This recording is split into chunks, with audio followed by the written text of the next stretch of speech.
नमस्कार साथियों, a very good morning. आप सभी का स्वागत और अभिवादन है। सर्वप्रथम तो मैं निवेदन करूंगा कि हमारे सभी साथी जो बाहर हैं वो कृपया करके सभागार में आ जाएं और जो लोग खड़े हैं वो भी अपना स्थान ग्रहण करें। आज के इस कार्यक्रम की हम विधिवत शुरुआत करें उसके पहले एक विनम्र निवेदन है कि कृपया अपना स्थान ग्रहण कर लें। हमारे सारे डेलीगेट्स, डॉक्टर्स और बाकी सहयोगी भी जो बाहर हैं वो कृपया करके हॉल में आ जाएं।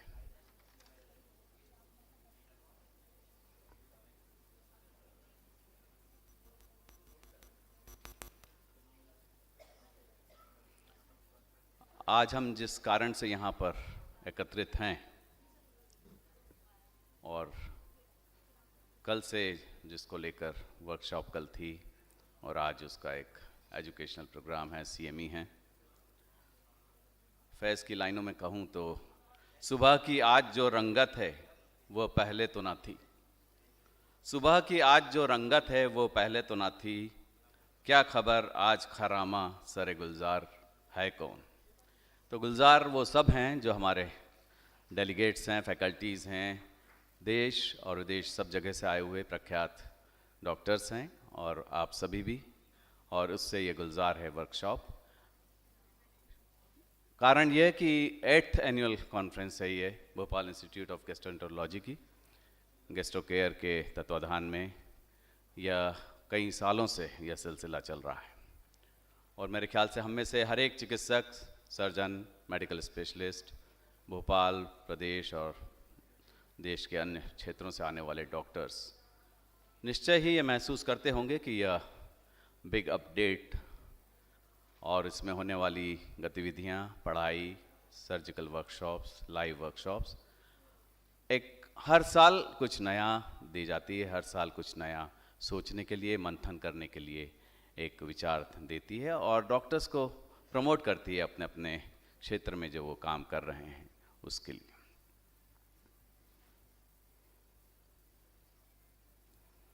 आज की ये वर्कशॉप में कल आपने देखा ही होगा कि कल लाइव वर्कशॉप थी जो उसको बहुत ही सराहा गया। 14 या 15 केसेस दिन भर में हुए और लगभग शाम हो गई जब सर्जिकल वर्कशॉप, लाइव वर्कशॉप ख़त्म हुई और आज उसका दूसरा दिन है CME का। भोपाल इंस्टीट्यूट ऑफ गैस्ट्रोलॉजी के तत्वाधान में यह 8th एनुअल कॉन्फ्रेंस और जिसको सपोर्ट है IMA ग्रेटर भोपाल ब्रांच का। और कार्यक्रम की विधिवत मैं शुरुआत करूं तो निश्चय ही स्वागत हमारे मुख्य अतिथि डॉक्टर सुदाम पी खाड़े और बाकी फैकल्टी डॉक्टर्स। मैं चाहूँगा कि एक बार ज़ोरदार तालियां स्वागत के लिए, और जब पुष्पगुच्छ से हम स्वागत के लिए सिलसिलेवार हमारे डॉक्टर्स कलीग्स को बुलाएंगे। फ्लावर्स फीड द सोल, फूलों की रंगत और फूलों की खुशबू जो इस कारण के लिए हम यहाँ पर एकत्रित हैं वो इसको और बढ़ाती है, इजाफा करती है, उसको और फैलाती है। जिस तरह खुशबू फैलती है अपने पूरे हवाओं के साथ, उसी तरह यहाँ से जो नॉलेज जो हम लेकर जाते हैं वो हमें सभी जगह अपने काम में मदद करती है। मैं आपको बता दूं हमारे बीच डॉक्टर सुदाम पी खाड़े हमारे मुख्य अतिथि, कमिश्नर हेल्थ मध्य प्रदेश सरकार। उनके स्वागत के लिए मैं डॉक्टर संजय कुमार से रिक्वेस्ट करूँगा।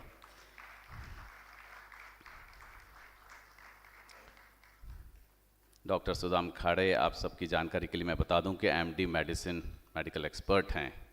1994 में मिरज महाराष्ट्र से उन्होंने एडमिशन लिया और उसके बाद MD मेडिसिन किया। स्वागत है सर आपका यहाँ पर। Doctor Govind Makharia, AIIMS New Delhi हमारे फैकल्टी गेस्ट, उनके स्वागत के लिए मैं डॉक्टर संजय कुमार से फिर रिक्वेस्ट करूँगा डॉक्टर गोविंद मखारिया का पुष्पगुच्छ से स्वागत करें।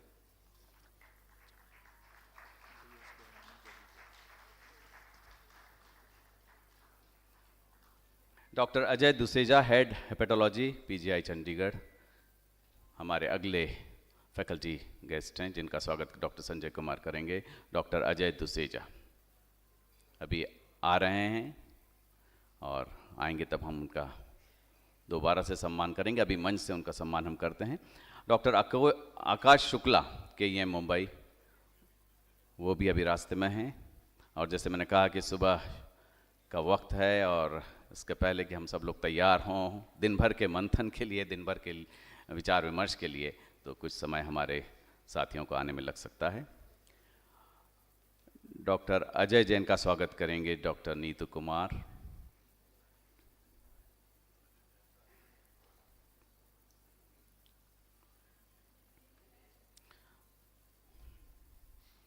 आपकी तालियां पुष्पगुच्छ का और बढ़ोतरी करेंगे स्वागत में।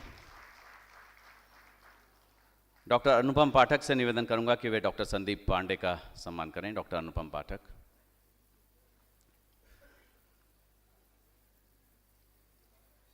डॉक्टर देवेंद्र सिंह, हमारे डॉक्टर अगर यहाँ पर मौजूद हों तो डॉक्टर अनुपम पाठक से रिक्वेस्ट करूंगा कि डॉक्टर देवेंद्र सिंह सर का सम्मान करें पुष्पगुच्छ से।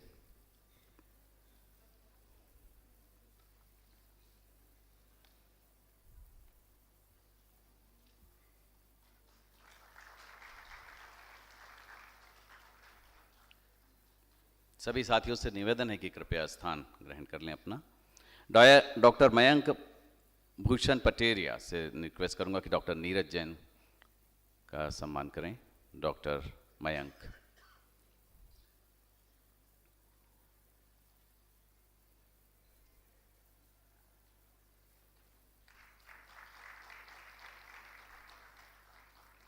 डॉक्टर संदेश शर्मा से निवेदन करूंगा डॉक्टर सुनील जैन का सम्मान पुष्पगुच्छ से करें।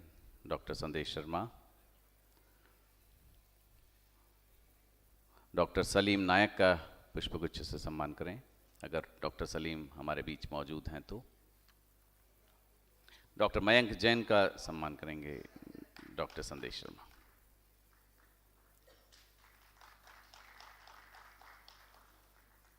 डॉक्टर प्रणव रघुवंशी से रिक्वेस्ट है कि डॉक्टर अतुल शेंडे का सम्मान करें। डॉक्टर प्रणव।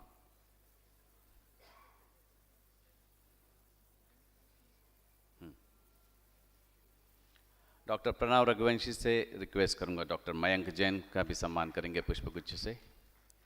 डॉक्टर मयंक जैन।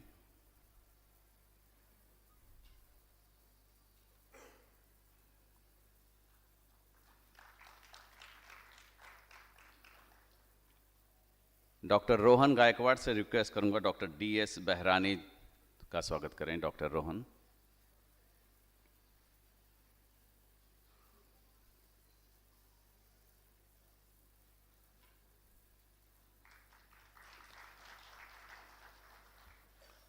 जैसा मैंने कहा कि आज ये 2 दिन की वर्कशॉप में IMA ग्रेटर भोपाल ब्रांच का सहयोग भी, सक्रिय सहयोग मैं कहूँगा, और वक्त है डॉक्टर नीतू कुमार से रिक्वेस्ट करूँगा doctor Narendra Rathore president IMA का स्वागत करें।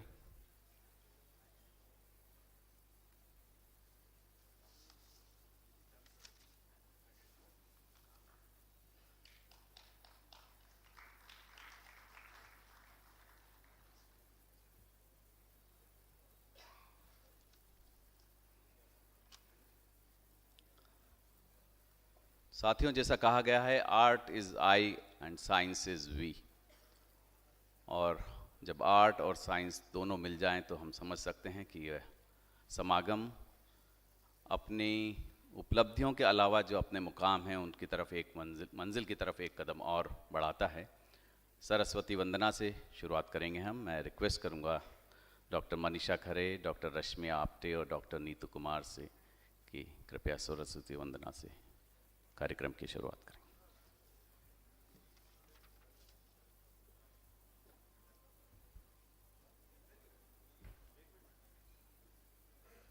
इसी में कर दीजिए, क्योंकि वो इसी में कर दीजिए।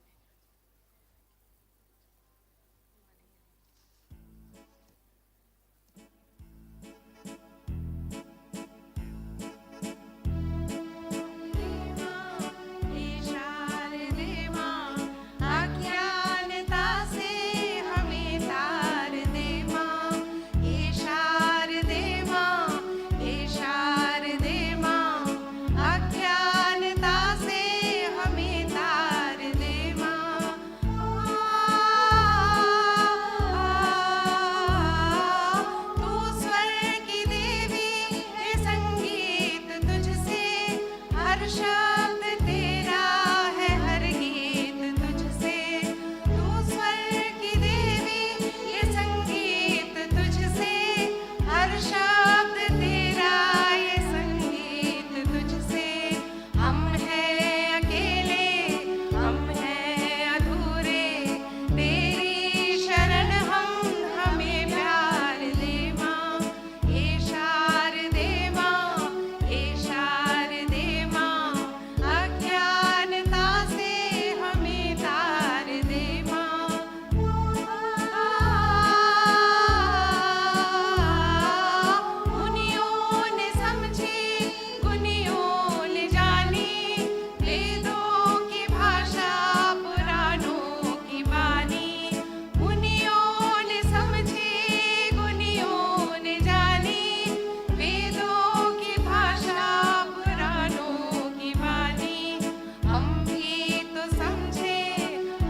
बहुत ही सुंदर सरस्वती वंदना, सरस्वती देवी का आह्वान आज के इस शिक्षा के सत्र में, और उसी कड़ी में महादेवी वर्मा की दो पंक्तियों से आगे बढ़ेंगे हम।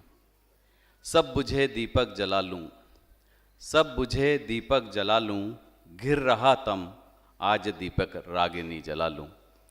लैंप लाइटिंग का वक्त है। मैं हमारे मुख्य अतिथि डॉक्टर सुदाम पी खाड़े सर और हमारे सारे फैकल्टी मेंबर्स जिनका भी हमने स्वागत किया, उन सभी से रिक्वेस्ट करूंगा, और गेस्टो केयर के doctor Sanjay Kumar.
Isaac Newton, आप सबने नाम सुना होगा, और अपनी सब तमाम उपलब्धियों के बाद जो उन्होंने कहा, मैं वो कोट करता हूँ यहाँ पर, इसके पहले कि हम आगे बढ़ें। To myself I seem to have been only like a boy playing on the seashore and diverting myself in now and then finding a smoother pebble or a prettier shell than ordinary, while the great ocean of the truth lay all undiscovered before me. तो इतनी knowledge और उतने ज्ञान के बाद भी उनको इस बात का अंदाज़ा था, इस बात का गुमान था कि ज्ञान के इस अथाह सागर में जितने भी मोती हम बीन लें वो नाकाफ़ी हैं, बहुत कम हैं, बहुत थोड़े हैं। लेकिन बिग की तरफ से जो ये लगातार एक इवेंट पिछले कई सालों से एनुअल अपडेट जो होती है गेस्टो केयर के तत्वाधान में, और यह वक्त है मैं एक ऐसे शख्स को बुलाऊं जिनसे आप सब लोग न सिर्फ वाकिफ़ हैं, बल्कि उनको आपने गांधी मेडिकल कॉलेज से ही देखा होगा, एमबीबीएस के लेवल से आगे बढ़ते हुए कैसे गैस्ट्रोएंटरोलॉजिस्ट बनकर उन्होंने अपनी विधा को न सिर्फ मरीज़ों के लिए बल्कि डॉक्टरों के लिए भी उतना ही मुस्तैदी से, उतनी ही चुस्ती से, और उतने ही जो न्यूटन के उस कोट में मैंने कहा कि जानने की और अपने सब्जेक्ट की और गहराई में जाने की जो एक लगन और जो एक मशक्क़त। डॉक्टर संजय कुमार के लिए एक बार ज़ोरदार तालियां वेलकम स्पीच के लिए मैं डॉक्टर संजय कुमार को।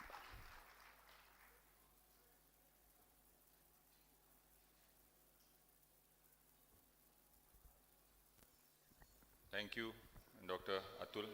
डॉक्टर अतुल से भी आपका परिचय करा दूं, जो अभी इतना खूबसूरत संचालन कर रहे हैं, वो डॉक्टर अतुल कटारिया हैं। वो मेरे दोस्त और सीनियर हैं। He is a senior paediatrician of the town. Thank you sir. First of all I would like to welcome all of you to this CME and workshop. We had a wonderful day yesterday at GastroCare, where we conducted a live workshop and I was blessed with the one of the best faculty in country. They were there to not only to demonstrate how nicely good procedures can be done,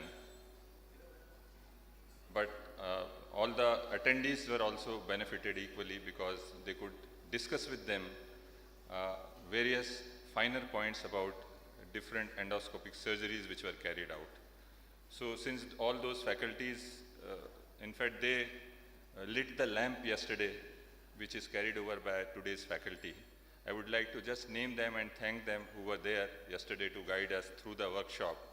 Those were Dr. Mohan Ramchandani from Hyderabad, Dr. Amol Bapai from Pune, Dr. Sanjay Rajput from Ahmedabad, Dr. Rajesh Puri from Delhi, Dr. Mohit Bhandari from Indore, Dr. Saurabh Mukewar from Nagpur, and Dr. Chaubal and myself from Bhopal itself.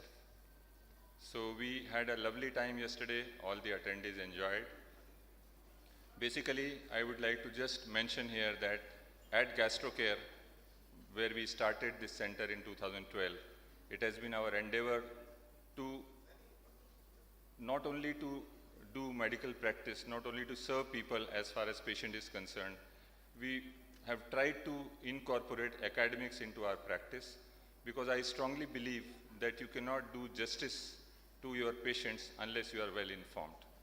And that has been our philosophy all over. This big update, that means Bhopal Institute of Gastroenterology's academic updates, they also started somewhere around that time. And gradually we have been increasing the scale of the conference with the help of various faculty which come in which willingly every time, and we are able to provide something new to our attendees, and I'm sure all of them are benefited. Today also we have a very absorbing program lined up for all of you. We have sessions on acute pancreatitis, gallstone disease, abdominal tuberculosis, obesity. There are debates, there are panel discussions, there are lectures, and I'm really thankful to all my faculty who have come from all the way from various parts of country, and I'm equally thankful to all of those who have come from various places and Bhopal itself to attend this conference. And I'm sure many of us will be wiser than what we are at the moment by the evening. We also have a good poster session for our PGs, wherein they have put in about 12 or 14 posters, and we have judges to judge them, and we have exciting prizes for that. We'll also be having a quiz for PG in the second half, and I wish all PGs best for those two competitions. In fact, the third one is a video competition. We have various videos from various parts of the countries where they have done some unique procedure which has helped the patient in his treatment, some endoscopic procedures. So there are 5 videos in that, and judges will judge, and finally we'll be giving away good prizes for that. So I wish all of you a very good academic feast for today, and thank you so much.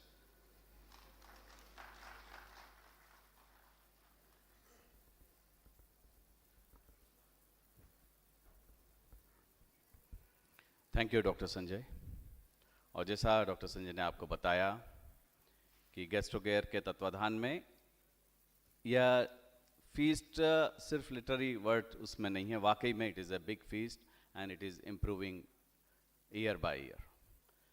Cross sectional faculties जो हमारे dignitaries हैं, जो इतने देश के तमाम अलग अलग क्षेत्रों में काम कर रहे हैं, उनका यहाँ पर एक साथ आना और हमारे सारे डेलीगेट्स के लिए एक बहुत ही वरदान है। एक बार मैं चाहूँगा कि संजय और गैस्ट्रोकेयर की पूरी टीम के लिए एक बार ज़ोरदार तालियां आप लोग। साथियों, हमारे मुख्य अतिथि डॉक्टर सुदाम पिखाड़े, जैसा अभी मैंने थोड़ी देर पहले ही बोला कि वो एमडी मेडिसिन डॉक्टर हैं, और यह सौभाग्यशाली ही हैं हम लोग, और एक वी शैल बी प्रिविलेज कि वो आज कमिश्नर हेल्थ हैं मध्य प्रदेश गवर्नमेंट में। और विगत कुछ वर्षों में आपने देखा होगा कि हेल्थ सेक्टर में प्राइवेट और गवर्नमेंट सेक्टर्स की पहले से ज़्यादा लय और ताल ज़्यादा अच्छे से मजबूत होकर काम कर रही है। और ऐसे मौके पर जब एक चिकित्सक ऐसी पोस्ट पर साथ है हम लोगों के, हमारे हर कदम में न सिर्फ गाइड करने के लिए बल्कि शासन के द्वारा किस तरह से प्रत्यक्ष या परोक्ष सहयोग मिल सकता है और कैसे जन भागीदारी बढ़ सकती है, उस सब के लिए कितना काबिल उम्मीदवार, काबिल कैंडिडेट हमको डॉक्टर सुदाम पी खाड़े सर के रूप में मिला है। उनको मैं बुलाऊं उनके उद्बोधन के लिए, उसके पहले चाहूँगा कि एक बार ज़ोरदार तालियां डॉक्टर सुदाम पी खाड़े।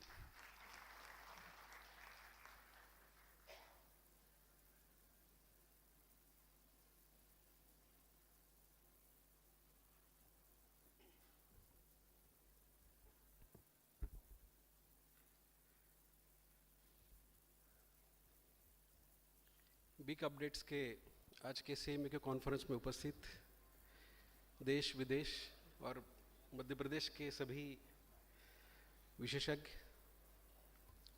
वैसे मुझे डर लग रहा है क्योंकि लगभग 17 साल के बाद मैं हेल्थ में वापस आया हूँ और इतने सीनियर लोगों को एक साथ देखते हुए वैसे मुझे डर लग रहा है, क्योंकि कॉलेज में अब सभी लोग जानते ही हैं, सीनियर के सामने खड़े होने की तो बात ही दूर।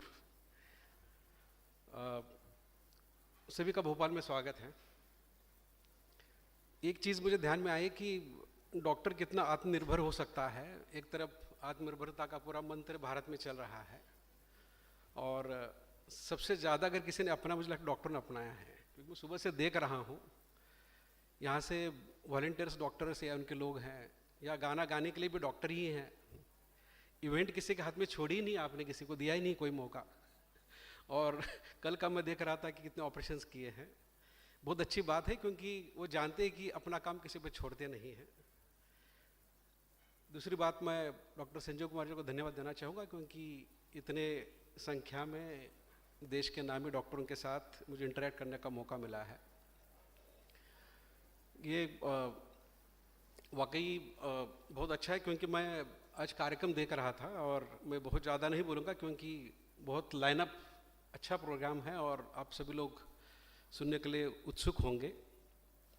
ये जरूर मैं कहना चाहूँगा कि जो बात अभी डॉक्टर कटारिया ने बोली थी कि पब्लिक प्राइवेट पार्टनरशिप नहीं कहेंगे हम, लेकिन पब्लिक प्राइवेट जो इंटरैक्शन और संवाद रिसेंट टाइम्स में बढ़ा है और कोविड में हमको बहुत बड़ी सीख दी है। पहले हमको लगता था कि हमारा काम सिर्फ पब्लिक हेल्थ का ही काम है, लोगों को प्रिवेंटिव सेवाएं देनी है, सब कुछ करना है, लेकिन बाद में पता चला कि it doesn't happen like that way. There are so many things which are interrelated with health care, और जो स्पेक्ट्रम है इलनेस टू वेलनेस का, उस पूरे सेक्ट्रम में there are so many factors which are happening together. और as public health manager हमको लगा कि there is lot many things can be done.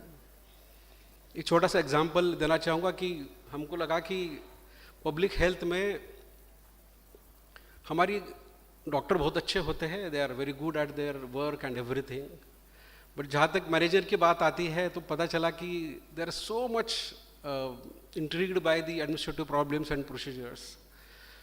तो हमने बोला उनकी थोड़ी सहायता करने की कोशिश की, और जितनी भी ऐसे बर्डन होते थे, जैसे कि लैब के इश्यूज़ होते थे, इमेजिंग के इश्यूज़ होते थे, कंसल्टेंट इश्यूज़ थे, ऐसे लगभग मध्य प्रदेश में हमने 9 सेवाएं आउटसोर्स की है या पीपीपी हम चला रहे हैं। और आज मैं सुबह हमारे कुछ डॉक्टरों से बात कर रहा था कि हमारे पास इतना इंफ्रास्ट्रक्चर है पब्लिक हेल्थ में कि कहने के बाद में मेरे पास 432 ऑपरेशन थिएटर्स हैं, और उनका मैं फुल एनालिसिस करूं तो कम से कम 1.5 से 1.25 लाख सर्जरी हम कर सकते हैं, लेकिन होती है 30 से 40 हज़ार। हम क्यों नहीं डॉक्टरों को ले सकते इस तरफ के? There are so many issues which are coming up. और कोविड के बाद मैंने डेफिनेटली देखा है कि पहली बार both are being benefited with each other. Ayushman Bharat बहुत बड़ा ब्रिज था और है rather. Ayushman Bharat digital mission के बारे में आपने सुना होगा, नहीं सुना होगा तो मैं संजय कुमार साहब को एक रिक्वेस्ट करूंगा कि मैं किसी को भेज देता हूं। He will have some orientation about Ayushman Bharat digital mission which will actually transform the way healthcare is being done in the country as well as international level. क्योंकि जो data, it's basically highway on which everyone can run and use that highway. 4G तक हमको लगता है बहुत अच्छा काम कर रहे हैं हम, अब 5G आ गया है, हम उसको कहते हैं कि वो इलेक्ट्रॉनिक का बहुत बड़ा हाईवे है, लेकिन ABDM उससे बड़ा हाईवे है, क्योंकि हर व्यक्ति क्योंकि हम सभी उसके स्टेक होल्डर्स हैं, इसको हम इस्तेमाल करके काम कर सकते हैं। इसका ज़रूर आप इस्तेमाल करिए, और आप जब भी आपके पास कोई पेशेंट आता है, एक जरूर प्रश्न पूछिए कि क्या आपका आभा कार्ड बना है कि नहीं है, क्योंकि आपका भी टाइम बहुत बचेगा। Once you get one click of आभा, you will get whole history of that patient, everything on your screen, by which you can, is it easy for you to take the decisions, easy to not only look for the patient but future also, क्योंकि किसी ने कहा है कि जितना हम पीछे देखते हैं उतना ही हम आगे जाने की हम कोशिश करते हैं और आगे जाने में सफल होते हैं। दूसरा, हम एक बात मुझे ज़रूर कहनी थी आज की गैस्ट्रोएंटरोलॉजी के बारे में। अब मैं डॉक्टर गुप्ता जी से बात हो रही थी मेरी, वो कार्डियोलॉजी के डॉक्टर, मैंने उनको आप यहाँ पे कैसे आ गए हैं, तो बोले कि कुछ कार्डियक जो प्रॉब्लम्स होती है, एनसीडीज़ की कई इश्यूज़ होते हैं। मैंने बोला कि एनसीडीज़ को कार्डियोलॉजिस्ट को नहीं बोलना चाहिए, वो तो गैस्ट्रोएंटरोलॉजिस्ट को बोलना चाहिए, क्योंकि गेटवे ऑफ जितने भी मेटाबॉलिक डिसीजेस है उसके गेटवे मैनेजर तो गैस्ट्रोएंटरोलॉजिस्ट है। जब एंड ऑर्गन डैमेज होता है तब इट इज़ टू लेट, क्योंकि एक तरफ हमारी ईएनएस सिस्टम पूरी गट में बैठी हुई है, ब्रेन और गट का कनेक्शन ऑलरेडी हो चुका है। इम्पैक्ट जितने भी होते हैं, चाहे लिम्फ नोड की पूरी सिस्टम हमारे गट में बैठी हुई है, इनको हम अवॉइड करते। और सबसे बड़ी बात जो लाइफस्टाइल की, हम एवरीबडी टॉक्स अबाउट लाइफस्टाइल, उसके प्रॉब्लम्स और सब कुछ, उसकी शुरुआत ही पेट से होती है मुझे लगता है। और सबसे बड़ा lymphatic system, nervous system, detoxifying system, gateway for the all metabolics, फायदे या नुकसान और डिसीजेस, वो सब आपके यहाँ से होती है। और जो आज एक मैं पढ़ रहा था कि नैश के बारे में काफ़ी चर्चा होने वाली है। जिस नैश ने, मुझे लगता है लिवर का सत्यानाश करके रखा हुआ है, वो उसकी पूरी शुरुआत ही मेटाबॉलिक से होती है और न्यूट्रिशन से होती है। और लोग अगर, स्पेशली आप लोग, क्योंकि आप लीडर्स हो, प्रोबेबली आप एनसीडी में न्यूट्रिशन के साथ आप अपने आप को कनेक्ट कर लेंगे, you will get other things to do rather than doing all this metabolic problems, infective and microbiome के जो इश्यूज आते हैं उसके बारे में हम, everybody is affected by some, और मैं भी कई प्रॉब्लम आती मुझे। यहाँ जितने लोग बैठे होंगे किसी न किसी प्रकार की गट की प्रॉब्लम होगी। We probably don't think about microbiome, उसको मुझे लगता है काम करने की ज़रूरत है। और एनसीडी का सबसे बड़ा बेस लोग कहते हैं कि यही है। मुझे आशा है कि भोपाल में आपको बहुत अच्छा लगा होगा। मैं जो कि महाराष्ट्र का हूँ, उसके बावजूद मुझे भोपाल बहुत अच्छा लगता है, क्योंकि आपने कल एंडोस्कोपी का और इंटरनल कई चीज़ें दिखाई होगी डॉक्टरों को। भोपाल को भी ज़रूर दिखाइए आप, भोपाल के आसपास चीज़ों को भी दिखा दीजिए। ये जो दिखाया बहुत अच्छी चीज़ है, इससे और बेहतर है भोपाल। जरूर इनको दिखा दीजिए। और you must enjoy the hospitality of the Bhopal. पुनः एक बार आपने मुझे आपके साथ इंटरेक्ट करने का मौका दिया, और लॉन्ग वे हम आगे जाकर हेल्थ के लिए काम करेंगे। हेल्थ केयर से भी काम कर ही रहे हैं, लेकिन हेल्थ केयर से वेलनेस की तरफ जाने का रास्ता चूँकि गट से जाता है, तो वो आप इसमें ज़रूर काम करेंगे। और अल्टीमेटली पब्लिक हेल्थ और जनता की आउट ऑफ पॉकेट एक्सपेंस कम करने काम करेंगे। इस आशा के साथ पुनः एक बार सबको शुभकामना, धन्यवाद।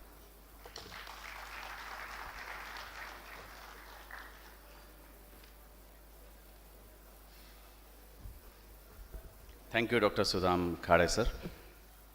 और आप लोगों ने देखा ही होगा, बल्कि महसूस भी किया होगा कि वो फिटनेस के एक मानक हैं, स्टैंडर्ड हैं डॉक्टर सुदाम, और उतना ही सजग और उतना ही सचेत अपनी फिटनेस को लेकर हैं।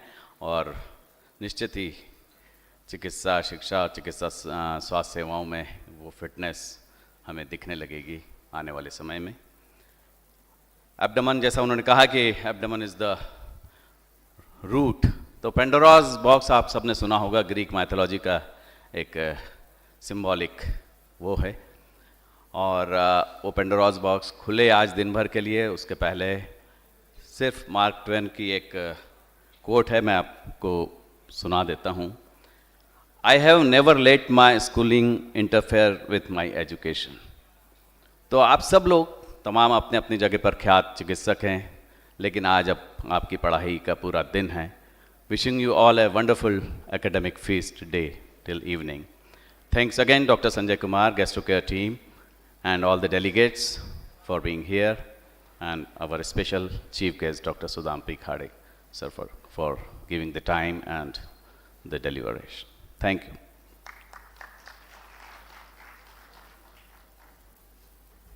So last thing before we start our academic session is I would like to request Dr. Sudham Khade to give a memento to Dr. Atul Kataria, जिन्होंने इस कार्यक्रम का इतना अच्छा संचालन किया, और डॉक्टर रश्मि आप्टे फॉर सरस्वती वंदना,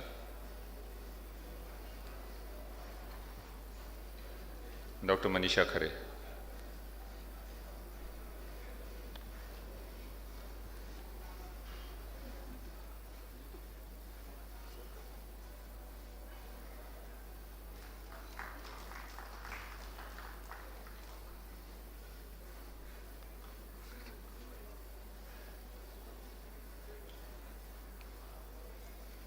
और डॉक्टर नीतू कुमार से रिक्वेस्ट करूंगा कि डॉक्टर सुदाम खाड़े का धन्यवाद करें मोमेंटो देकर। नहीं, अभी रुकना पड़ेगा sir.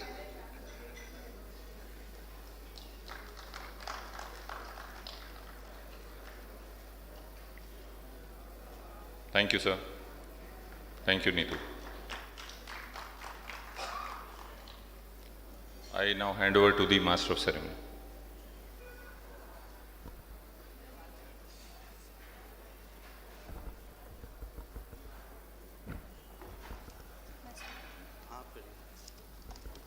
A very hearty morning to everyone joining us today. In big updates, the recent advances in gastroenterology is scientific program. I, Dr. Riya Panchal, on behalf of Bhopal Institute of Gastroenterology, will be the host for the proceedings.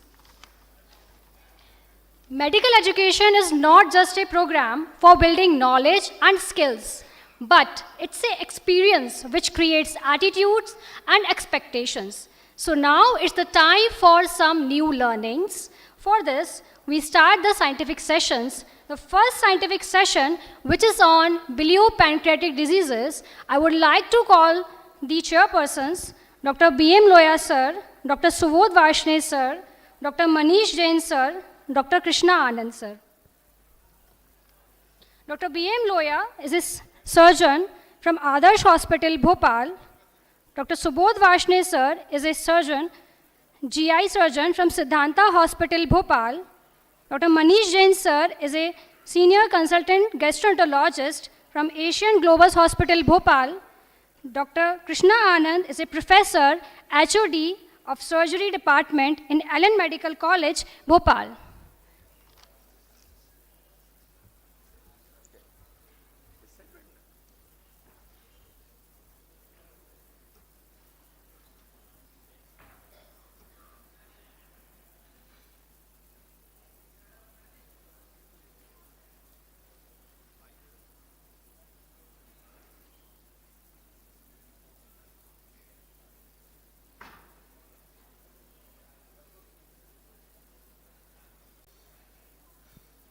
There is a slight change in program. Dr. Sandeep Nijhawan, who was supposed to take the lecture on acute pancreatitis, could not make it due to some other commitment. And Dr. Mohan, he was already here, and he has kindly consented to talk on the same topic. Our first speaker is Dr. Mohan Ramchandani. It's a privilege that he belongs to Bhopal. He studied here, he worked here briefly before he embarked his journey into gastroenterology and later on joined Asian Institute of Gastroenterology, Hyderabad. Being his native city, he loves coming here whenever he gets such chance. And he's going to talk on acute pancreatitis, issues in management. Dr. Mohan. Thank you, Dr. Varshney, and at the outset I thank Dr. Sanjay for giving me this opportunity, and my sincere regards to my teacher, Dr. H.H. Trivedi sir, Dr. Rajiv, and Dr. Loya sir. I think I was MBBS student when they were my teachers. At the outset, I will say that it's a great opportunity for me to come back home, and I'll be speaking about acute pancreatitis. Yesterday we did more endoscopy, let's talk about what is acute pancreatitis. And we have chosen some of the topics as a clinician, how a clinician will approach. When a patient comes to you with acute pancreatitis, what are you supposed to do? So let's start with resuscitation. That is the most important aspect. So whenever a patient comes with acute pancreatitis, the first thing which we should do is start resuscitation, because there is very high third volume loss. So we have to resuscitate. The question is what fluid and how much. So let's see scientifically what should we give the patient. So early resuscitation improves tissue perfusion, and that is the key to success. And always crystallized solution should be the first line of treatment, no colloid. Now what fluid? So if you give large amount of normal saline which has got low pH, and it will cause hypercholeremic acidosis and AKI. So the best solution is ringer lactate, because it negatively regulates the toll-like receptors and cause more anti-inflammatory, and also the ringer lactate binds with calcium and it reduces inflammation. So the first choice is ringer lactate, and has been shown by many studies, and all of them have favored ringer lactate over normal saline. So the first thing is that always give ringer lactate. The second question is how much should we pour a lot of fluid? So this was the very important randomized control trial in New England Journal of Medicine, which is known as waterfall trial. In this trial, they randomized patients into two groups, in which one group they gave aggressive resuscitation by ringer lactate around 20 ml per kg, say for example 1 liter in 2 hours in a 50 kg patient. Now if you do so much of overload, what will happen? Whether it is beneficial versus those patients who benefited more, in which more calculated approach was taken. Let's see the results. So there was no significant difference between outcome. That is, those who are to develop severe pancreatitis develop irrespective of fluid. But what happened was aggressive fluid resuscitation was associated with significantly higher incidence of fluid overload than moderate fluid restriction. So the trial was halted because there was a safety concern. So the answer is, the finding of waterfall trial said that aggressive hydration is linked to worse outcome in critically ill patients. So no aggressive fluid, and that has been shown in many retrospective and prospective trials also. There is worse outcome with rapid fluid. So no rapid fluid. In fact, it should be goal directed. So the goal directed should be like give fluids so that you can achieve good urine output, you can maintain mean arterial pressure, central venous pressure and hematocrit. If this type of approach is there, that is better than just blindly, aggressively overloading the patient. What about the nutrition? Now the patient has come with acute pancreatitis, he is not eating. Whether you should start TPN or allow him to eat. The question is whether the TPN or eating. So it has been clearly shown that the early initiation of oral feeding reduces the risk of infectious complication, because there is gut barrier which gets disrupted if patient is fasting for too much. So there is translocation of gut bacteria into blood, leading to infection. But as soon as enteral nutrition is restored, this barrier is also restored. That means it is always better to start oral intake within 48 to 72 hours. And many randomized controlled trials have shown that TPN versus nasogastric feed or nasojejunal tube, the nasojejunal tube was associated with lower length of stay, less organ failure and less pancreatic infection. TPN is recommended only when enteral access is not possible. So always give oral. Oral significantly reduce mortality, multi-organ failure, systemic infection. That is why it is important to start oral feeding. Now patient is not able to eat, whether you put a Riles tube or you put nasojejunal tube. Nasojejunal tube is more cumbersome, difficult to place. Nasogastric tube is easy to place. So the trials have shown that there is no difference in mortality, infection complication and length of stay whether you put Ryle's tube or nasojejunal tube.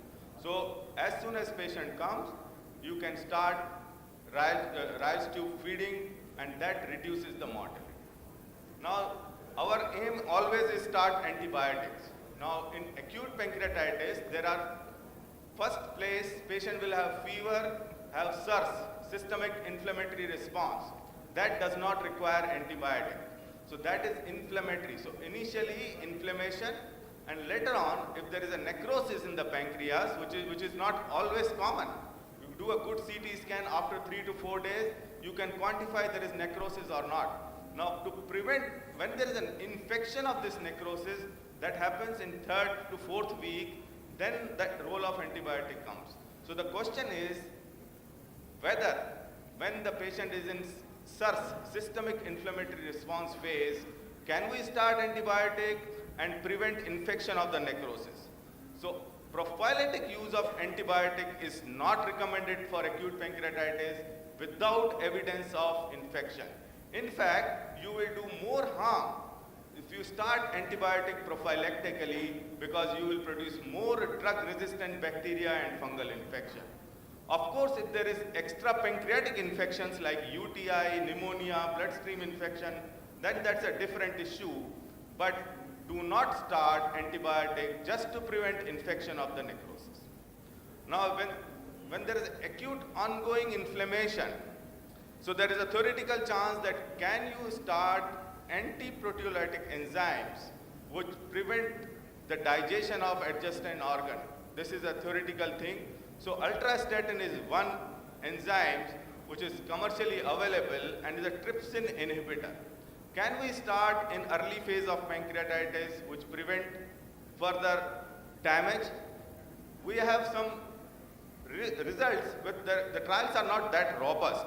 But those have shown that in-hospital mortality was significantly lower in ultrastatin group versus the control group. But this theory is not very well accepted. In fact, China and Japan, they have done a lot of studies and shown that there is a direct dose-related reduction in mortality, but it is not widespreadly acknowledged that this drug acts at all. So as of now, we will not recommend to start such drugs. What happens in acute pancreatitis? Sometimes there's so much of necrosis and inflammation going on that there starts having intra-abdominal pressure increases. Now in early acute pancreatitis, there can be high intra-abdominal pressure which is associated with very high mortality. And this is one of the indication of surgery in early phase of pancreatitis. In fact, I will say only apart from perforated bowel, this can be the only indication of surgery within 1 to 2 weeks of onset of pancreatitis. But there are certain medical things you can do, like starts prokinetics, do some ascites drainage or vascular, do not overhydrate as I shown, but mostly if such situation arise, there is an emergency and Z4 pubic deep compression laparotomy with laparostomy may be indicated, but this is very rare to happen now. But this can be one of the indication of surgery. Now whether to ventilate patient or not, and non-invasive ventilation has been shown to prevent acute respiratory failure and to prevent endotracheal intubation. Why it happens? Because non-invasive ventilation restores lung volume by opening atelectic areas and increase alveolar ventilation, and it reduces the work of breathing. And in fact, in this retrospective study, those patients whom non-invasive ventilation was started, 54% of the patients were not intubated. That means that the early use of non-invasive ventilation, even in mild cases of acute pancreatitis, should be encouraged to prevent alveolar collapse, and it increase mean arterial airway pressure and ultimately may improve the outcomes. Now, this is now very early in the phase. We have started ventilation, we have done resuscitation, we are careful about antibiotics. Now, whether the patient is now deteriorating, whether we should drain the ascites or drain the necrosis and there is no wall formation. So the question is whether any radiological or endoscopic intervention early in the phase of pancreatitis helps or not. Now it is well known that waiting is the most important because we want to make this necrosis walled off so that the drainage can be much safer. But in the phase when there is no walled off necrosis and patient is deteriorating, we have a window where the SIRS response has gone and some infection is setting in, but there is no wall formation. In these, the new data is coming that even early, less than 4 weeks of interventions performed may reduce the infection and organ failure and are associated with low mortality. And this was one of the paper published in American Journal of Gastroenterology recently, which said that if you intervene early, the infection rate and associated AKI and shock were significantly less if you intervene even in the early phase of pancreatitis. So the endoscopic intervention of pancreatic necrosis in 3rd to 4th week of illness appears to be effective and safe when a partial collection wall is present on cross-sectional imaging. And that is why one has the prior dictum of waiting for 4 weeks is gradually we are becoming more lenient. If the patients require, one can still intervene. Now there is chances that now the pancreas is necrosed, there is lack of pancreatic enzymes. Now can we start pancreatic enzymes from outside and will it improve the outcome? So as far as outcome of acute pancreatic necrosis or ultimate outcome is concerned, it has got no role. If patient has to die from acute pancreatitis complication, you cannot prevent by supplementing enzymes from outside.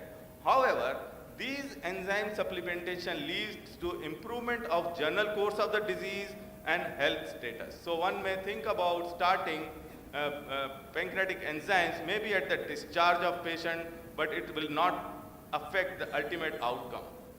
Now those gastroenterologists who are working in a center where multidisciplinary approach is present, a patient with acute pancreatitis, especially gallstone pancreatitis with elevated ALT, AST, they are referred for ERCP. Now when to do ERCP? So in many surgical series, they have shown that patient with acute severe pancreatitis had stones impacted at the ampulla, and early surgical decompression of this obstruction was associated with decreased mortality.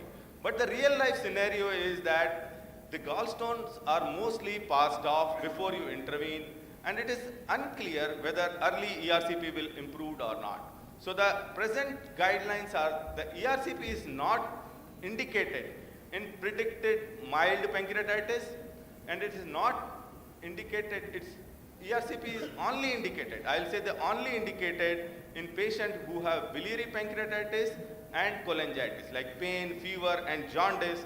These are the patients who will benefit by urgent ERCP. Now what is urgent? Urgent is within 24 hours. Patient has come, he has cholangitis, he has pancreatitis, do ERCP within 24 hours. While patient who have documented CBD stone on ultrasound and he has acute pancreatitis, you may wait for 24 to 72 hours, and this is known as early ERCP. So that is how urgent ERCP only when there is pancreatitis and cholangitis. You can take help of EUS and MRCP. EUS is operator dependent, but it is very good. Even less than 5 millimeter stones can be picked up, and this can direct us whether ERCP should be done or not. I'll skip this. So now our patient is recovering. He has gallstone pancreatitis. We have done ERCP, biliary. Now whether to do cholecystectomy now or send patient home and bring him back after 4 to 6 weeks. So the answer was given by this Poncho trial. It said it randomly assigned patients who were asked to go home and come back for interval cholecystectomy versus those patients who are recovering from pancreatitis were asked to wait for some time and do cholecystectomy during same admission.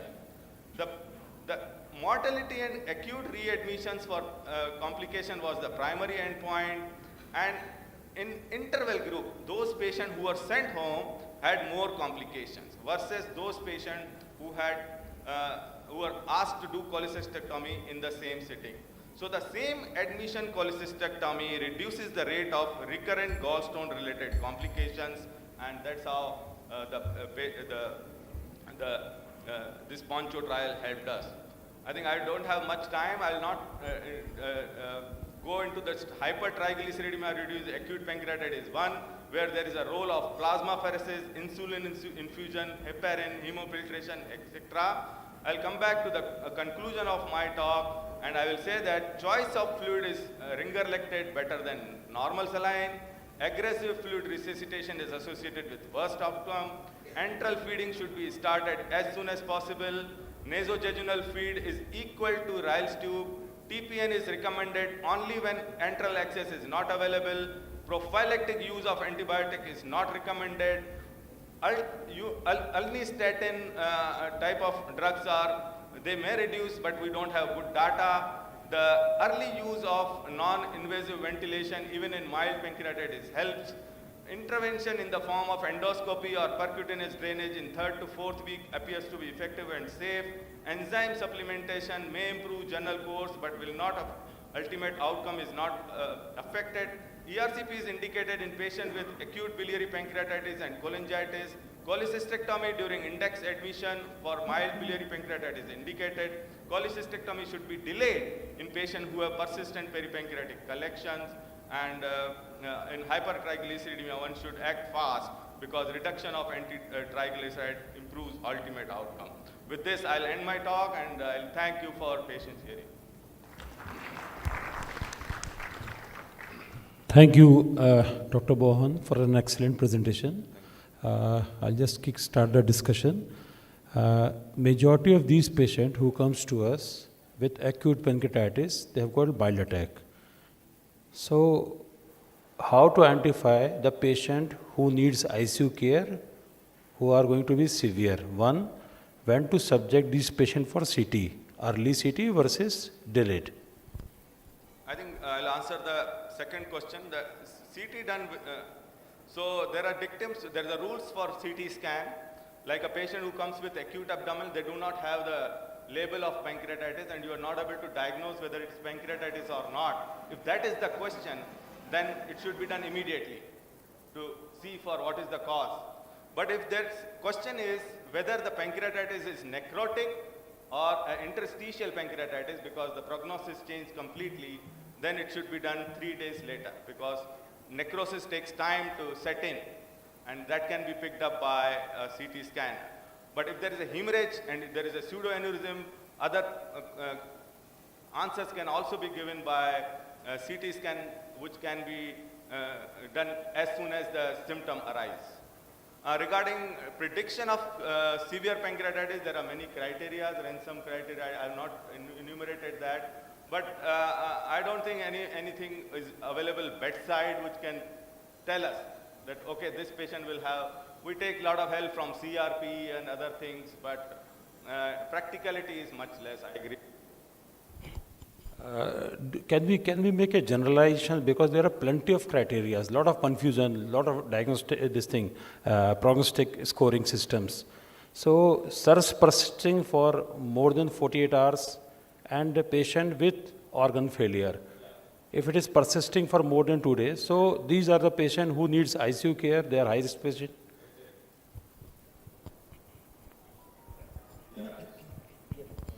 So basically for the physician as a bedside, when patient comes to their OPD or to the emergency, there's a revised Atlanta classification, mild, moderate, severe. No organ failure, you can keep the patient with you. Patient has an organ failure, recover within 24 to 48 hours with the fluid resuscitation.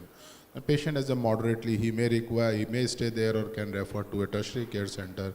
If the organ failure persisting for more than 48 hours in spite of fluid resuscitation, it is always better to refer the patient to the higher center within ICU facilities. I think that is important for the physician to know. That is a revised Atlanta classification, and that is going to talk that how you should manage. And regarding the CT also, generally you should avoid CT scan unless until there is a doubt. You do CT scan after 3 to 4 days, and now the concept is you do CT even after a week when patient develop the fever, when the second week patient has a chances of the infection getting in. So either do a CT scan after 3 to 4 days when the necrosis has set in. This is a common practice. Patient come with a CT scan, mild peripancreatic inflammation, and he says my patient is in the ICU on ventilator on dialysis. And CT scan is not, because it is done within 24 hours and it doesn't show the changes of severe pancreatitis. So the message is doing early CT scan, produce renal failure, delay the CT scan. The only CT scan to be done in early phase if the diagnosis is in the doubt, as Mohan said. And that's true also, you do a plain CT scan first. If no pancreatitis, then you can do a CT angio to rule out a mesenteric ischemia. That should be followed.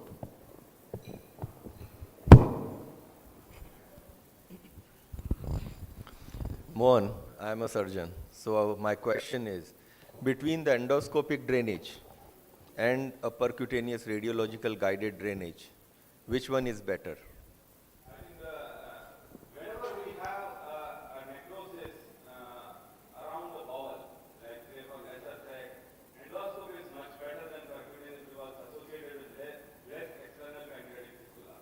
But all necrotic areas are not accessible by endoscopy, especially parabolic gutters and other things, which can be managed by percutaneous drainage. So we do step up approach using percutaneous drainage, endoscopic drainage, and then if this problem still persisting, we follow up. Yeah, because you do an early drainage because these patients are in systemic failure. You are not doing it therapeutically.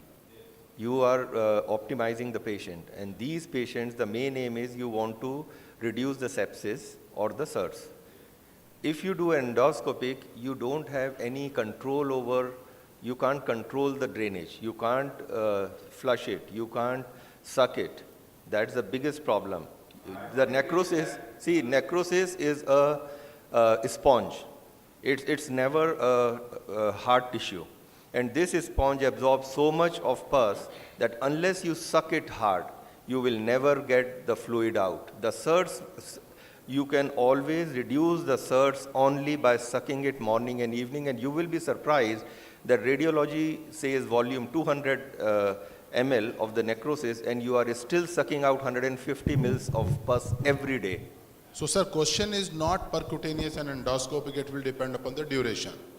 If less than 4 weeks, the wall is not formed, and if patient in the sepsis, you do a percutaneous drainage. If the wall is formed, periluminal, more than 4 weeks, you do endoscopy. That's it what is not I the was matter saying. of Yeah. is the importance of is the wall has formed or not. Because we are talking about the minimally invasive surgery. Either it is endoscopic or percutaneous, it will decide about the duration and the location of the collection. If the duration less than 4 weeks, and away from the bowel, irrespective of that, you have to do the percutaneous drainage. And if it is in the surrounding the bowel more than 4 weeks and the wall has formed, then endoscopy is minimally invasive and you can send the patient within 2 to 3 days. That is the concept behind doing the percutaneous versus endoscopy. That's what I was saying, percutaneous for optimizing and taking him out of SIRS. By doing an endoscopic after 4 weeks, these patients are in low SIRS, smoldering pancreatitis. They are never in full-blown I will SIRS. say, sir, after 4 weeks also, if patient has the infection, he may not be in the smoldering phase. He can came back with again the SIRS response. So it will depend on the presence of the infection, how Yes. the patient is behaving. So in 2 to 3 weeks, percutaneous is always better than endoscopy.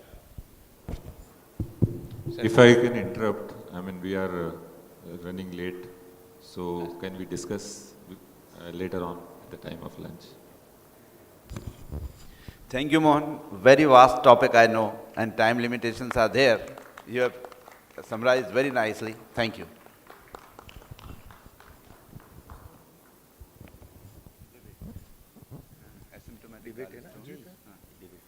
Now you invite for the Now we are having a debate on asymptomatic gallbladder, whether to operate or whether not to operate.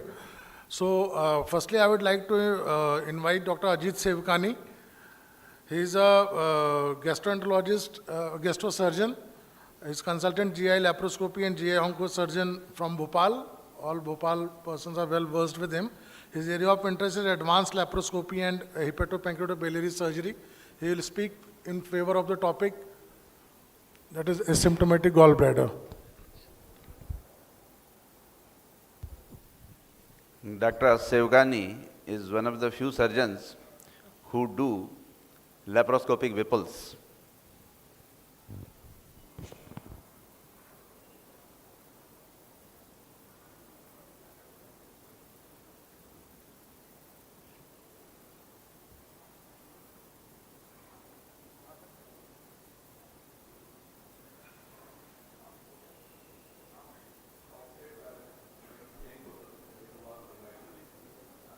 May I in early 20th century stated that there is no innocent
Now I invite Dr. Atul Shande. Dr. Shande is Small question. let him complete. Yeah. Dr. Shande is working as Associate Professor in Division of Gastroenterology, Department of Medicine, MGM Medical College, Indore. He's going to speak on asymptomatic gallstones. Why not to operate?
Under which the patients can be classified as symptomatic, but then the current opinion is that dyspepsia occurs as often in people without gallstones as in people with gallbladder stones and should therefore not be attributed specifically to gallstones. Henceforth, it's not justified to offer a prophylactic cholecystectomy to asymptomatic patients.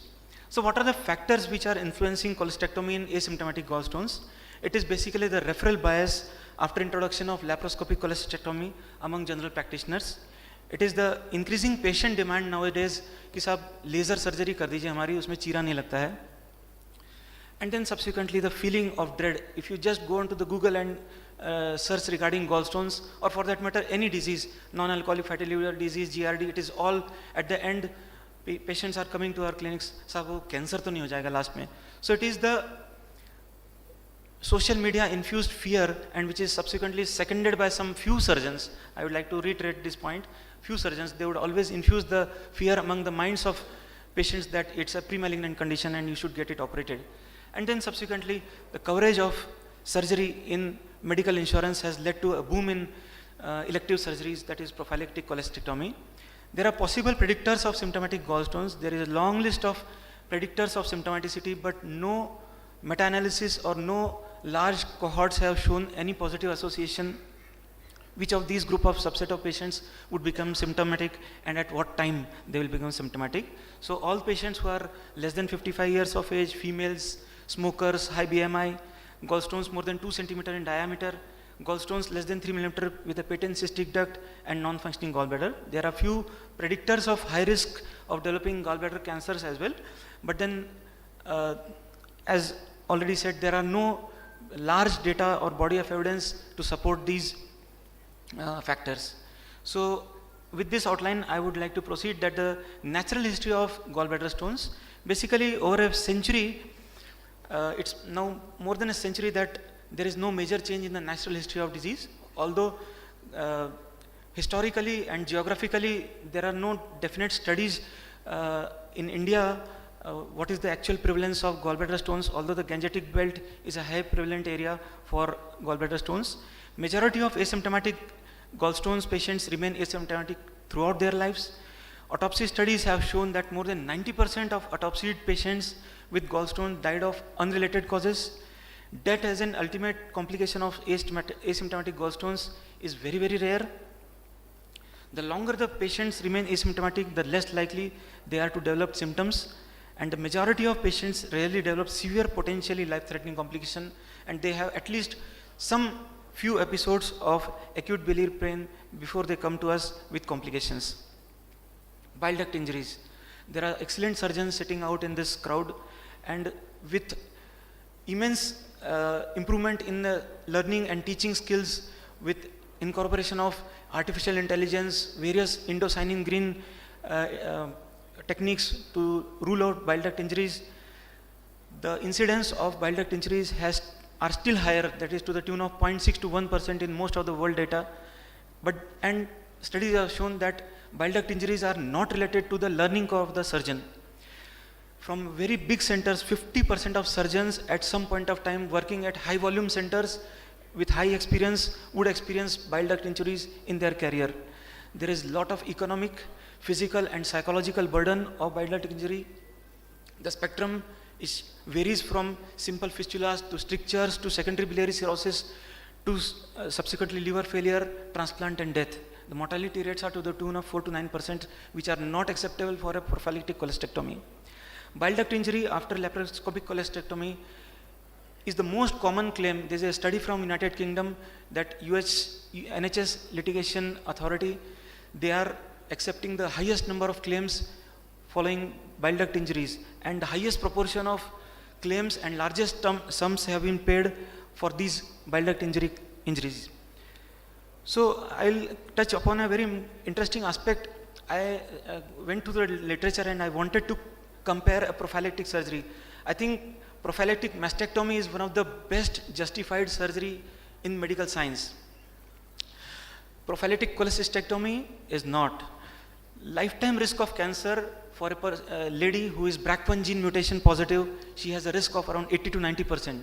The 20 years cumulative risk of cancer is very, very high for cholecystectomy, for mastectomy, as compared to only 0.1 to 1.5% for cholecystectomy. The quality of life adjusted years are very, very low in prophylactic cholecystectomy. The cost of surveillance of breast cancer would be somewhere around $35,000, and for a prophylactic mastectomy it is $36,000. So it's very imperative to go for a prophylactic mastectomy. On the contrary, spending $15,000, which comes to somewhere around 25 lakhs rupees of Indian currency, is not justified. There are various changes in the gut microbiome following cholecystectomy, and various studies have shown that there is decreased gut microbiota diversity in patients who have cholecystectomy. There is reduced Faecalibacterium bacteria, which is a beneficial bacteria. There is decreased short chain fatty acid production, which subsequently leads to a pro-inflammatory microbiome, and there is increased incidence of opportunistic pathogens. A very interesting study by Zhang et al., which involved 10 cohorts with more than 5 lakhs patients in this study. They have shown that there is increased incidence of colorectal cancer post-cholecystectomy because of DNA damage and increased gene mutagenicity. There is increased lipopolysaccharide synthesis, and they found that hepatic metastasis was more common in post-cholecystectomy syndrome with colorectal cancer. There are huge financial consequences of healthcare system as well. Studies have shown that private health insurance played a key factor in the overwhelming healthcare expenditure in various studies. A study from America has shown that there was almost a 10% increase in elective surgeries post-expansion and inclusion of laparoscopic cholecystectomy prophylactically. Post-cholecystectomy syndrome, which again has a big umbrella under it, has a prevalence of around 47%. There are varied presentations, and it accounts for around 35% of PCS. I would be with my surgeon colleagues, just 1 minute, with my surgeon colleagues that yeah, they have very difficult times in doing a very, very difficult inflamed scarred gallbladder, but no meta-analysis has yet proven this assumption. There are various absolute indications for prophylactic cholecystectomy. Professor Loya, who was my teacher, he used to tell us porcelain gallbladder is an absolute indication for, but there are only very limited now indications for an absolute prophylactic cholecystectomy. They are sickle cell disease, hereditary spherocytosis, heart transplant patient, even non-hepatic transplants, they are not candidates for prophylactic cholecystectomy. Individuals who are going for a space expedition or remote expeditions, they are neuroendocrine tumors and patients on somatostatin analogs. So there are various relative indications I would like to skip. Again, I would like to skip. All the parent bodies and scientific societies, NIH, EASL, Cochrane database, SAGES, SAT, and even ISPBA, they also don't say that you should do prophylactic cholecystectomy. There are certain justified indications for discussion regarding laparoscopic cholecystectomy, which I also feel from depth of my heart. Multiple small gallbladder stones less than 1 centimeter, solitarily large gallstones more than 1 centimeter, gallbladder sludge occupying more than 50% of the gallbladder volume, and a fit older patient with high stone burden to prevent further anesthesia complications. So I would like to conclude, medical community should not make a blanket policy of advising cholecystectomy to every patient of gallstones. In high risk and emotionally justified profiles, I can discuss some emotionally justified profiles on this forum if time permits. A careful discussion with these patients regarding cholecystectomy should be offered to minimize the likelihood of morbidity and complications. Disclosure of material information is essential for a reasonable patient to make an informed choice of prophylactic cholecystectomy. We are living in an era of litigations, so we should stick to guidelines to be safe in the court of law. Thank you so much. Ajit, now you can come on the stage so we can have some debatable questions. I have a feeling that this question, asymptomatic gallstones, will always remain. But Atul has narrowed down and he has said that yes, there is a subgroup where asymptomatic gallstones should be operated. That is one. So now we know that some of the asymptomatic gallstones should be operated. Second, as Ajit said, I feel, who is silent? That should be very carefully asked in the history. Is it the patient? Is it a stone? And we should also know the natural history of gallstones, why gallstones form. It is not only super saturation of bile, but also reduced function of the gallbladder. And once a stone forms, in some time the gallbladder stops functioning. So now you have a scenario where you have a proven pathology of a non-functioning organ, which you know. And on the other hand, we also know in our clinical practice that we do a lot of invasive diagnostic procedures just based on the history where we don't know there is any pathology. To give you an example, IBS-like symptom when we do colonoscopy, which also has got some complication rate. So I think it has to be very carefully debated and thought by the physician, and physician should also give the data to the patient who seems to be having a asymptomatic gallstone, that what is the probability of getting complication and what is the probability of developing a cancer.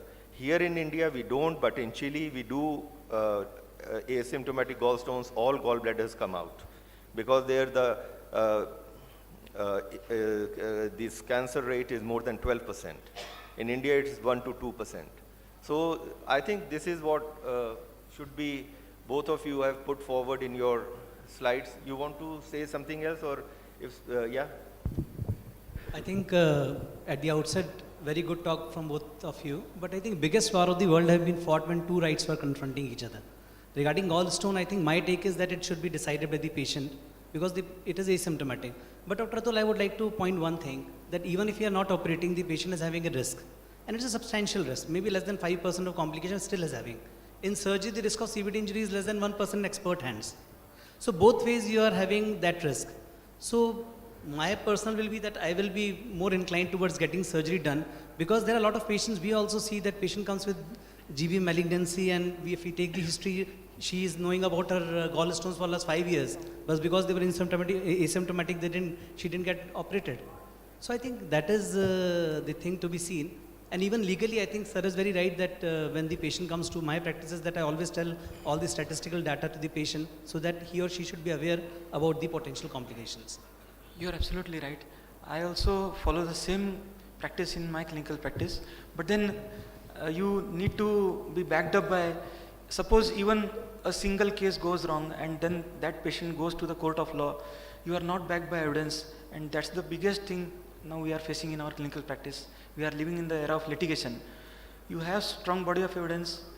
There is a very small margin between asymptomaticity and asymptomaticity. So it's basically a matter of semantics when to, like just few days back, a young lady, IT engineer, she came to my clinic and she said me, sir, मेरी माताजी pancreatitis से उनकी death हो गई थी, मेरी अभी शादी हुई, I want to become pregnant and I also have got multiple 6 mm stones. So, and she has no symptoms, she has just got married. So these are certain issues wherein you are speechless, there are no guidelines, these are grey areas, you cannot speak and to tell what to do. Sir, great debate, but I have a question for Dr. Shende sir. As Vashne sir also pointed out that even in IBS, colonoscopy has its own problems. I will go one step ahead because we all know that polyps, colonic polyps, they are pre-malignant conditions, and we know that they causes 5 to 10% more malignancy. They will convert into malignancy, and there is a very clear-cut surveillance program that above 50 years everybody has to go for colonoscopy. We know that colonoscopy in general population will have some complication, and we know that colorectal cancer can be decreased if we do polypectomy. Now, if I want to translate this data into this condition, because it is also having the same situation that it is asymptomatic gallstone, but we know that inflammation and ultimately will lead more incidence of carcinoma gallbladder, and we know that carcinoma gallbladder is very bad. You put it in another way that a young lady came and it is very difficult to define, but you know, patients are coming to us with fatty liver. And they are asking, you have not treated me because it can cause cirrhosis and cancer. Now this is again a problem. And regarding natural history and cost and benefit ratio, we always try to translate from Western data. But in India, we know there is some different. Lean fatty liver we are saying, and we say in Ganges belt that with gallstones there are high incidence of cancer. And we all know that, although you said that symptom decreases with time, but we all know that malignancy increases with time. Yeah, you are right, Dr. Arvind, but then these surveillance programs which are run in America for surveillance of colorectal cancer, they also have big cost issues behind them. And then the surveillance systems for gallbladder cancer monitoring in case of polyps of gallbladder, they are also not very, means they are not justified, and no study has shown a very strong association like GB, there is a GB rat system.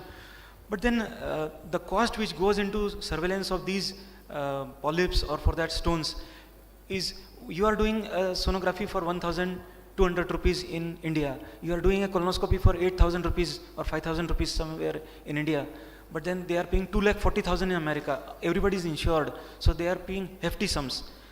So at some point of time I feel that the surveillance programs, they are also to be minimized and can be standardized. No, as far as this issue is concerned of colorectal cancer, let me tell you, the incidence of polyps is certainly much more higher in Western societies compared to our place. There the incidence of CRC is also very high. Our colorectal cancers probably follow a different kind of a pathway. Now the thing is, management of colorectal cancer is now becoming almost molecular, and a precision medicine is now coming into this. Everyone knows now it's not a simple adenocarcinoma sequence in every patient.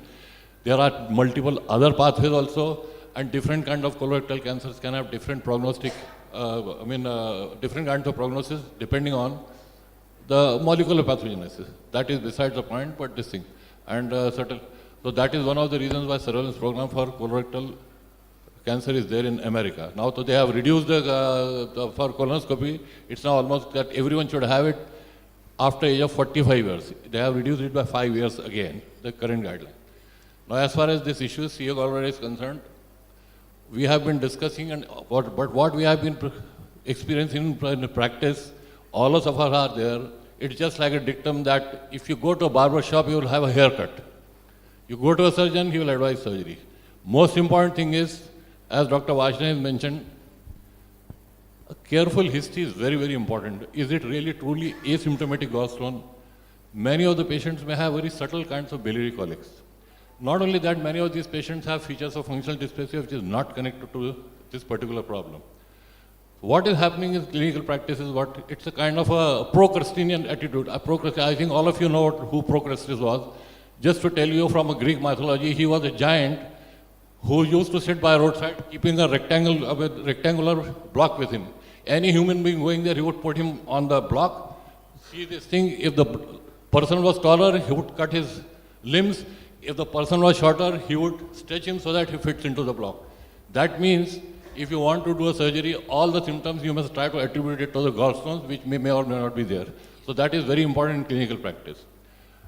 Third thing is there are certain softer indications. There is one area which I certainly would like to say.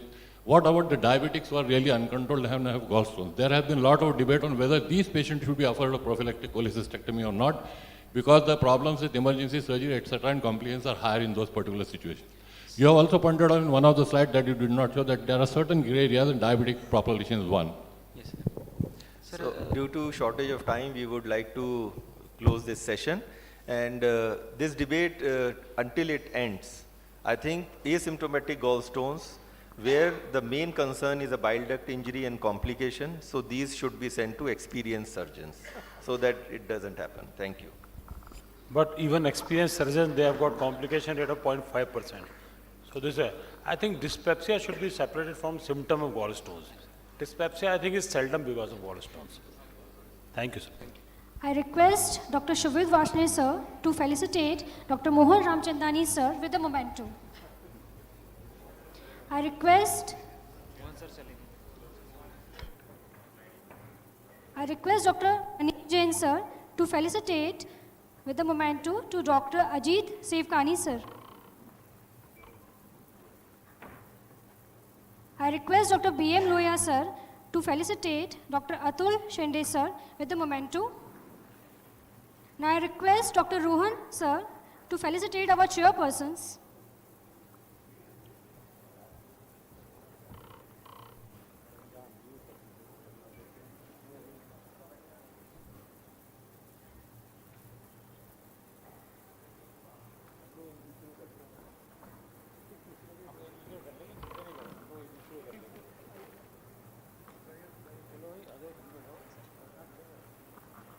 Now for the second session, I request the moderator, Dr. Govind Makharia sir.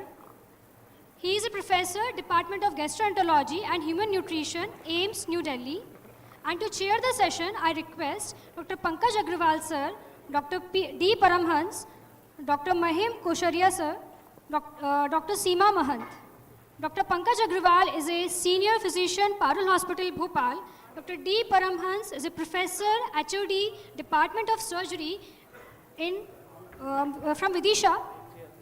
Dr. Mahim Kosharia is a professor in Department of Surgery from GMC Bhopal. Dr. Seema Mahant is a professor and HOD, Chirayu Medical College, Bhopal.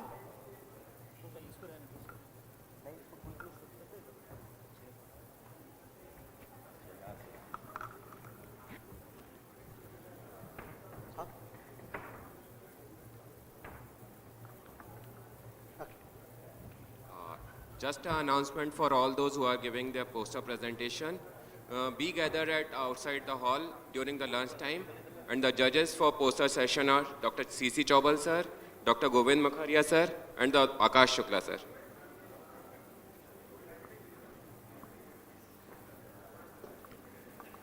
Thank you so very much. We had a wonderful discussion on gallbladder, to operate, not to operate. And let's come to a more simpler problem, abdominal tuberculosis, and it's a very, very common problem. So welcome chairpersons, and let me invite the panel for this panel discussion. Dr. Devendra Singh, Dr. Neeraj Jain, Dr. Simi Dubey,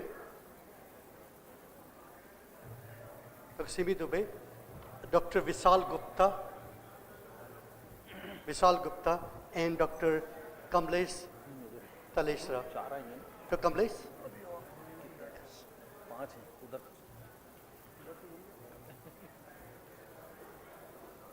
Oh.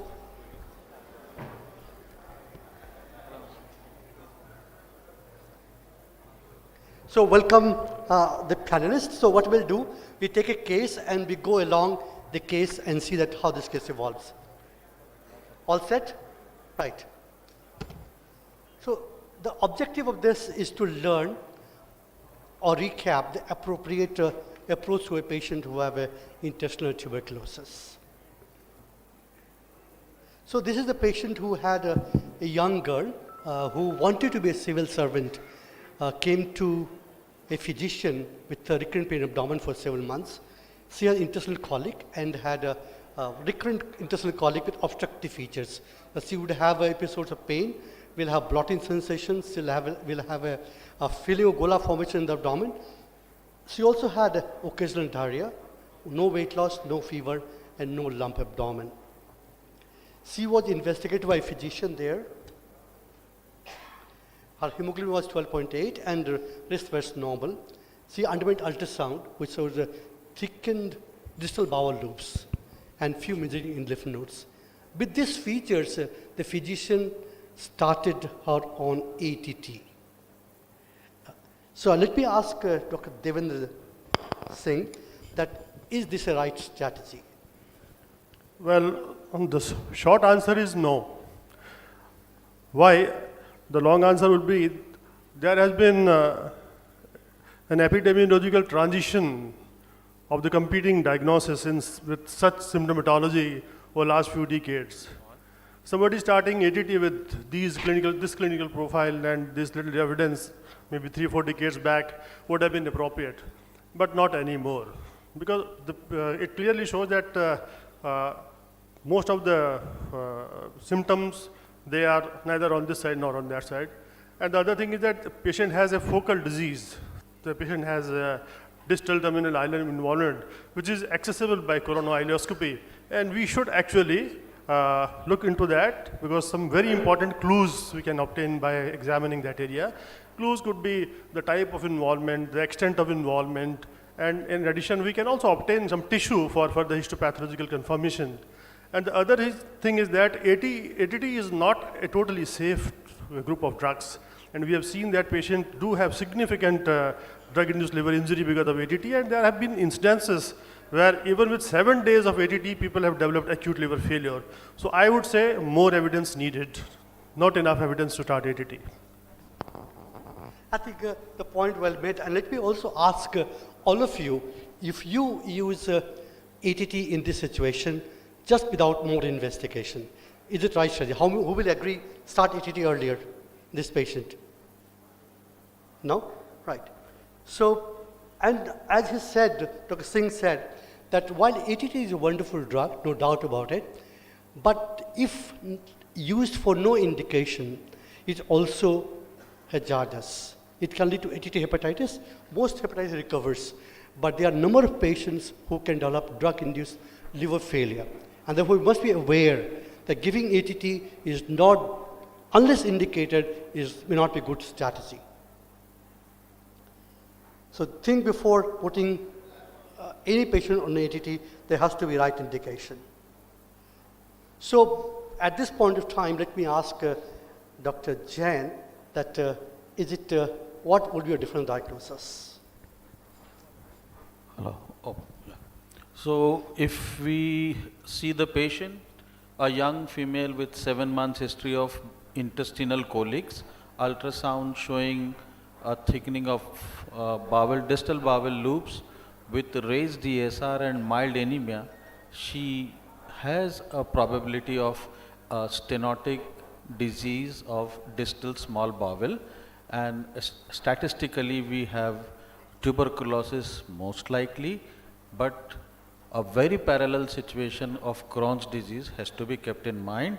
Very rarely, though history is not available, another stenotic disease of small bowel like NSAID enteropathy can also be kept, although history is not available. So Crohn's disease is a parallel diagnosis. Do you want any comment on this at this point of time? Any one of you?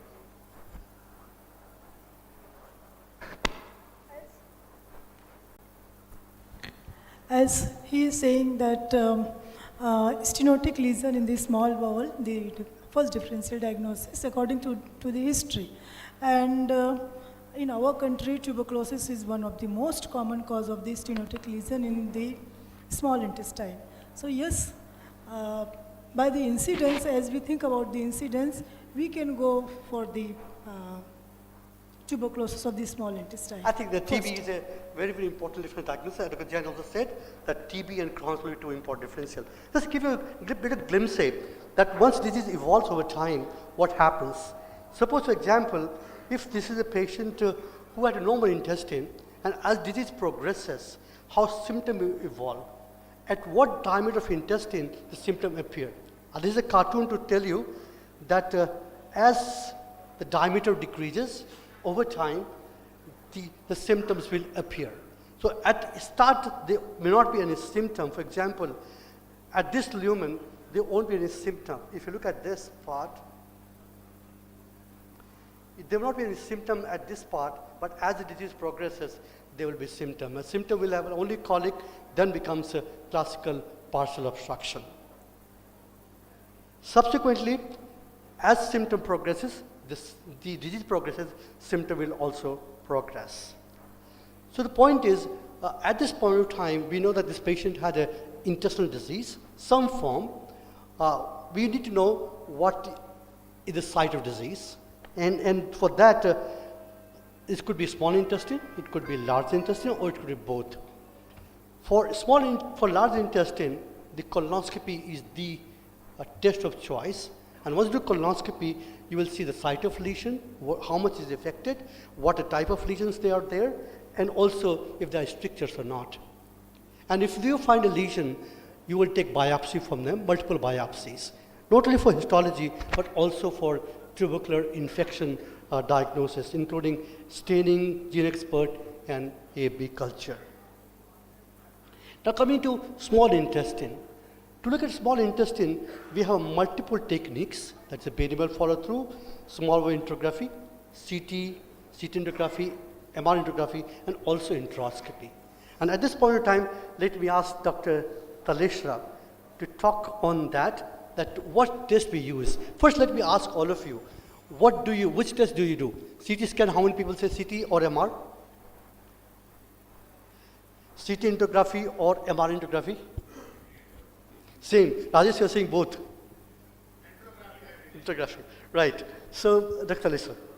Okay, so seeing the options, so right, we start from the BMFT. If we talk about BMFT, so barium meal, that was the study of past. So conventionally we used to do.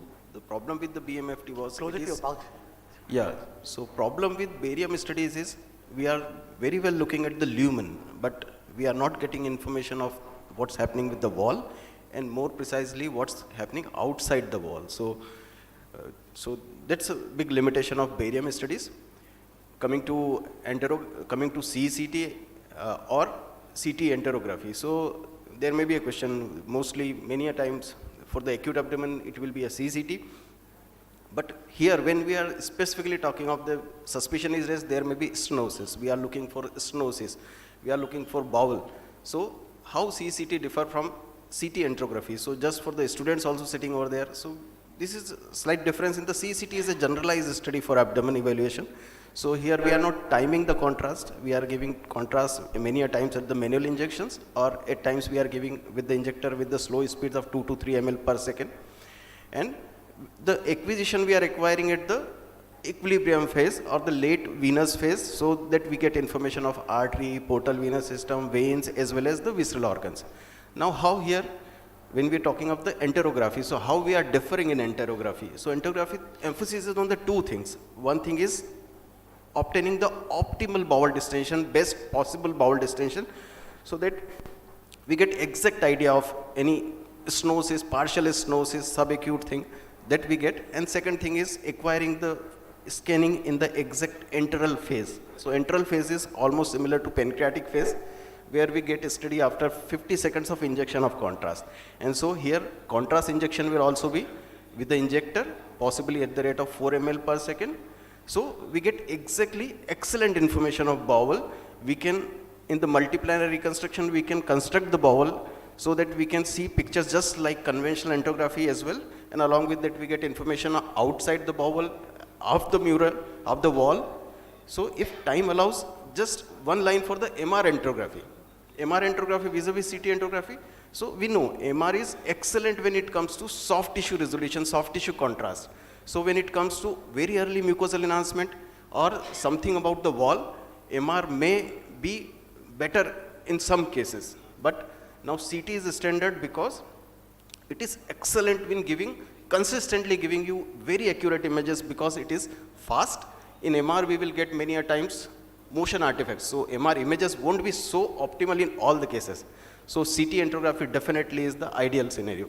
So the point Dr. Kamlesh is making that while we say CT angiography, but most of us practice CT scan. If you think of small intestine disease, what is your idea? You want to know that what is the wall, what is lumen, and what is outside lumen.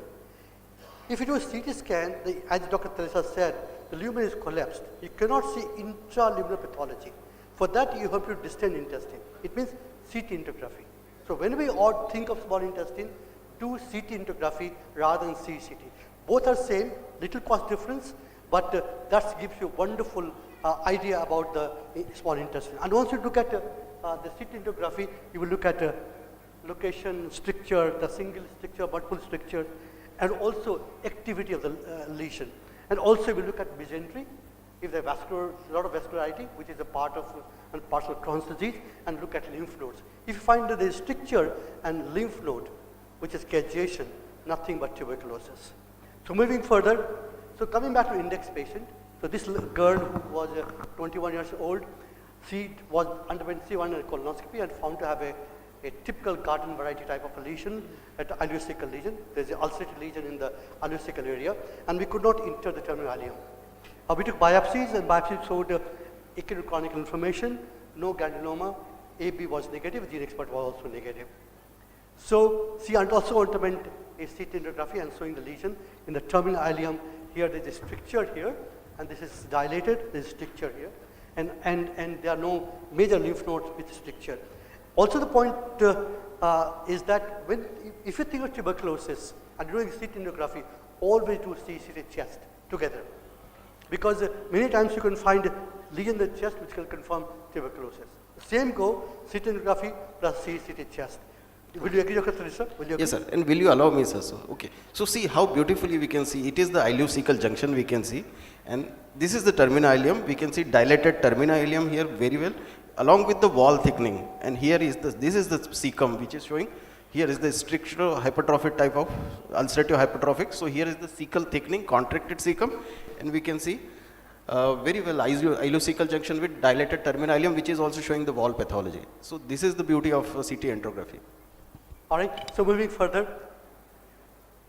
So coming back, somebody put everything together, recurrent pain, abdomen, chronic diarrhea, acute chronic inflammation, ileocecal lesion, lungs normal. So now again back to you, Dr. Singh. Is it TB or Crohn's? What is your take this point of time? Well, with all the available evidences which we have, recurrent abdominal pain, not specific, could be there in either of the cases. So let's take a vote. Yeah. TB, how many people say TB? Crohn's disease? Fantastic. And chairpersons? TB? Right. So a lot of people say TB and some say Crohn's disease. Okay, all right. Chronic diarrhea, of course, favors IBD because diarrhea is more common in Crohn's disease. Anemia, neither here nor there. Low albumin can be seen in about 40% of patients. Ulceroconstrictive lesion in IC area, of course, it favors tuberculosis more. Because once ileocecal valve is involved, and only tuberculosis will involve either side of the valve and will cause significant stricture formation, which doesn't happen in Crohn's disease. Acute and chronic inflammation can be found in both. We have not seen granulomas. Had there been granulomas, maybe an ISC would have been a little more informative. Well, that is not there since granulomas were not there, so we don't have access to that. AFB negative, gene expert negative takes the balance away from tuberculosis but doesn't completely rules out tuberculosis. Again, extent unifocal involvement favors tuberculosis. Normal lungs, well, In intestinal tuberculosis, in about good 30-40% of cases, lungs can be normal even on CT scan. So we have an ulceroconstrictive disease involving ileocecal area. If you take all those considerations together, the balance tilts in favor of intestinal tuberculosis, but we have no conclusive evidence certainly. Perfect. So the question comes as a part of academic that they want to differentiate TB or Crohn's. So let me go through how do you differentiate, and Sanjay wanted me to emphasize this point, that in a given practice, if it's TB or Crohn's, how do you differentiate? So there are 5 things: clinical, endoscopy and histology, imaging, microbiological test, and trial of ATT. So look at it one by one. This is a good study to show that if you look at those who are red marked here, they are more common in tuberculosis, and the green ones are in Crohn's disease. There's no difference. There's a lot of overlap. Nothing tells you this is TB or Crohn's because they both occur in both disorders, except for extraintestinal manifestation. If they are there, it tells you this is a Crohn's disease. And also, diarrhea is uncommon in tuberculosis. If there's a diarrhea and pain abdomen, then likely to be Crohn's disease. So if you put these clinical features, chronic diarrhea, hematochezia, perineal disease, and extraintestinal manifestation, they all favor Crohn's disease. Further, look at extent of disease. TB is generally unifocal. It's not multifocal. Crohn's is multifocal. It can involve any part of GI tract. But tuberculosis can involve any part also, but mostly ileocecal region, but it can also involve jejunum or even ileum, but they are unifocal, 1 or 2 lesions. Crohn's can have multiple lesions. Again, type of lesions, if you have long ulcers, they are nothing but Crohn's disease, right? And if you have multifocal lesion, then this suggests again Crohn's disease. So if you add to the list, if you have a multifocal lesion, you have a longitudinal ulcers, you have cobblestoning, they suggest Crohn's disease. Further, if you look at histology, the most important in histology is if there is a cageation. If a granuloma with cageation, nothing but tuberculosis. Otherwise, there is a lot of overlap. So further, if you look at radiology, again, the point we discussed with Dr. Lesha earlier, that the lesion, what confirms Crohn's, if the stricture which is long stricture, Crohn's disease, short stricture could be tubercular. Crohn's can also have a short stricture. If you have a vascularity, if there is a Coombs sign positive, it suggests this is a Crohn's disease. Coombs sign means what? Is the mesentery is inflamed, and that's what big Crohn's disease. And if there are lymph nodes and if they are cageated, nothing but tuberculosis. So putting them together, again in the same list, if you have long involvement, Crohn's disease. If we have a necrotic lymph node and lung involvement, then this is a tuberculosis. So if you do all of these together, we are able to make a diagnosis in about 50 to 70% of patients. And rest, we are even indecisive, what we call indeterminate. We cannot say this is TB, we cannot say this is Crohn's disease. And in that situation, what you will do, that if you cannot differentiate TB and Crohn's, then there are recommendations, and we recommend that you give a trial of ATT. Why ATT? Because ATT is a finite treatment, 6 months. Crohn's disease is a lifelong. So before we say Crohn's disease, you must be convinced. It's not about stopping treatment 6 months down the line. It is going to be lifelong.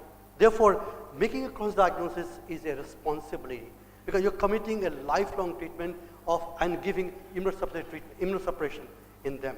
Therefore, if you have a doubt, treat with ATT and look for response. And if you look for response, if there is a 6 months down the line, the mucosal healing, if there are ulcers which healed, this is tuberculosis, for sure. It doesn't heal, then most likely Crohn's disease.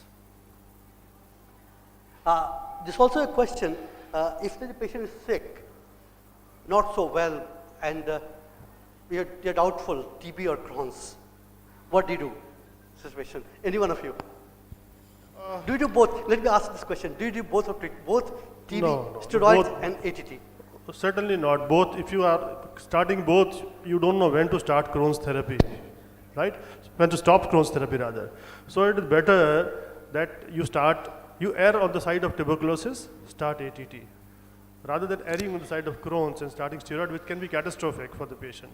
So erring on the side of tuberculosis is better, and one should start therapeutic trial of ATT. Certainly, we as a clinician, we want patient to get better, therefore we get tempted that we give both steroid and ATT together. It's not a good strategy. Because if we respond, you do not know, and lesions heal, you do not know at 6 months, the lesions heal because of a drug, ATT, or because of a Crohn's treatment. Therefore, never combine these two together. So back to patient. So he was, what was the diagnosis we talked about? This is likely tubercular. But in tuberculosis, we'll say this is presumptive. It's not confirmed. Confirmed, we say once we find causation or we find any form of tubercular bacilli, either on the gene expert or on the culture. We call it presumptive diagnosis. So certainly we'll give him ATT, do you agree?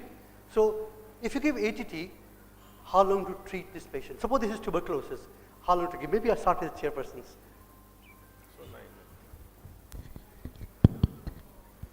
I think we should start with 4 drugs. 4 drugs, yeah, for first 2 months initial phase, and see the response.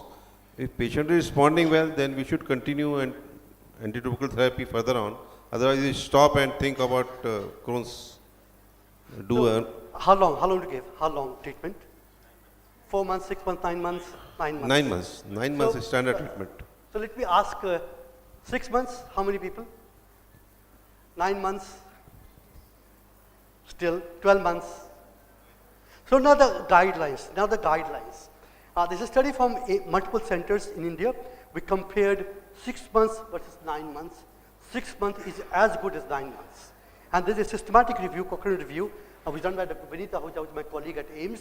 And he also showed in 3 studies, a systematic review, that 6 months is equal to 9 months. And that led to index guidelines, which is a guideline by RNTCP, suggesting that how long to treat extrapulmonary tuberculosis, and GI tuberculosis is 6 months. It's our recommendation. Now 6 months is good enough then to give 9 months therapy. Unless you need to do for 9 months on exceptional situation. But for abdominal tuberculosis, both peritoneal and intestinal, 6 months is as good as 9 months. Other thing was, I wanted to highlight one other point. This is the way I write prescription. But more important, I want to highlight that once you write ATT, many physicians write a combination treatment, multiple combination treatment, where the dose may be inadequate. The patient requires 600 rifampicin, why you give him 450? Because most multiple drug combination or FDCs are 450 milligram. Her weight is 60 kgs or more than 45 kgs, you'll have to give 600 milligrams. So proper dosing will be relevant. Any role of steroid? Well, certainly no role of steroids in abdominal tuberculosis. Little role could be there in peritoneal, but that is also very poor quality of evidence. So overall, again, index guidelines, only central tuberculosis and serous tuberculosis, steroids, otherwise nowhere else steroids are recommended. And so we go to, so once you give an ATT, 4 weeks later, she developed symptoms of nausea, vomiting, raised ALT, AST. So this is a typical ATT hepatitis, right? So now let me ask Dr. Jain that how would you modify treatment, and or maybe ask the panel, how do you modify treatment and how do you treat this patient? If patient is developing ATT-induced hepatitis, first of all, we have to stop the 2 drugs. Initially, pyrazinamide and rifampicin should be stopped immediately, and Isonex should also be stopped. Patient should be, will see for 15 days after stopping, only ethambutol should be continued, and later on evaluate, and then you can reinduce one drug. If patient doesn't deteriorate, then we can continue with those drugs. So you will stop all hepatotoxic drugs like rifampicin, INS, PJD, and give alternative medicine. Almost 10% of people will develop ATT hepatitis. Majority will recover, but some can lead to acute liver failure. One need to be careful about that. So once you have an ATT hepatitis now resolved, the question is, how would you reintroduce? 1 by 1 drug or or drug together, or you build up the dose. Since there's no time, so I'll just give you an outcome study. This study done at AIMS, and it shows that either you, after ALT has improved, hepatitis has got clear, then either you give all drugs together, or drug one by one, or build the dose, all are equal. The chance of post-ATT recurrence is equal in all three. So you can follow any of the regimen. So other one important special question, this patient developed ATT hepatitis. It took 2 months to restart treatment. The question is, what is my timelines now? Dr. Simi, will you take this question? So actually we have to consider that 2 months as the treatment has been interrupted. So that should be added for the treatment. So now the treatment which was planned for 6 months is actually now becomes 8 months, because we have to consider that part also. So again we have to consider the 4 drugs treatment, 2 months intensive phase with all the 4 drugs, and then the 4 months is the continuation phase with the 3 drugs. Perfect. I think it's wonderful. What I want to say here, that once you decide treatment, right duration, that this drug will go till this date, particular date. So always remembers that what you call deprescribing or stop order. This is stop order. As the right prescription, there is also a stop order. Stop my treatment on a particular day. True? After say 2 drugs or 3 or 4 drugs like. So what Dr. Simi said, that you add these 2 months to 6 months. So they become, total use becomes 8 months. So she continued 6 months and 2 months of ATT. Now, she did well, symptoms got better. So would you do any more test, or she's fine? Dr. Singh. She got better at 6 months. Well, or total 8 months. The basic premise on which ATT was started was not very definite, since we started empirical ATT treatment, and we know that good 40% of cases of Crohn's disease will also show some response, clinical response to ATT. So we cannot sit idle. Ideally, we should evaluate, do a repeat colonoscopy and see healing of the lesions. And the healing, symptomatic improvement will not go hand in hand with the mucosal healing if patient has Crohn's disease. But if patient has tuberculosis, the mucosa will be completely healed by 6 months' time. So the point again, what Dr. Singh says, that if diagnosis is not clear from the very beginning, that presumptive diagnosis, we did a different diagnosis, it's always good to re-image, re-see the patient, the lesion have healed or not. Because we said that TB and Crohn's go hand by hand. So we are not sure this is Crohn's or not. So healing of lesion will confirm. We call it therapeutic trial of ATT. It's not empirical trial. It's a therapeutic trial. It's as both diagnosis and for treatment. At 6 months, she has healing of lesions. So therefore, last one, if she responds to ATT and lesions heal, we call it definite TB now. Earlier it was presumptive, now we call it definite TB. So after treatment, she had multiple episodes of pain abdominicate. She remained well, but after treatment, she had multiple episodes of intestinal colic. So we know that after any intestinal inflammation will heal with fibrosis. The scar will persist. There's a lumen will be stricture. Earlier it was believed that most TB heals and no stricture, but it's not true. Almost 2/3 patient will have a definite stricture in the small intestine. And so what do you do in this situation?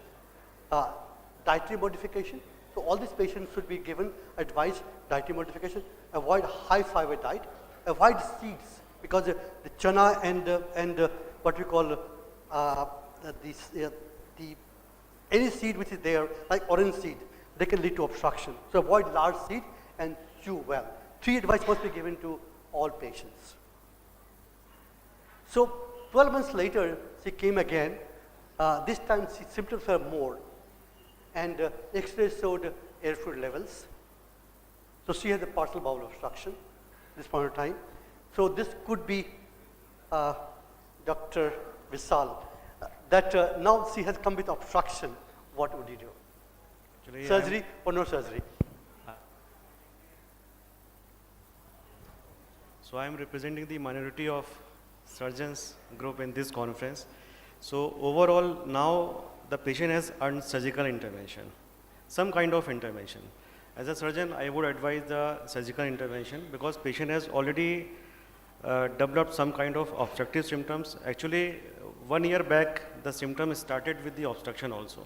The patient had recurrent intestinal colic, and we had the ulcer-stricturing lesion in the ileocecal area. We have given the presumptive trial of ATT, and diagnosis was not very clear, although we assume that patient had responded to ATT and now that patient has developed obstructive symptoms. So at present, patient has earned surgery. When to go for surgery, it is a different matter because patient is now having partial bowel obstruction. Patient needs conservative management, imaging. Patient respond to the conservative management, then we can go for the elective surgery. Maybe after a repeat colonoscopy for the assessment of that lesion, you can take the biopsy, you can assess it for the healing or restriction. If patient does not respond to the conservative management, at this stage, patient may require urgent or emergent surgical intervention. Absolutely. So what's it had, she was put on conservative management and she recovered this time also. The point is, this girl had multiple episodes of intestinal colic and now obstruction. So the point Dr. Vishal said that you can operate, you can resect this lesion and fantastic. But question is, can we do more to it? Something non-invasive, less invasive. Like for example, endoscopic balloon dilatation. The stricture you can dilate with balloon, or there are many other techniques. We will not go in detail of those. So one can also dilate. This is a representation, and this is not a film of this individual, but this some other patient was a stricture, and with through endoscope it was dilated, and this could be one other modality, non-surgical, a modality to take care of these post-inflammatory strictures. So I can skip some of these slides because in the event of time. So coming back to surgery, that if stricture is large length, then one can do surgery in these patients. Just want to make one point. I think during the entire course of the disease management, it is better to involve the surgeon from the beginning. Because if you see the entire course of this patient has, there is two different. When is an ulcerative disease, patient presenting with a diarrhea, there may be ulcero-proliferative or ulcero-stricturing disease when the patient also have the obstructive symptoms. So at different stages of treatment, maybe after 1 month or 2 months, so we have to look at the symptoms of the patient. Whether patient is responding to the ATT, patient is developing complication to the ATT, there is what is the compliance of the patient. Sometimes what happens that they are continuing with the ATT, at the same time they continue to vomit. They are not able to tolerate the normal diet. So we have to assess the overall picture of the patient before deciding on the fact that we should continue with the ATT or we should intervene with some kind of intervention. So it is better to involve the surgeon from the beginning, especially if there is a obstructive kind of symptoms, not just ulcerative with a diarrhea predominant symptoms. So that is just my one message I want to convey, that with obstructive symptoms, it is better to involve with the surgeon during the course of the treatment. I think people will agree with that, anybody who has a intestinal stricture, if you are using as a multidisciplinary team, it's always fantastic. Like for example, for Crohn's disease, it's always good to have a multidisciplinary approach. So it's for tuberculosis. Any question at this point of time?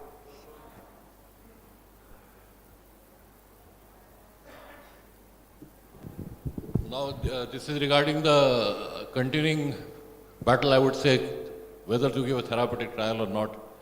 As Devendra has already mentioned, what is our policy usually if you are starting antitubercular treatment where the things are not very clear? The so-called therapeutic trial you should not give.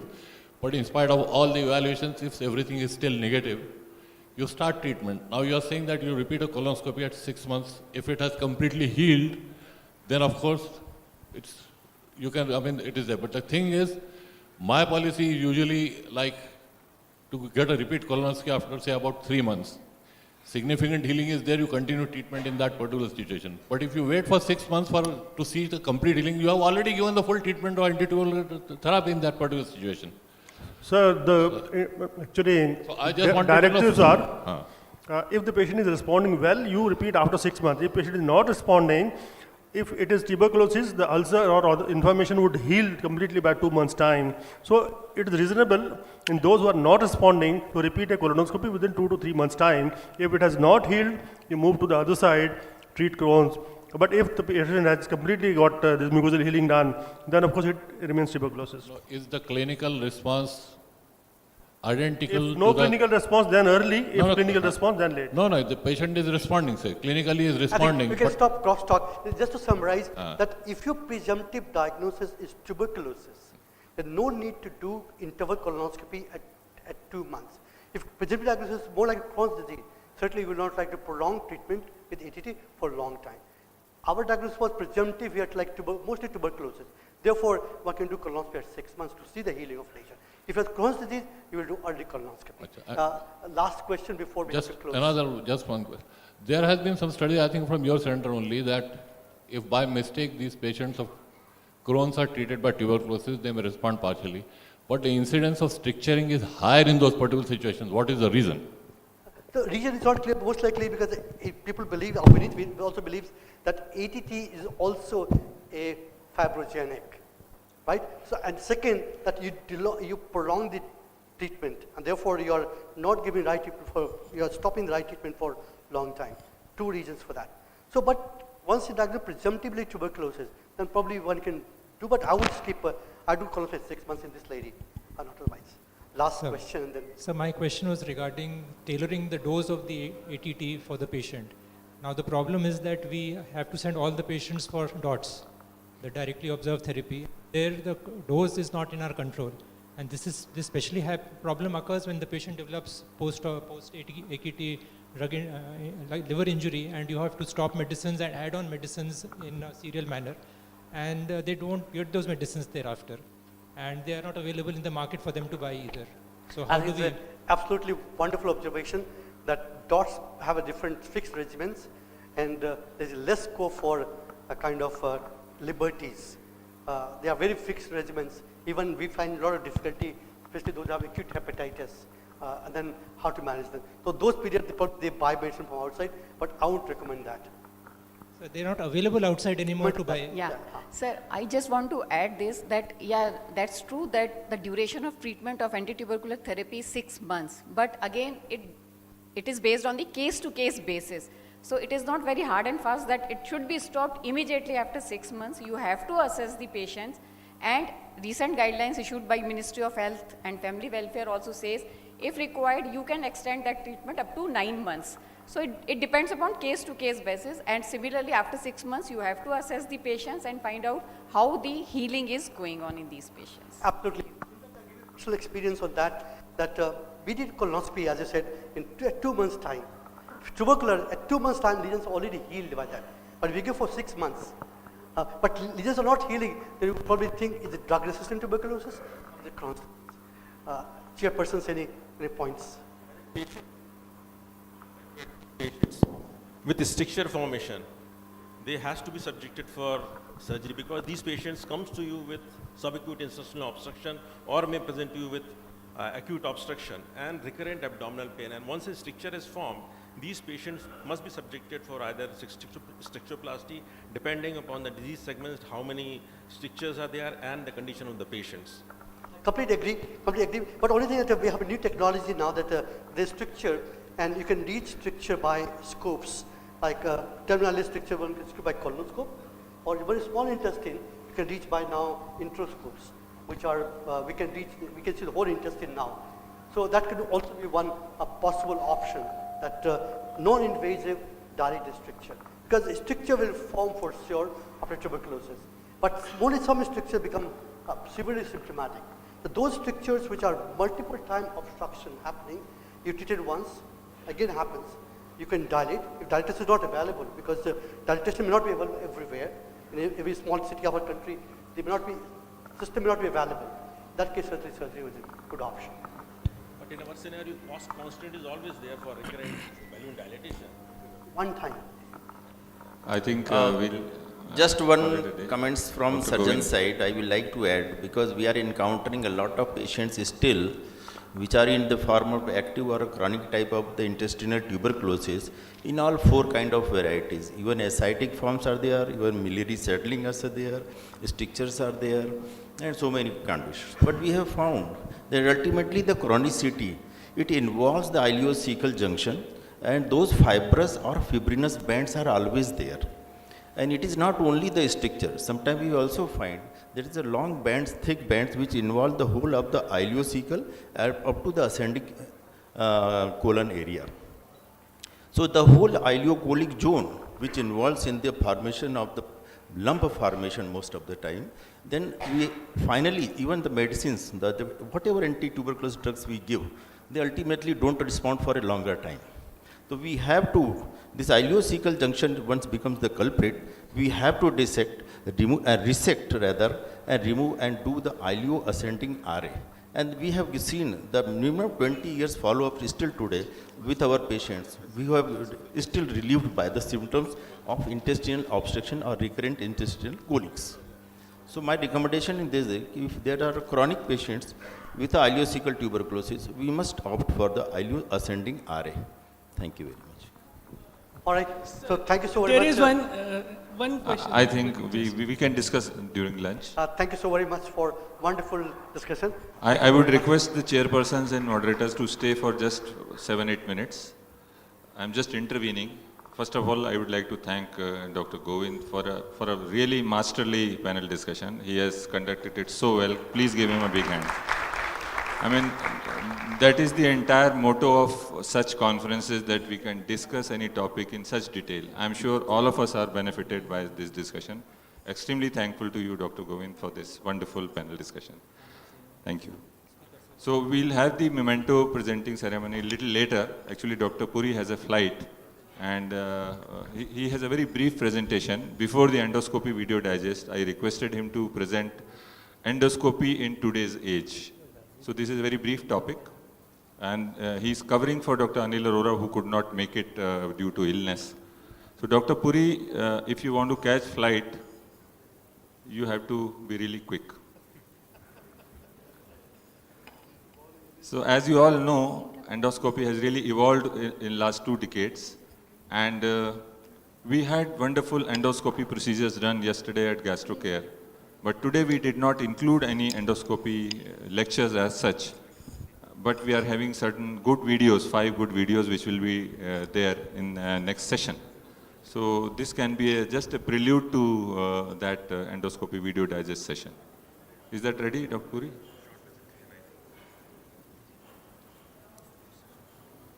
So I'll just briefly introduce Dr. Rajesh Puri. Is a consultant gastroenterologist and interventional endoscopist at Medanta Medicity, Delhi, Gurgaon. And his main area of interest is endoscopic ultrasound and related procedures.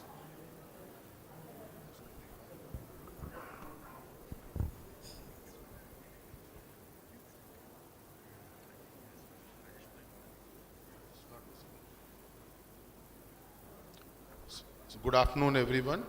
Would like to thank for inviting me, Dr. Sanjay, and I will present my presentation in a very short period of the time.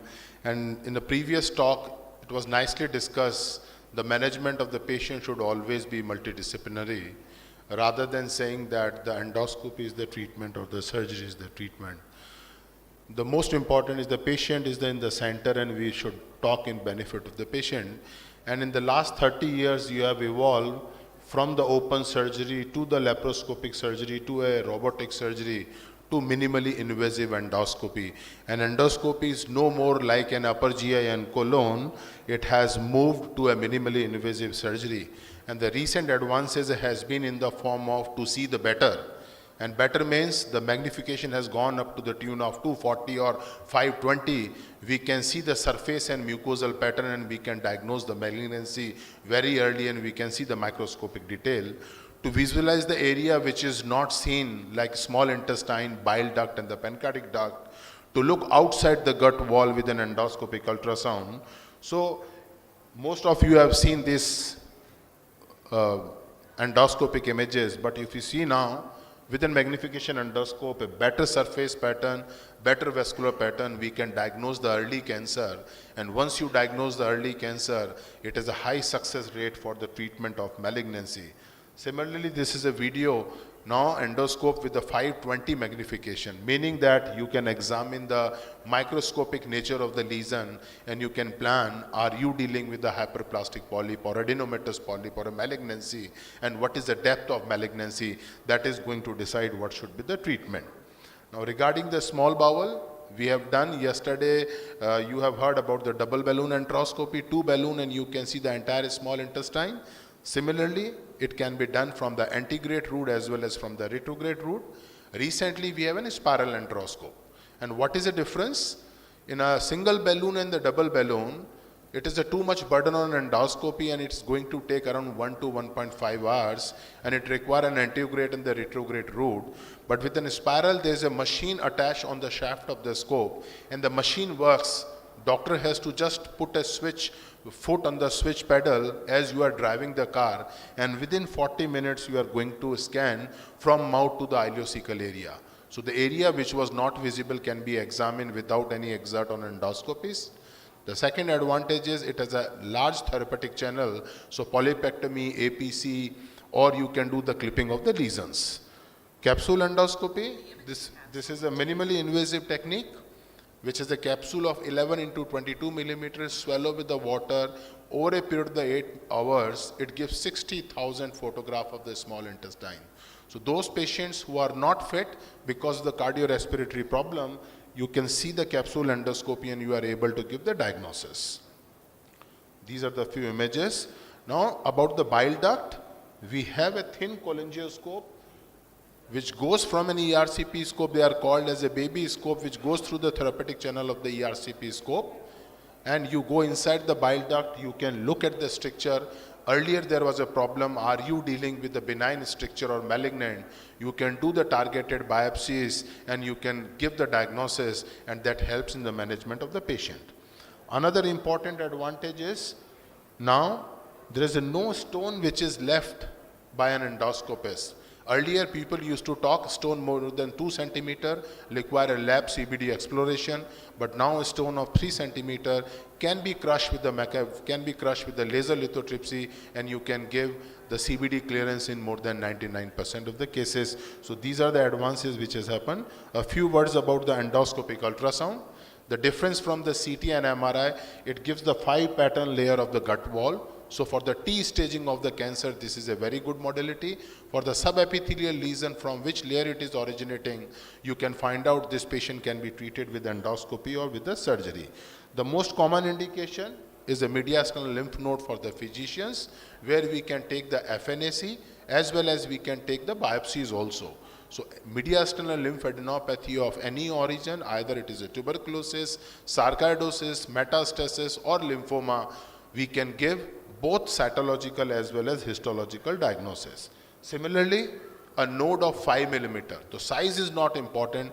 Even a node of 5 millimeter can be taken with the help of EUS guided. The diagnostic accuracy of EUS guided FNAC from the periluminal lymph node is more than 95%. Now, for the staging of the staging of the GI gut cancer, esophagus, stomach, as I told, for the T staging, this is the only modality which is available. When we talk about the pancreatic fluid collections, we have discussed in the Mohan paper, somebody was talking about endoscopy versus percutaneous. This is going to take 4 minutes. So any periluminal collection, which is a wall of necrosis, you can do with the help of endoscopic ultrasound, and you can do the drainage of the wall of pancreatic necrosis. Is a daycare procedure, no scar, no external drain on the patient. Similarly, EUS guided gallbladder drainage or the gastrojejunostomy, especially those patients are sick. I'm not saying all patients should go for the gallbladder drainage. It should be done by surgery, but in a patient who is in ICU, cannot be done, and patient don't require a percutaneous drain, or gastrojejunostomy is an invasive procedure. With the help of endoscopy, again we have a lumen opposing stent, and which is going to take 8 to 10 minutes, and you can do the EUS guided gastrojejunostomy, especially those patients who has an advanced malignancy. Earlier you have heard about the biliary drainage with the help of ERCP. But because of any reason, either you are not able to cannulate, or papilla is not accessible either because of gastric outlet obstruction or because of altered anatomy, you can do the EUS guided biliary drainage. It can be done from the duodenum, it can be done from the stomach through the transhepatic route. So this is one of the example. Patient has a gastric outlet obstruction. We changed the scope from ERCP to EUS, and it shows it was done the choledochoduodenostomy. If patient has an altered anatomy, you can do the hepaticogastrostomy also. So the biliary drainage is also a good option. Patient who is terminally sick, has a pain in a patient of upper GI cancers, has a significant pain not responding with the analgesia. Earlier we do a radiological guidance celiac plexus block, but here under visual guidance you can do the celiac plexus neurolysis. Over the scope, our clips are available for the massive bleed or endoscopically induced perforation. You can do the closure of this, so you hardly require the surgical intervention. We have a third space endoscopy. Yesterday we did the 3 procedure, that is POEM.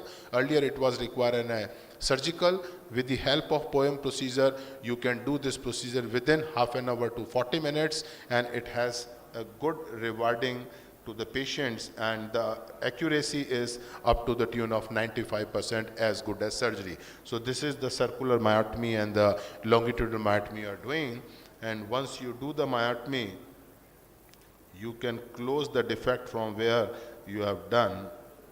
So this is the clip closer from where you have done the entry. So third space endoscopy, especially for the subepithelial lesion, motility disorder, it is a good technique.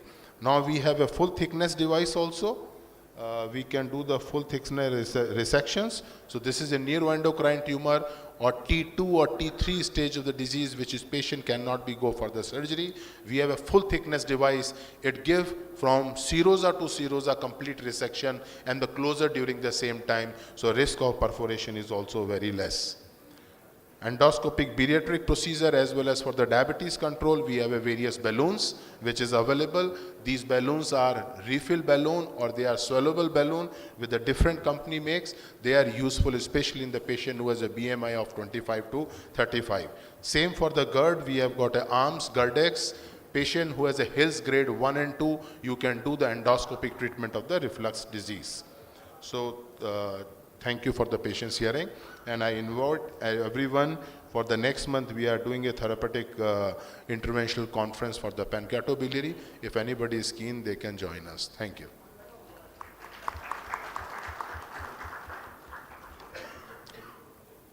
That was wonderful, and in fact that is almost like a glimpse of what all procedure we did yesterday.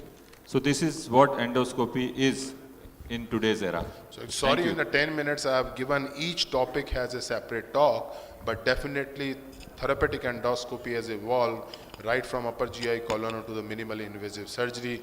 We are doing the therapeutic endoscopic procedure, treatment of cancer, biliary drainage, pancreatic duct drainage, third space endoscopy. Thank you. Thank you. Ria, you can carry out the Yeah. memento felicitation. I request Dr. Pankaj Agrawal sir to felicitate Dr. Neeraj Jain sir with the memento. I request Dr. D. Paramhans sir to felicitate Dr. Simmi Dubey ma'am with the memento. I request Dr. Mahim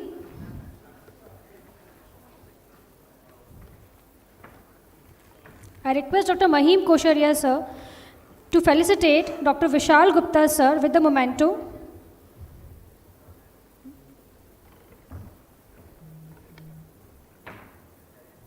I request Dr. Seema Mahant ma'am to felicitate Dr. Kamlesh Talesra sir with the memento.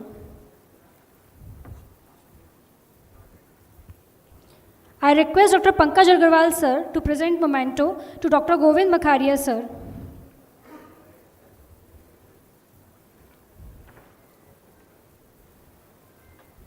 I request Dr. Naveen sir to felicitate our chairpersons for the session.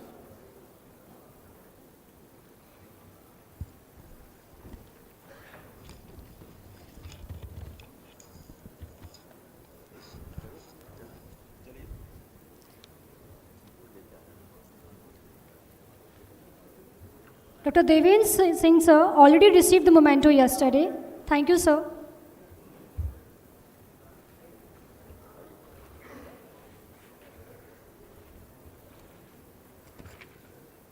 For the next session, Endoscopy Video Digest, I request the judges, Dr. Devendra Singh sir, he is a consultant gastroenterologist from Bilaspur. And second one, Dr. Ajay Jain sir, he is a consultant gastroenterologist from Indore. I welcome the judges.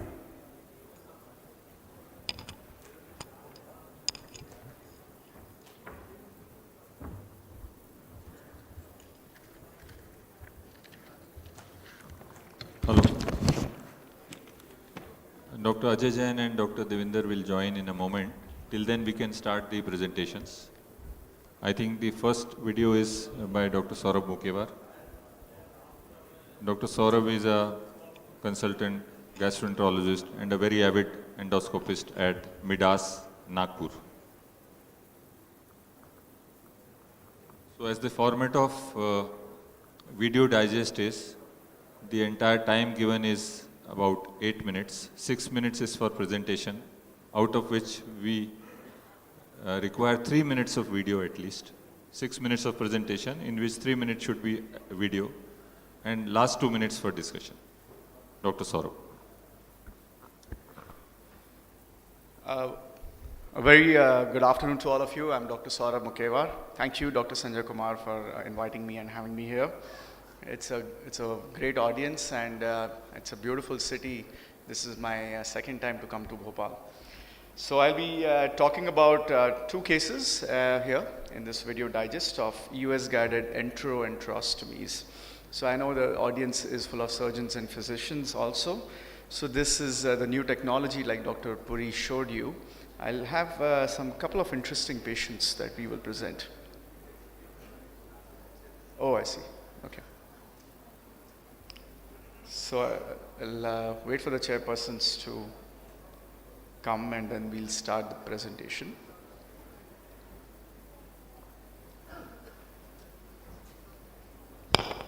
Dr. Ajay coming? Yeah, you can join me.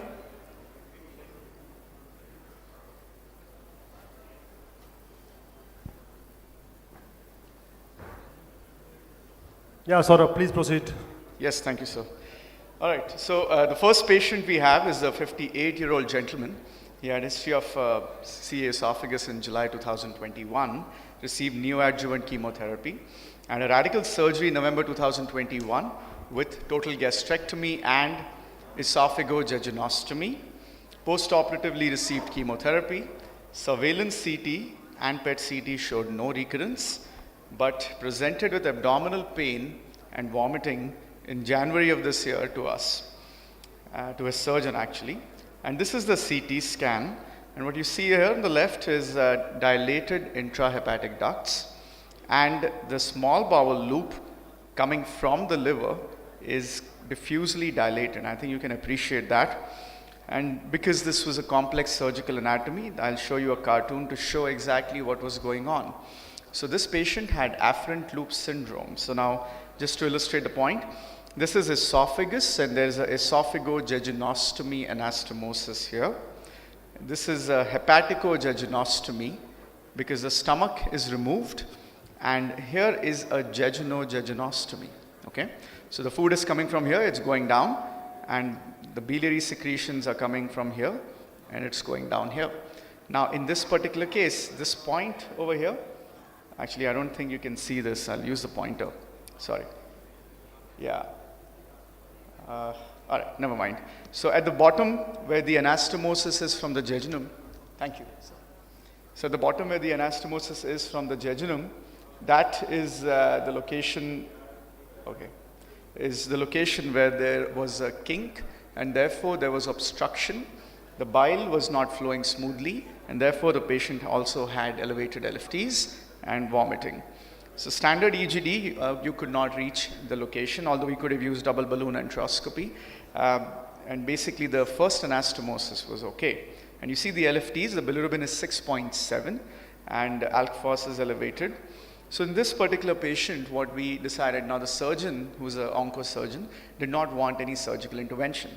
Now when you have an obstructed limb of that sort, and there's no surgical intervention desired with prior chemotherapy and surgeries, we decided to perform a jejunostomy with the help of endoscopic ultrasound. And I'll show you the cartoon to illustrate the point.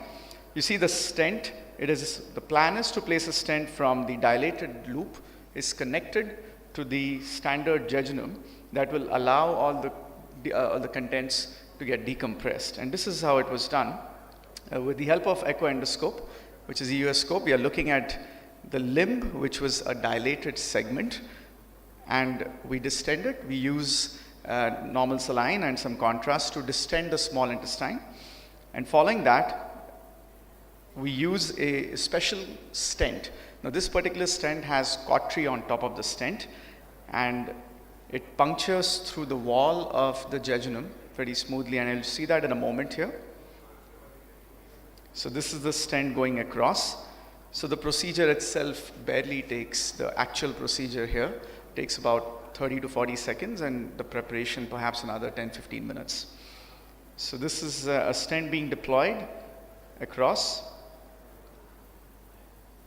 And you see there's a large amount of bilious contents that have come out. So this procedure, post-procedure, you will see there is a metal stent here as you're scrolling down on the CT scan. So this is the metal stent as you see, and it has decompressed that obstructed segment, and we could offer this in a non-surgical manner. Now, this patient had reduction in bilirubin. We faced technical issues in terms of continuous vomiting, as the stent, interestingly, now was blocking the lumen. And here's the endoscope going in. And just to illustrate, sometimes you encounter challenges because the stent was very large and blocking the lumen.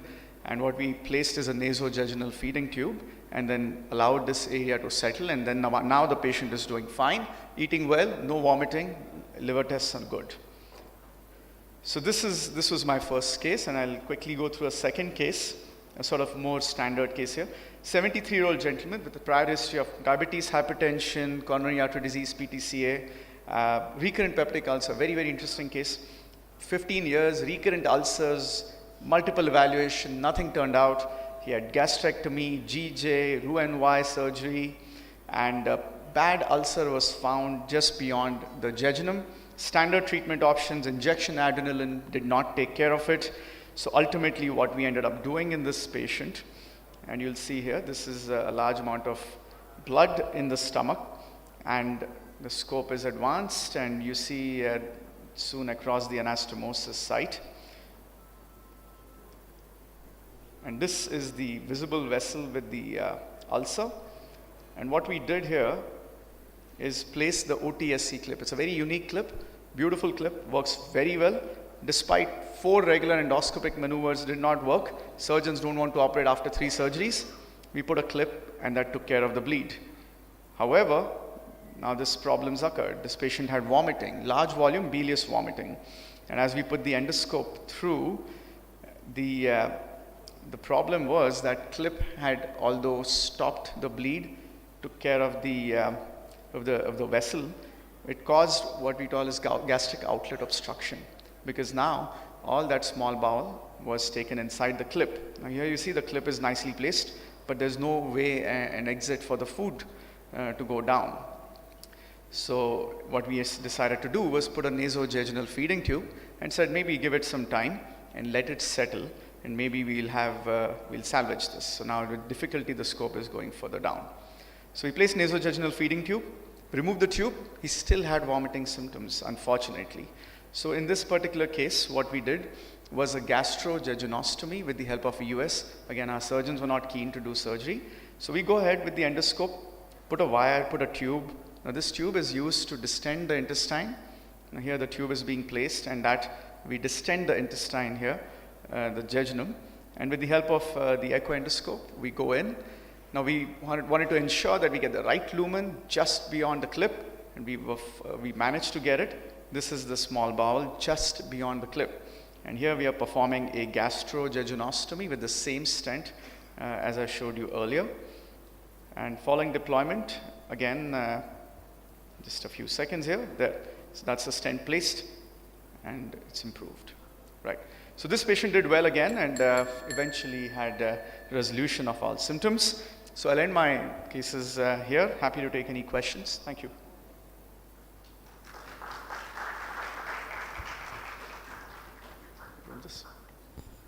Any 2 quick questions from the audience?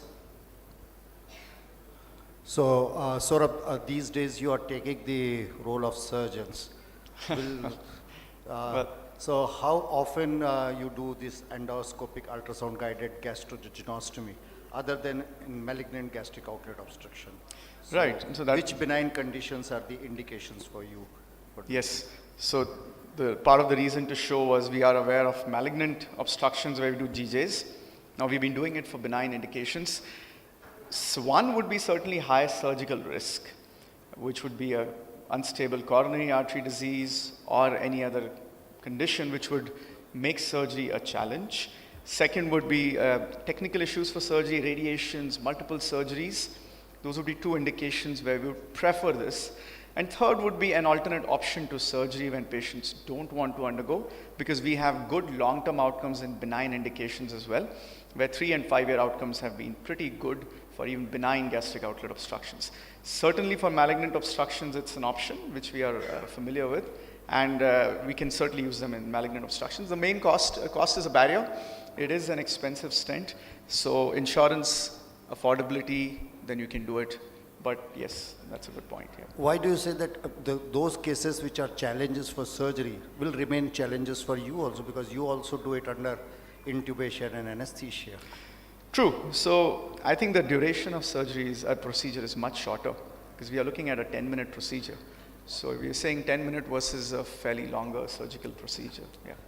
Thank you, Saurabh, for a very nice and innovative presentation. Thank you so much. Thank you. Thank you. The next. Dr. Gandhi, the next video presentation is by Dr. Gandhi from Ahmedabad.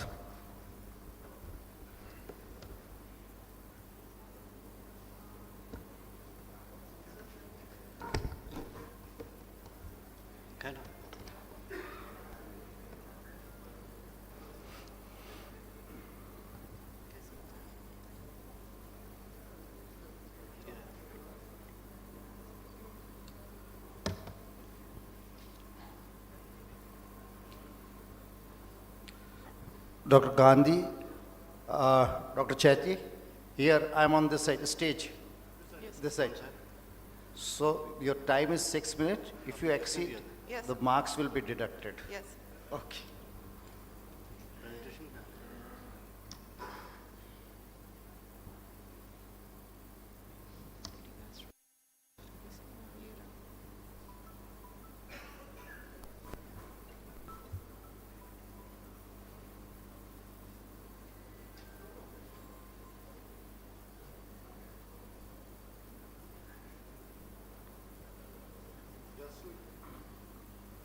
Time.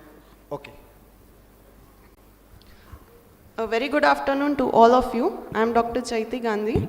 I would like to thank Sanjay sir for giving this opportunity. I am presenting video case on impacted migrated biliary stent removal with cholangioscopy. What different approach we had to use for removal of this stent. So this is a case of 50-year-old female who had presented to us with biliary colic in February 2022. On evaluation, she was found to have GB and CBD stone. She was posted for ERCP and underwent CBD clearance and stenting on 24th of February. After 3 weeks, she underwent lap cholecystectomy, and on 28th of March, she underwent ERCP for stent removal elsewhere. During stent removal, the stent got fragmented and one of the fragment migrated internally. So this is how the stent fragment, the migrated stent fragment looked like on fluoroscopy. Cholecystectomy clips can be noted in C2. So we planned for ERCP and removal of this migrated stent. CBD was cannulated and guide wire was passed across the fragment, along the fragment size. And balloon sweeps were done. Even after multiple balloon sweeps, the stent fragment could not be retrieved and there was minor bleeding that could be seen through the papilla. So we did not do any further procedure and placed a 7 French by 10 centimeter double pigtail biliary stent. Bleeding stopped conservatively with conservative management. There was no further bleeding. Patient was stable and discharged. So after 3 days, patient presented to us with hypotension and anemia with hemoglobin of 6 gram. Urgent CT scan was done, which showed right hepatic artery pseudoaneurysm and hematoma. She was hospitalized and 3 blood transfusions were given. A conventional angiography was done by IR, which showed right hepatic artery pseudoaneurysm. Glue was injected, and post-embolization, there is no filling of pseudoaneurysm or any leak can be seen. So she was asymptomatic thereafter, but again on 15th of April, she presented with mild abdominal pain and altered liver function test. So on fluoro, the previously migrated stent fragment could be seen with glue cast, but the last CBD stent that we had placed had migrated out. So this time we did not go for any balloon sweep or any blind procedure. We started with SPY cholangioscope. We inserted SPY scope into the CBD, and as we progressed further, we could see stricture at CHD level, and the distal end of the migrated stent could be seen through the stricture. Guide wire was passed across the stricture, and over this guide wire, SPY scope was gradually progressed. The distal end of the fragment was somewhere impinging at the CHD stricture that we could not see, and the proximal segment was impinging at the biliary radical. So we used SPY bite forceps to retrieve this stent fragment, but as the stent diameter was big, in spite of multiple efforts, we could not get hold of that stent. So at this point, we had to think of some different procedure to get that thing out. So we introduced laser probe into the CBD, and using 20-watt holmium laser, we started breaking the stent into 2 fragments. With the same settings that we use for breaking the stone, the stent was broken into 2 fragments.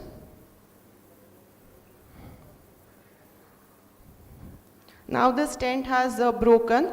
Again we inserted SPY bite, and the distal end of the proximal segment could be held, and we could get that proximal segment out with SPY bite, and as we removed the proximal segment, the distal fragment of the stent automatically came out.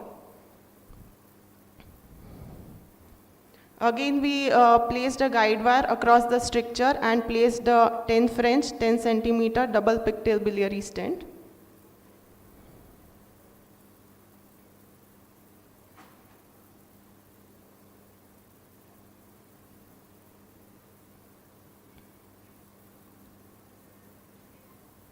So conclusion, cholangioscopy guided removal of internally migrated stent under direct visualization is safe and feasible. Laser can be utilized in impacted stent in special situation, and cholangioscopy will provide light and camera, and with laser action can be taken. Thank you.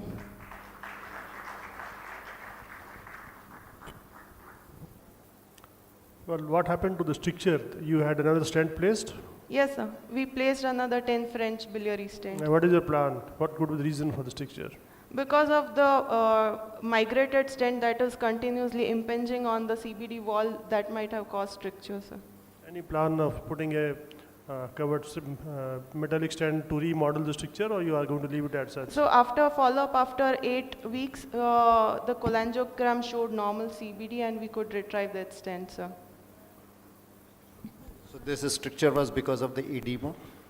Edema or impingement continues, the distal stent fragment that was continuously impinging at the CHD level. And subsequently it did not require any dilatation or anything? No, sir. No, sir. Patient was fine. Any quick question from the house on cholangioscopy? Because this is now a novel method for the migrated stents, whether it is in CBD or in pancreatic duct. Most of us who have cholangioscopies, we try and retrieve it with the help of a SPY bite. So any quick question? Thank you, Dr. Chetty, for a very nice presentation. Thank you so much. So our next video is by Dr. Manoj Lahoti, who is a senior consultant gastroenterologist at Raipur. And he is a senior gastroenterologist with a lot of therapeutic endoscopic work at his center. So he'll be presenting his video for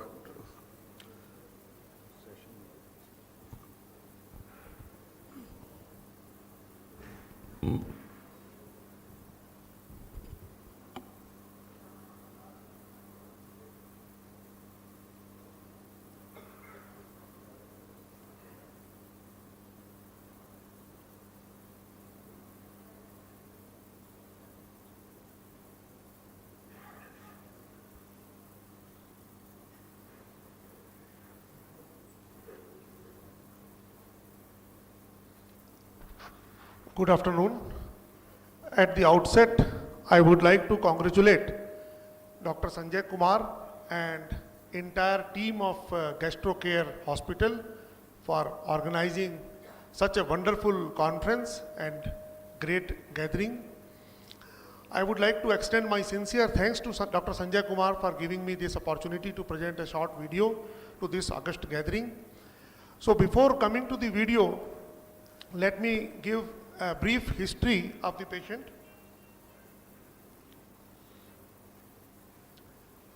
I had seen a patient, 78-year-old lady.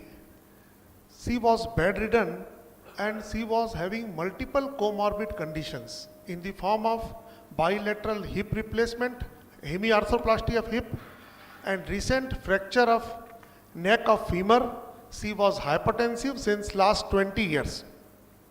She presented to us with right upper quadrant pain, fever with chills, and non-bilious vomiting.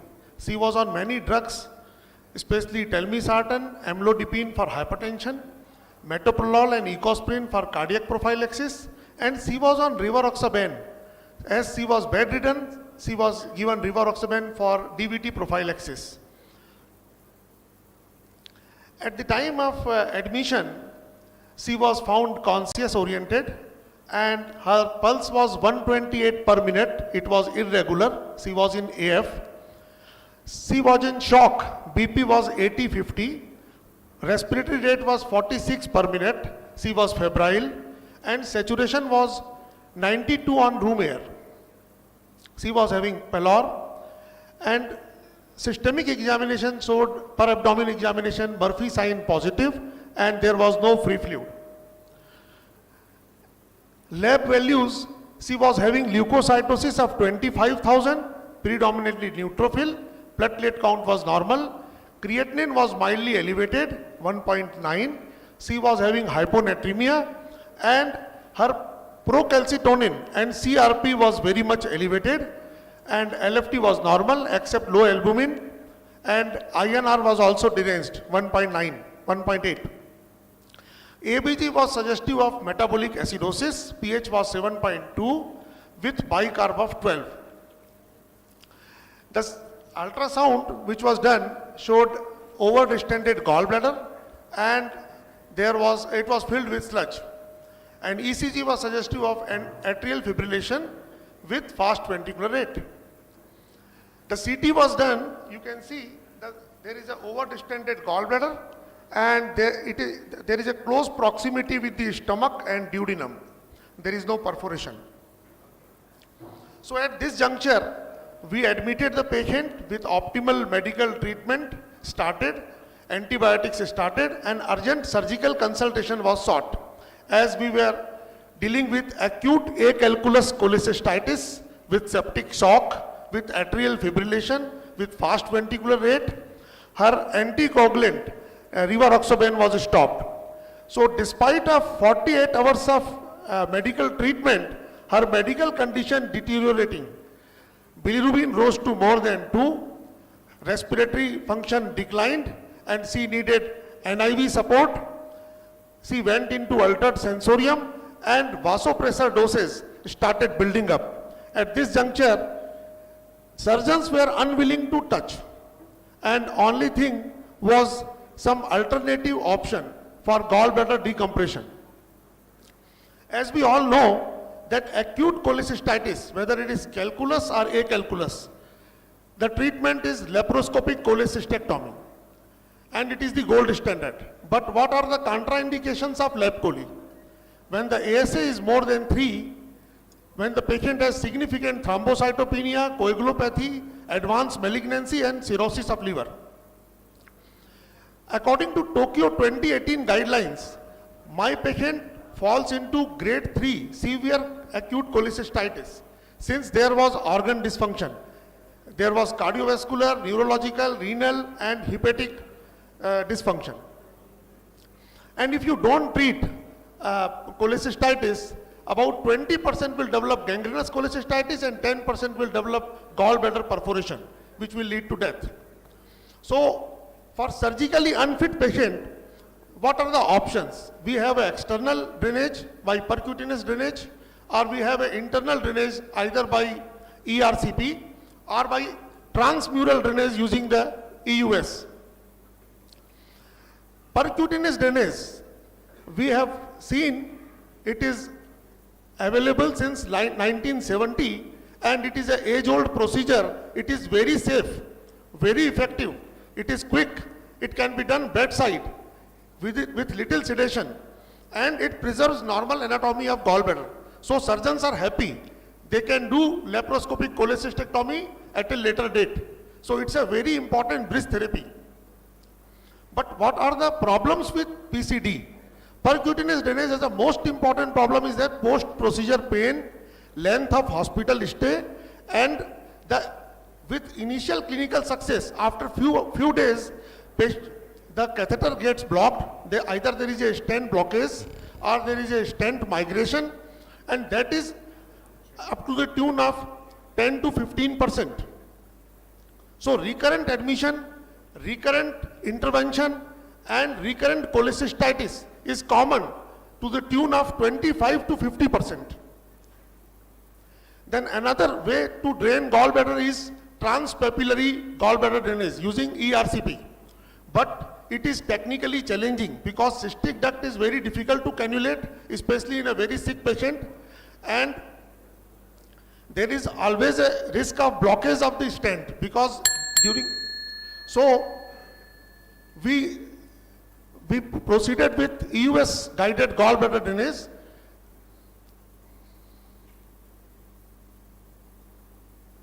This you can see the gallbladder is over distended, and the distance between the gallbladder and the duodenal wall was less than 10 millimeter. So we proceeded with hot exhaust stent from Boston Scientific. It is a cautery enabled lamps which is available in a diameter of 10 millimeter, 15 millimeter and 20 millimeter.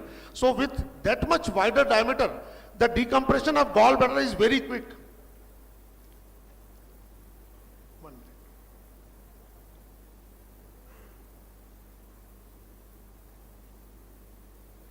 You can see the lamps is being advanced from the duodenal puncture. The distal flanges is deployed under endoscopic guidance, EUS guidance, and the proximal flanges is deployed using the endoscopic guidance. You can see the pus getting drained, and within few minutes only the gallbladder is completely drained, and the total time taken during this procedure was 8 minutes, and the patient improved dramatically. She went to room in 48 hours and she was discharged in 7 days time. So what are the advantages of EUS gallbladder drainage? It's an internal drainage, and technically and clinically it is better than percutaneous drainage, and the risk of recurrent cholecystitis is less. But the problem with the EUS guided gallbladder drainage is it is to be done in the high volume center. It is not available everywhere, and it is expensive stent, and in presence of ascites and coagulopathy there is a technical challenges. So when you see the so I will come with the take home message. So EUS guided gallbladder drainage is one of the promising tool to treat acute cholecystitis in surgically unfit patient. It is not only a bridge therapy, but it could serve as a destination therapy also. If the patient is having comorbid condition and comorbid condition is not going to get reversed, one can offer LAMPS guided gallbladder drainage. Thank you. Thank you, Manoj. Thanks for the elaborate presentation. Now we invite the next presenter, Dr. Bhagwan Thakur, to come up. To remind you, Bhagwan, the allotted time is 6 minutes, and if you go beyond that, you lose some marks.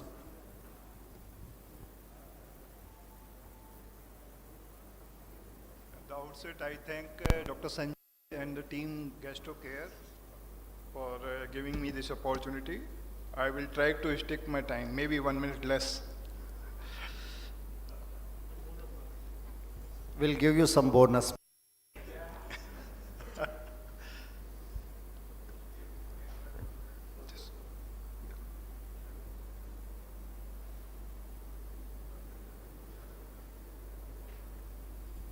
Bhagwan, you can have deal with Sanjay Kumar, na? For every extra minute you save, he will give you an additional something. Is this coming?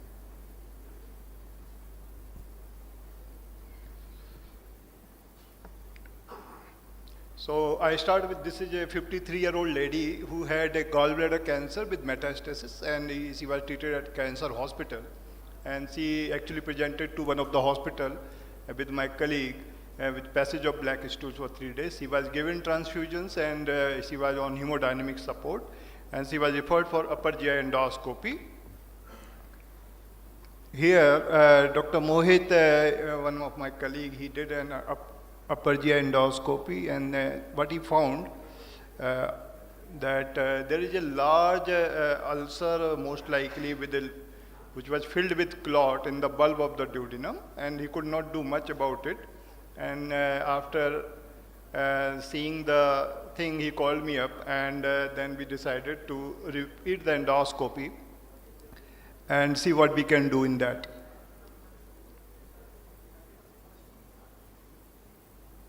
So the first diagnosis was duodenal ulcer with clots, and plan was to do some endoscopy. And we had this something in mind, we could clip or we could do something. So we did a repeat endoscopy. In repeat endoscopy, what we see, there is a better vision with the clot, not much of a liquid material, only a solid clot is visible. And then we went ahead with the OTC clip, and we did a lot of sucking of the clots, and then finally what we got, that this is not an ulcer, but a big choledocystoduodenal fistulous opening.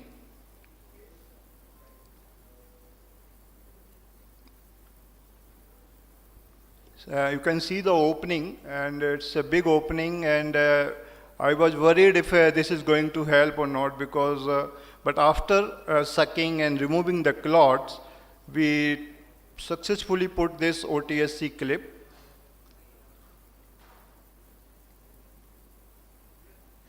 After a lot of suction, I'm just trying to come out.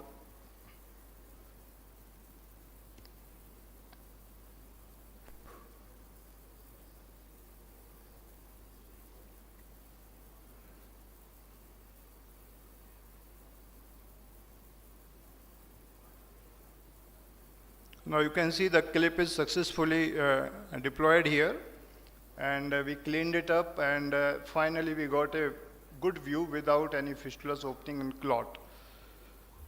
So this was basically a CA gallbladder which was causing spontaneous cholecystoduodenal fistula with the bleeding. The patient stabilized post-endotherapy, no recurrent bleed, and the patient was discharged. Last follow-up is about 3 months back. The case was done in June, I think June or May, and she did not have any recurrent bleed. So cancers causing CAGB, including, they cause approximately 4% of spontaneous CDF. Presentation with GI bleed is very rare. Bleeding may be caused by tumor erosion of a branch of cystic artery or gastroduodenal artery. Endoscopic management may be successful with the newer clips, and in case of failure, surgery remains the only option, but patient was not stable and advanced malignancy, so nobody was willing to do. Upper GI bleeding in GB cancer is rare. Endotherapy may be challenging at times, and newer tools may be helpful. Thank you. Thank you, Bhagwan. Any quick question from the house? So while applying the clip, did you find any other difficulty? Were you little worried that you will be able to put the clip successfully or not? Yeah, absolutely. When I saw this for the first time, I tried that I should call a surgeon. But because the diameter of the fistula was looking more compared to the OTSC diameter which we had, it was 15 millimeter. But then after removing the clot, we could actually see the exact diameter. And then I had some confidence that probably it will be placed properly. Did you anticipate any jaundice post clipping in this patient? Because this was a spontaneous fistula and maybe the drainage site for the bile. No. And since then, patient has no jaundice. No problem. In fact, Dr. Mohit told me she came in the month of November, December, after 6 months, and she was doing well. Okay. Have you done a check endoscopy during follow-up? I didn't do personally. Dr. Mohit had done it, and she is okay otherwise. Because there are no symptoms, so there is no specific indication to do it again. Because previously she was actually transfusion dependent. She actually was admitted 3 times for low hemoglobin. Thank you, Bhagwan. Thank you so much. The last presentation is by Dr. Area from GastroCare Hospital, Bhopal. Dr. Mayank, please. By the time Mayank is getting ready, I may announce that the judges will judge you on various points for the video, and the primary the points are that the videos should be very clear, the video recording should be clear, and the timing should be met as desired. It should not exceed, and of course if it is a novel idea, then you get added points. So judges will give us the results, and the prizes will be given during the valedictory session at around 5 p.m. because we are slightly delayed. So probably at 5 we will be announcing prizes.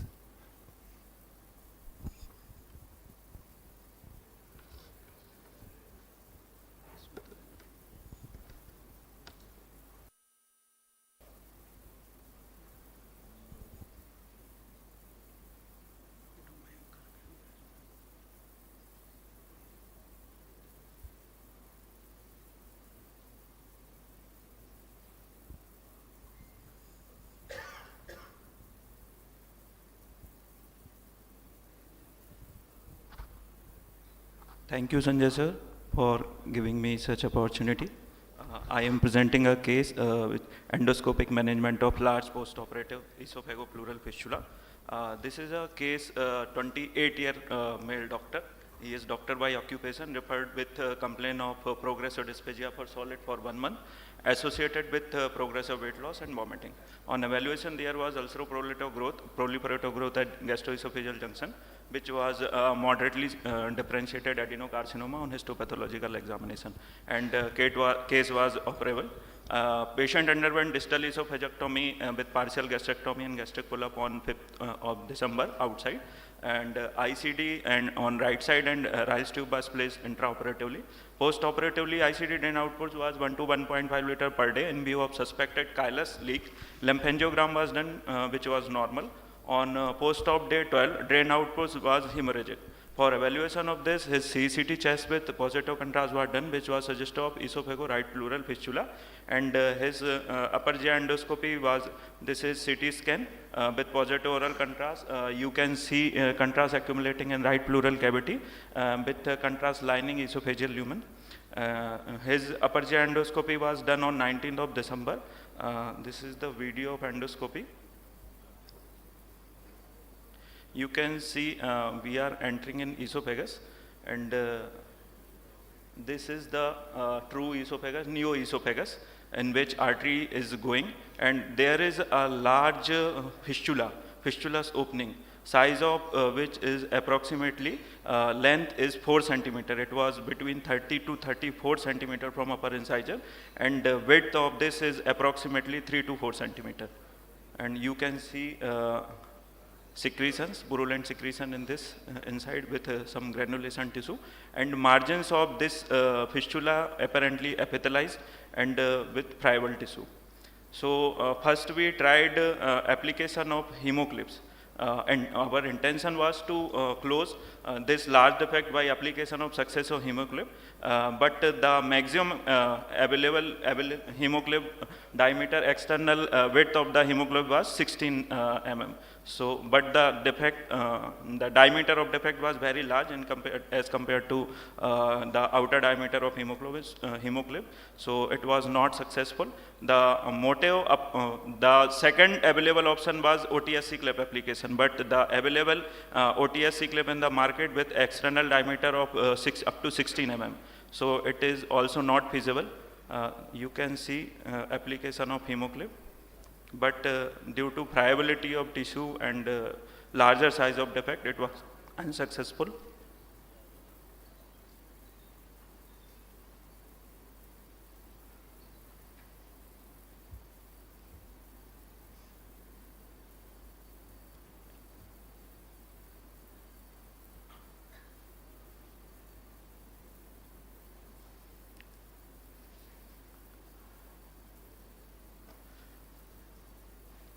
At that day, we had the team of operating surgeons with us in our endoscopy room. We discussed the case with them, so they were not ready to reoperate this case because of his poor nutritional status. And our cumulative decision was to put a covered metallic stent to bypass this defect. And you can see application of introduction of SAMS. SAMS was placed 12 mm, 18 mm width SAMS and 12 centimeter long stent was placed. And the upper end of stent was at 24 centimeter from upper incisor, and the two hemoclips were applied to secure this stent. But the problem was that,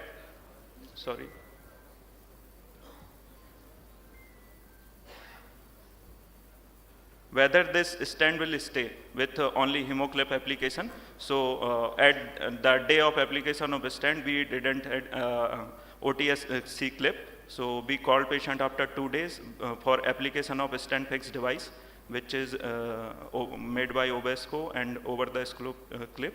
So you can see demonstration. OTS over the scope, stent fixed device was applied, and NJ feeding tube was placed for nutrition.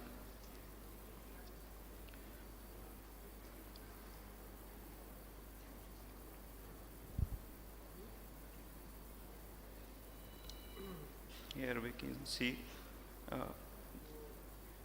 stent fixed device nicely applied.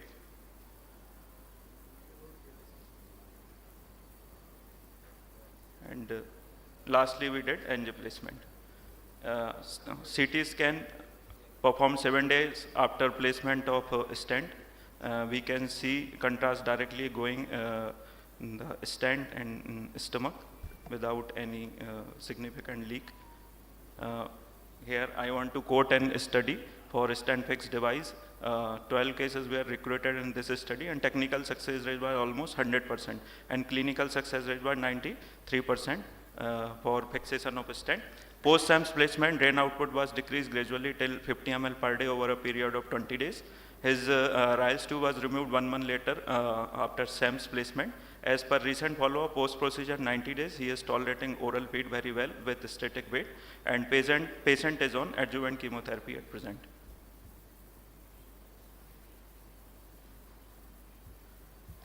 Few more points I want to add for stent fixed device. It is nitinol made device, and outer diameter of this device is almost 14.6 mm.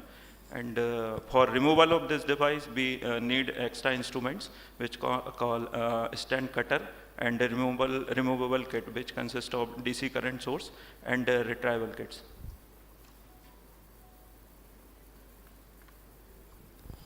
Well, thank you. Nicely done, and more importantly, it is very timely done.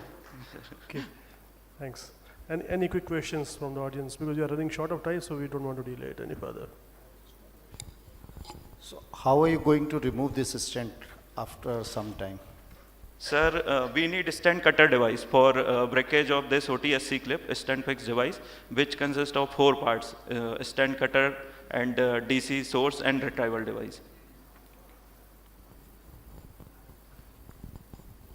Well, fine. We come to the close of this session, to end of this session, and the results will be informed to everyone during validatory function itself. Dr. Sanjay will declare that. So we wind up the session and move on to the next one. We are handing over the results to you. Thank you, Dr. Thank you. Devender and Dr. Ajay Jain. Once again, thank you very much to all the 5 contestants for the video session, and excellent video presentation by all of them. Thank you so much. Before the next session, I will also announce that there is a good poster session, and the judges for the poster session are Dr. Govind Makharia, Dr. C.C. Chaubal and Dr. Akash Shukla.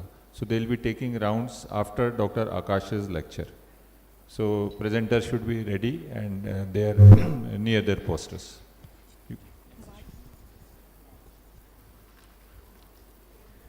So moving towards our next session, which is on Know Your Liver Part 1, I request the chairpersons, Dr. H.H. Trivedi, Dr. Gopal, Dr. Virendra Chaudhary, Dr. Vijan Rai.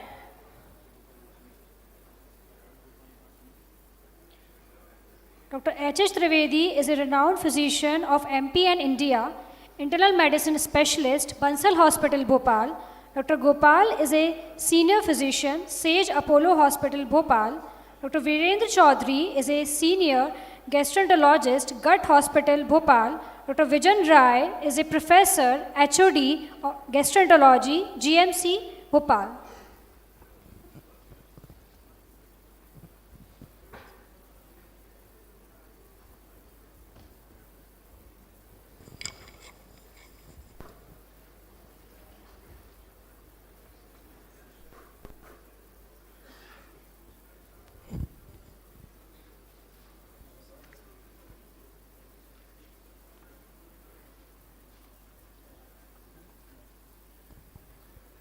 Now the topic for discussion today at this hour, which one? NAFLD and which patient needs further evaluation treatment. The speaker is Dr. Ajay Duseja. He doesn't need any introduction. He is professor and head Department of Hepatology, PGI, Chandigarh.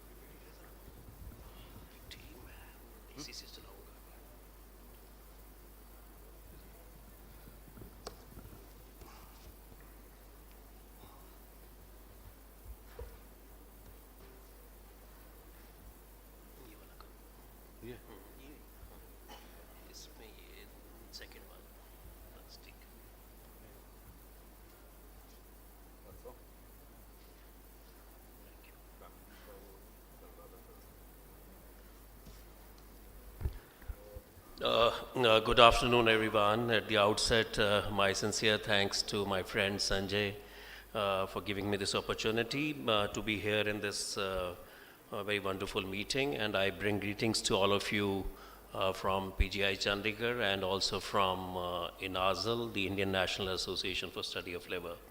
So the question I have been asked to answer is that in fatty liver disease or in NAFLD, which patient need further evaluation and treatment.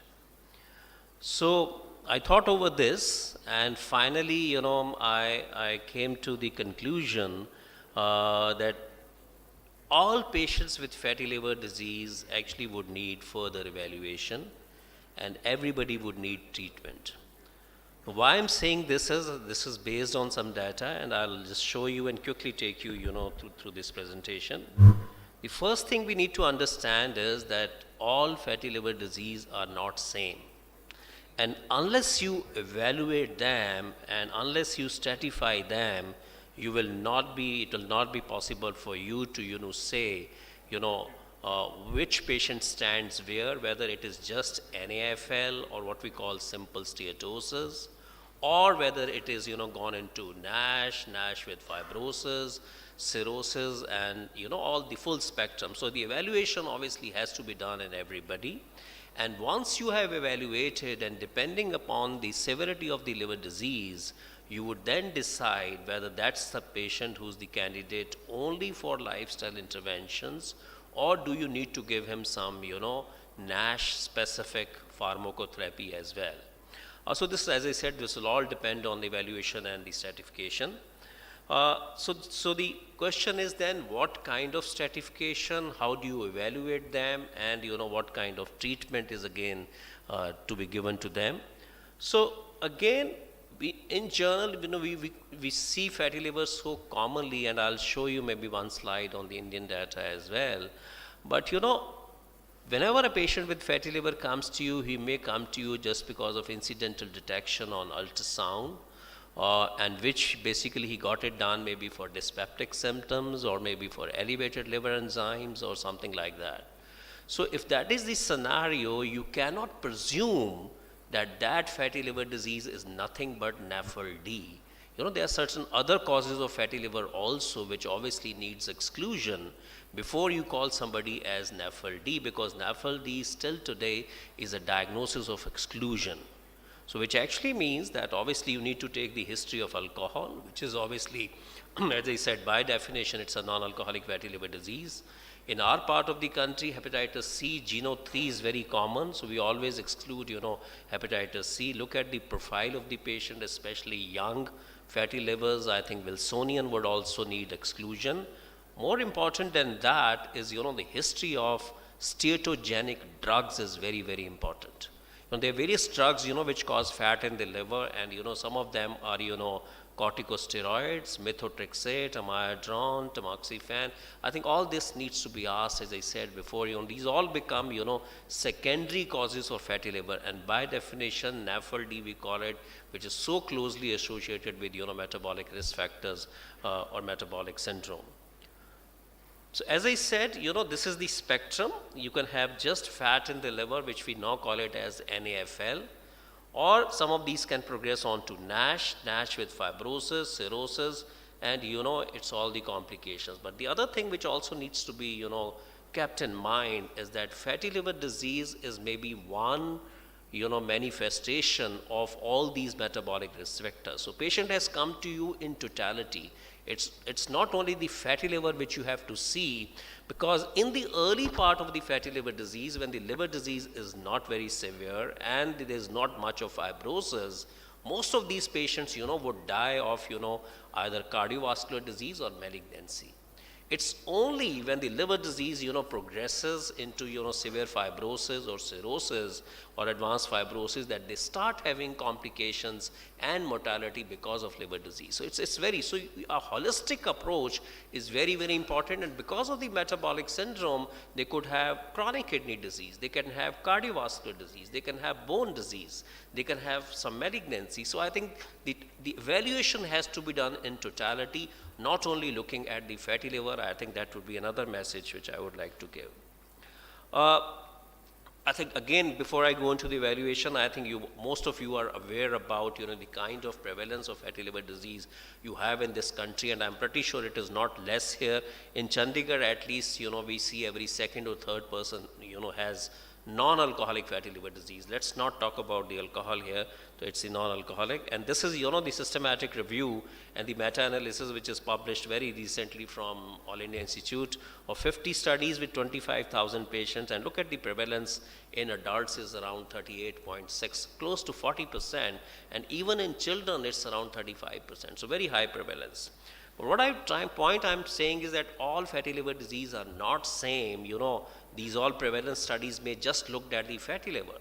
But in this particular study, which is our consortium study, we have a consortium in India called Indian Consortium on NAFLD or ICON-D, where 42 centers across the country, we participate, and contribute to this. And this is our interim analysis, which was published last year around 4,000 patients with fatty liver disease. And look at this, if you do the non-invasive assessment, around 20% of them already, have significant fibrosis.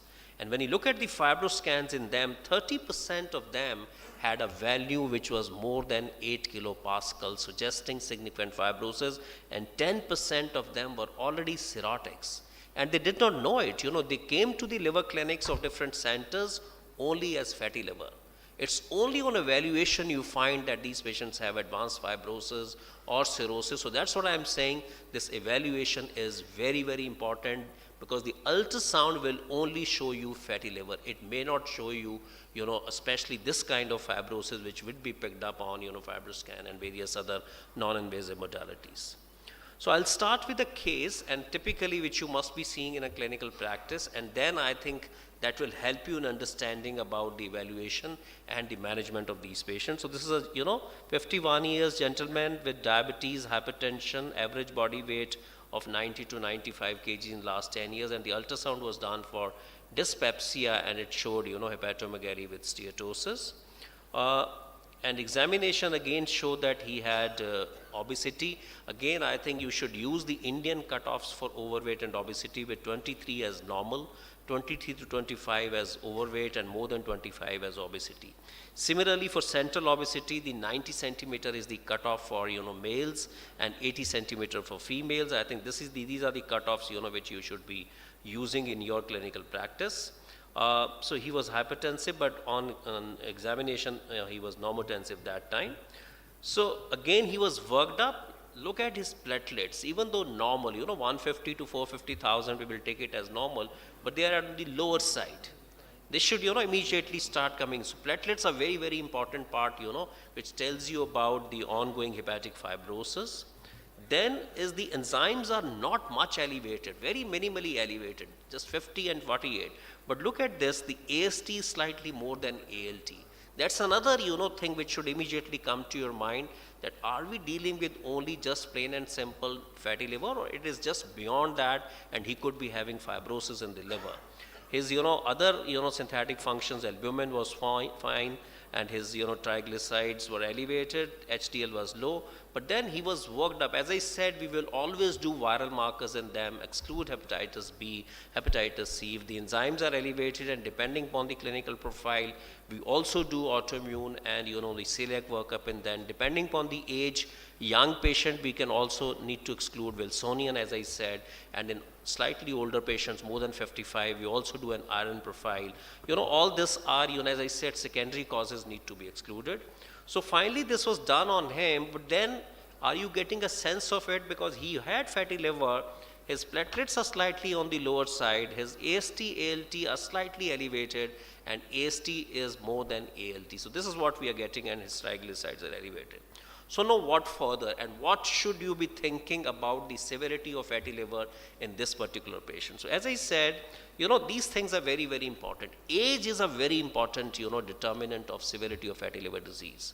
A young boy of 20-25 years with fatty liver disease is likely to get, more of simple steatosis or NAFL. But on the other hand, a 60-65 years old, postmenopausal female is likely to get, maybe significant fibrosis or even cirrhosis. So that's very, very important. As I said, age is a very important. Postmenopausal status is very, very important. As I said, AST to ALT, ratio is very, very important. Alone platelet count is very, very important. And I'll come down to these scores, APRI and FIB4 and other scores and FibroScan. But more important is the number of components of metabolic syndrome. As the components of metabolic syndrome increase, your chances of having severe liver disease go up. Now you look at this gentleman was obese, diabetic, hypertensive, dyslipidemic, so almost full house. Everything, all the 5 components of metabolic syndrome were there, so which actually puts him at a risk of having a severe liver disease. So all these things, need to be seen in a patient. Again, there are lots of non-invasive tests, NITs we call it, which have come very recently, in last 4 or 5 years, and various societies, international societies have given, various kinds of these scores. Unfortunately, many of these scores are what we call patented or the proprietary items from some of the companies. They are not freely available, but commercially, even if they are available, they are costly.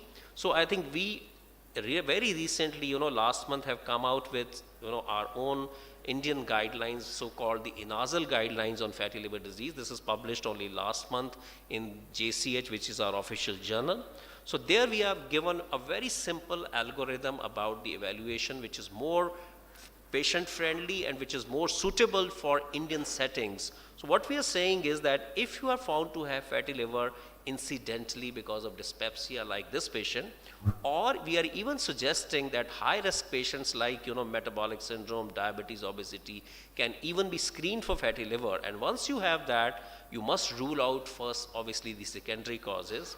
And once you have done that, look at those clinical risk factors which I told you: age, gender, and the metabolic syndrome components, and then ASTN. But then we are suggesting that you just calculate two simple scores on your mobile.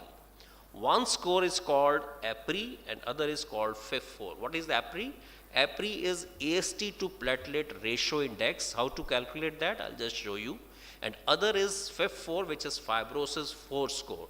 So AST to platelet ratio index has only two components. One is AST, other is platelet. Whereas FIF4 has four components: AST, ALT, age, and platelet. So 4 components. So how do you do that? And based on that, then you decide whether you want to refer this patient for a next step. And the next step we are saying is the elastography or the FibroScan. So this is this is available on your mobile, on your iPad, on your computer, very easy. Put in the AST of the patient, say 50 in this patient, the normal value of say 40 of your lab, divided by platelets in thousands. Here it is 150,000. So divided by 150, multiplied by 100, and the value is auto calculated as 0.8. So as I said, any value more than if it is more than 0.45, you cannot exclude significant fibrosis. This patient can have significant fibrosis. The accuracy of these tests is close to around 70%. Similarly, FIF4, you put in the AST, ALT, age and the platelets, and the value comes as 2.45. These are all, as I said, can be done on your mobile. Again, a value more than 1, you cannot exclude significant fibrosis. If it was less than 1, or if the APRI was less than 0.45, you were pretty sure that this patient does not have significant fibrosis, or for that matter, any kind of fibrosis, and then you can manage that patient at your own level with only lifestyle interventions, no referral, no FibroScan, nothing is required. But with values like this, as I said, the next step we are saying is that you must do a FibroScan. And on FibroScan, as I said, we divide them into 2. Suppose you get a value which is less than 8 or 8.2, again you are kind of excluding significant fibrosis. Again, these patients will require only lifestyle interventions. If it is more than 13 or 13.6, he is likely or can have cirrhosis. I think they need to be managed separately. We are not discussing NASH cirrhosis today. And if the value is between 8.2 to 13.6, in addition to lifestyle interventions, you can decide to give him, some kind of NASH pharmacotherapy, which will do that. So in this patient, when we did the FibroScan, the LSM was 9.1, and CAP is a controlled attenuation parameter which tells you about fat in the liver, which was 310. This is liver stiffness measurement. This tells you about hepatic fibrosis. So more than 8.2 means that he definitely had significant fibrosis. So once you have done that, the next is, as I said, how do you treat him? So if it was not significant fibrosis, less than say 8, and the APRI FIF4 normal, you can only give him these lifestyle interventions. So lifestyle interventions is what? Basically control of all the metabolic risk factors. Overweight, obesity, you need to tell them about the weight reduction, exercise, calorie reduction. The time probably will not permit me to get into the details, and these, recommendations and the guidelines are freely available in our journal, as I said, the nasal guidelines. And once you have, done this thing, there's always a question: if somebody is not able to lose weight on lifestyle interventions, is it possible, or can you advise him bariatric surgery, or for that matter, bariatric endoscopy? The big answer would be no, because till today we don't have any RCTs, good data to suggest these modalities at treatment for fatty liver disease. If they are otherwise indicated, presence of fatty liver disease is not a contraindication unless somebody has already gone into cirrhosis. Then comes the role of, pharmacotherapy. I told you where to use drugs. So drugs to be used only if somebody has significant fibrosis. So lifestyle interventions plus drugs if you have significant fibrosis. And more important is, if lifestyle interventions are easy to say, but then when it really comes on to doing the lifestyle interventions, if you tell the patients to do, say, 10% of the body weight, maybe around 10-15% of them are able to do it. And 5%, maybe around 25 to 30% will do it. Many of them will regain weight, what we call weight recidivism. So I think there are always issues, with lifestyle interventions, so you always have to take the help of these drugs.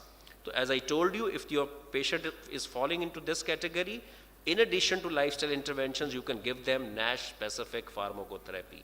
Now comes the last question, which pharmacotherapy and how to choose between the drugs. So most of the societies, this is my last but one slide. So, most of the societies would recommend vitamin E and pioglitazone.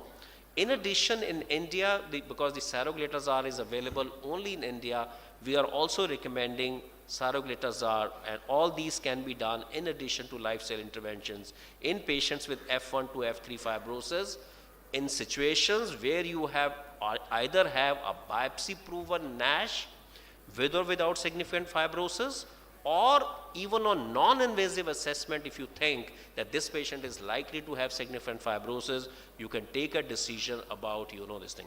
Now, how to choose between these three drugs, maybe if the time permits, we can have that discussion during the discussion. As I said, the holistic approach is very, very important. And before that, I think all the metabolic risk factors you should know. If you don't know, maybe you can take the help of an endocrinologist. The good control of diabetes, hypertension, dyslipidemia is very, very important, and statins are not a contraindication, even in patients, those who have elevated liver enzymes. And as I said, cardiac evaluation, kidney evaluation, a holistic approach has to be given in evaluating other systems. So let me summarize, ladies and gentlemen, what I said, that all fatty liver disease are not same, and we must do the risk stratification and assess the severity of liver disease, and then decide whether you can manage these patients at your own level, or you would like to wish them to a center where a fibroscan, liver biopsy, and other modalities are available. And once it comes to the management, lifestyle interventions with control of metabolic risk factors is very, very important.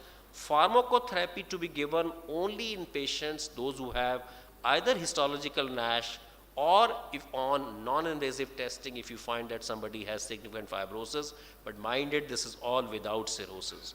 Now, how to choose the drug? As I said, you have three drugs, and maybe we can have in the questionnaire that how to choose between these three drugs if you decide to give somebody a particular drug. A holistic approach is very, very important. In addition to liver, I think the assessment of extrahepatic organs is very, very important in this.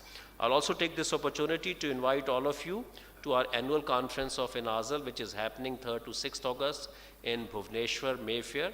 Thank you very much for your kind attention. I request.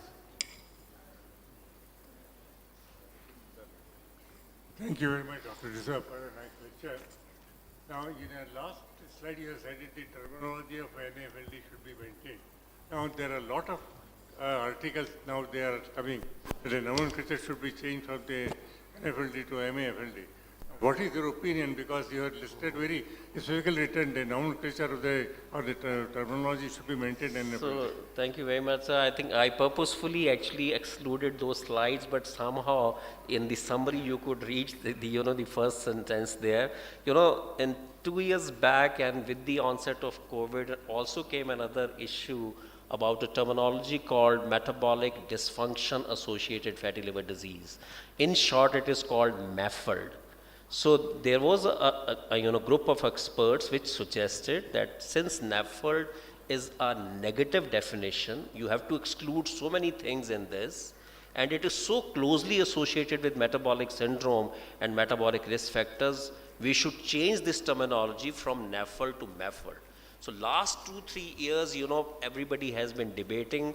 I think again the time will not permit me, but then there are lots of pros and cons for each of these terminologies, to the extent that European Association for Study of Liver, EASL, and American Association, ASLD, they are actually having consensus rounds, and we are also have been joining those rounds as Delphi rounds, and this all exercise has been going on for last more than a year, and there is a possibility that a terminology may be changed, but may not be muffled, something like, steatotic liver disease, which is, just which will have an umbrella term, and within that you can have various other terminologies may emerge, but it's difficult to say what really comes out of this. But for the time being, our Indian association and most of the other associations are still recommending that we continue with NAFLD till we have a better term.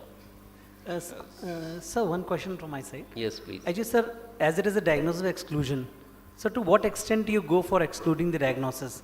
Like if you are doing hepatitis B and C, so just ELISA will matter do, or even we should go for PCR before we label the patient as NASH. Second, sir, alcohol is a confounding factor nowadays. So most of the population we see will consume some or more amount of alcohol. So how we...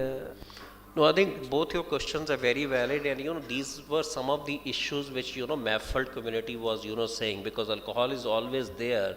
So by definition, if you have to call somebody as NAFLD, the alcohol has to be totally excluded, which means the patient has to be either total abstainer.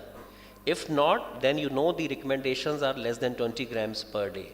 But even 20 grams can also contribute to some amount of injury, so that issue is always there. Now, as far as you are saying that it's a diagnosis of exclusion and how far should you go, this is what I elucidated in my case.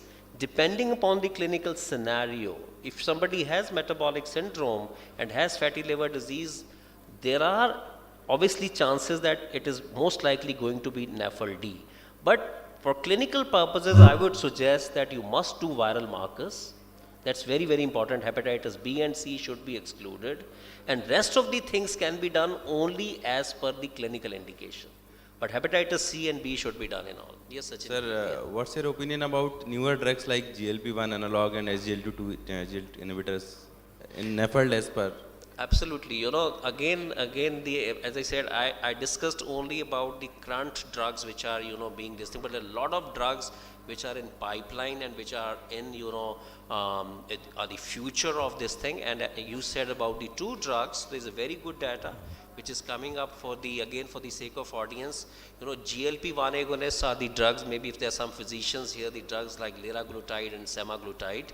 And semaglutide has a very good data. In the phase 2 data of semaglutide, it was shown to improve the NAFLD activity score and NASH resolution in around 59% of the patients in comparison to maybe around 13% of placebo. And based on that, there's a large phase 3 study of semaglutide, global study going on, which will decide, the fate of semaglutide. In clinical practice, those who are diabetic and those who are obese, off-label use of semaglutide has actually started, and to the extent, if you look at the recent ASLD recommendations, they are saying that a decision can be taken in obese and diabetic people to use of semaglutide if they are otherwise indicated, not only for fatty liver but if they are obese and diabetic. For SGLT2 inhibitors, the drugs like empagliflozin and the dapagliflozin, again the data is emerging.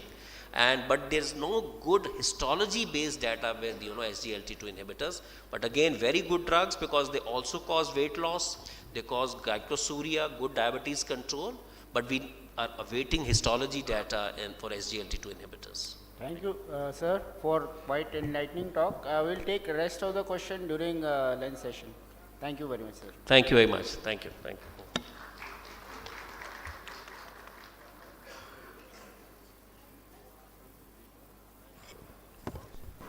I request Dr. H.H. Trivedi sir to felicitate our speaker, Dr. Ajay Duseja sir, with the memento.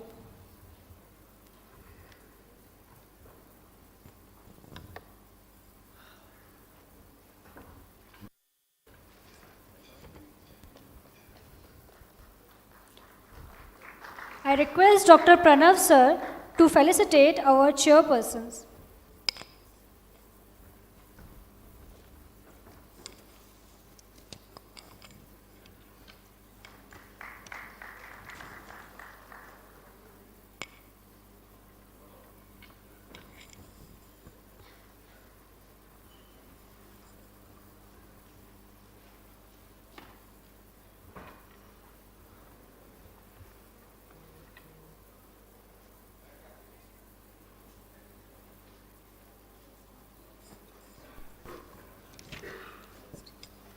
So moving for our next session, which is on Know Your Liver Part 2. For this, the chairpersons are, I request the chairpersons, Dr. R.K. Jha sir, Dr. D.S. Bhairani sir, Dr. Ramesh Bhargav sir, Dr. Sachin Gupta sir.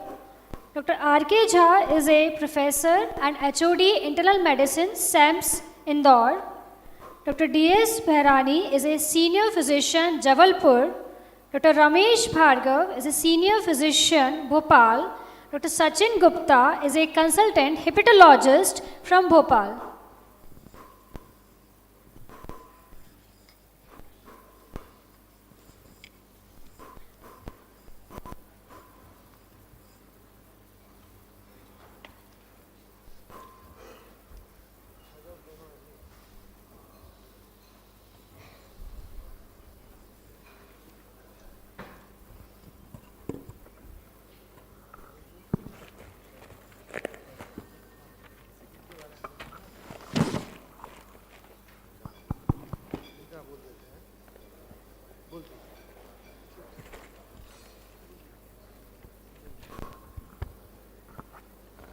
Good afternoon, everyone.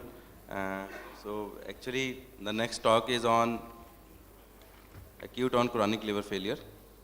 And this will be delivered by none other than Dr. Professor Akash Shukla.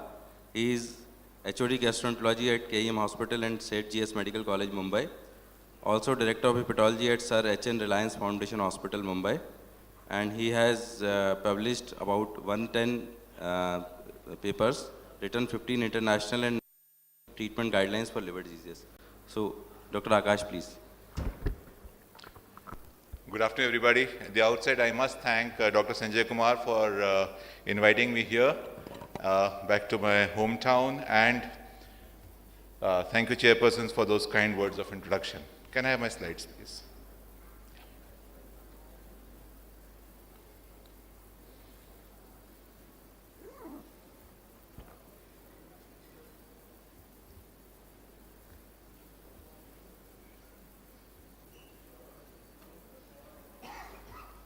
They're coming there, but not coming here.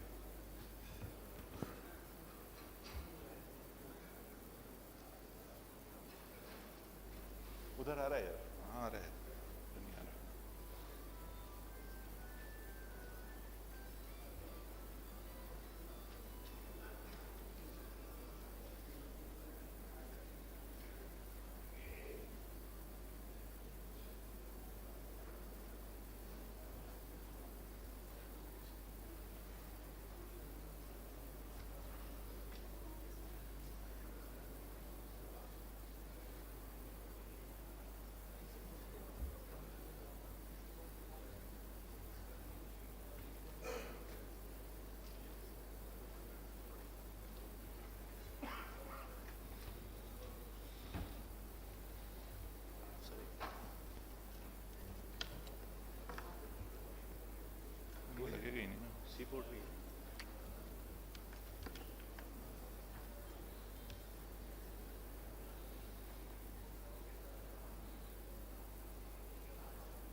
So I'll be talking about acute on chronic liver failure, and I bring greetings to you from State GS Medical College and KEM Hospital.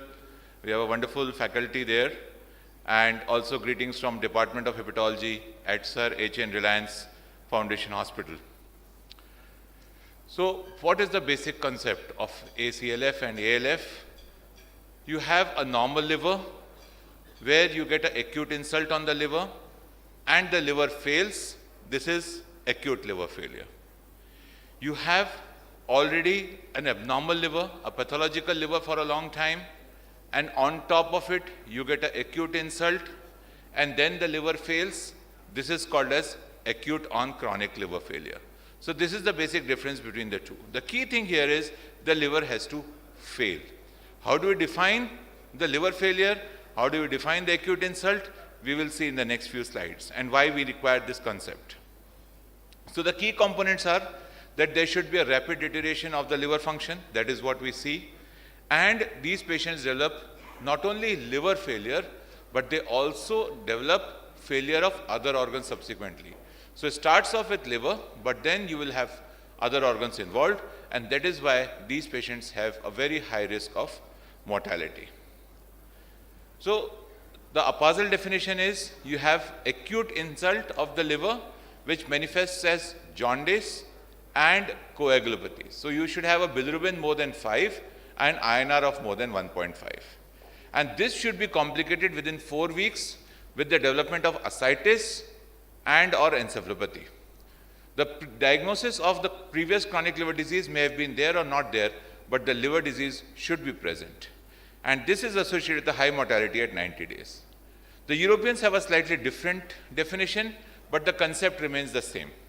It is an acute deterioration of a pre-existing cirrhosis because of a precipitating event and increased mortality at 3 months due to multi-organ failures. So this is very important for us to understand. What is the difference between an acute decompensation and an acute on chronic liver failure? These are again two different terms. So in acute decompensation, there is a new decompensating event. What is the new decompensating event? It could be ascites, it could be GI bleed, or it is encephalopathy. Something which has not happened before and now happens for the first time. First time ascites, first time GI bleed, first time hepatic encephalopathy. These patients do not have deep jaundice. There is no liver failure as such in these patients. So no significant derangement of INR, no impact on other organs, and these have better prognosis than ACLF. So differentiate between acute decompensation and acute on chronic liver failure. And very often you will find that the acute decompensation is because of the natural progression of the disease. There may not be any identifiable decompensating insult which is causing this. What can be the insults which precipitate ACLF? It could be a liver-related insult like reactivation of hepatitis B, alcohol, hepatitis E, a drug which is taken which is hepatotoxic, autoimmune hepatitis flare, Wilson's disease flare, or it could be a non-hepatic but liver-directed insult like a surgery or a trauma or a systemic viral infection like dengue, or it could be infections. It could be a GI bleed which has precipitated multi-organ failure or active alcoholism in the past. Then you could be also because of a major surgery, because of a therapeutic paracentesis causing PICD. All these can also precipitate ACLF. The key thing as we discussed was that these patients are at risk of developing organ failure, and that is why we need to recognize this entity very early. The organ failure typically starts off with the liver where the bilirubin is high, but can also involve the kidney. The creatinine can go up. It can affect the brain. So hepatic encephalopathy requiring grade 3, grade 4 also sometimes. Coagulation abnormality, so the INR is often deranged, usually beyond 2.5 in severe ones. And circulatory, that is cardiovascular failure, where there is increased need of vasopressors because of progressive hypotension. And the worst and the most detrimental organ failure is the respiratory failure. You have a patient with ACLF who's having respiratory failure, the PO2 FiO2 ratio is more than is falling to below 300 and then below 200, this is associated with the worse outcomes. And this is also the group of patients where even transplant may not help. So we have to identify patients before they develop these organ failures so that we can, treat them appropriately. So based on the number of organ failures, 1, 2, or 3, you classify them as ACLF grade 1, grade 2, or grade 3. Similarly, the ARC has defined based on bilirubin, hepatic encephalopathy, INR, and lactates and creatinine. So the key thing, one message if I have to give is, if you have a patient who has come with sudden worsening of liver disease, please look at their lactates. If the serum lactate is high, this patient is going to have complications and affection of other organs. So this should be part of your tests which is sent on admission or from the emergency room itself. The moment a patient comes with worsening of liver function, one test which you should send for is lactate. Once you correct the hemodynamics, repeat the lactate. If the lactate is rising, this patient has very poor prognosis and should be immediately managed at a center which is used to managing patients with acute and chronic liver failure. Look at the mortality. With just one organ failure, the mortality is 20%. If it goes to 2 organs, 30%. And grade 3 ACLF has more than 80% mortality in the next 4 weeks. So this is the risk that we are talking about. And can we identify them early? The answer is yes. If you look at the natural history of ACLF, the first 1 week is the golden period. Within the first 7 days, the insult is usually restricted to the liver. You do not have SIRS at this stage. The gut dysbiosis, the bacterial translocations have not yet started. Just the beginning of gut dysbiosis. So no bacteremia, no sepsis. If you can intervene in this first week, it changes the outcomes. You can reverse the acute insult, you can prevent the progression, and you can save lives. Once you go into the second week, that is when SIRS develops, you start seeing immunoparalysis, and finally that leads to sepsis and septicemic shock. And that is when you start seeing failure of other organs, the kidney, lung, brain, circulation. And that is when it may be very difficult to salvage the patients. So the key is to identify these patients early in the first week itself. So this is called as the golden window, 1 week before the onset of sepsis and development of extrahepatic organ failure. And this period gives you an opportunity for immune modulation to improve the patient outcomes. So does it mean that we can reverse the changes that are there in ACLF? The answer is yes. With timely mitigation of acute insult, the hepatic reserve can actually improve, even the fibrosis can regress, and the portal pressure can decrease.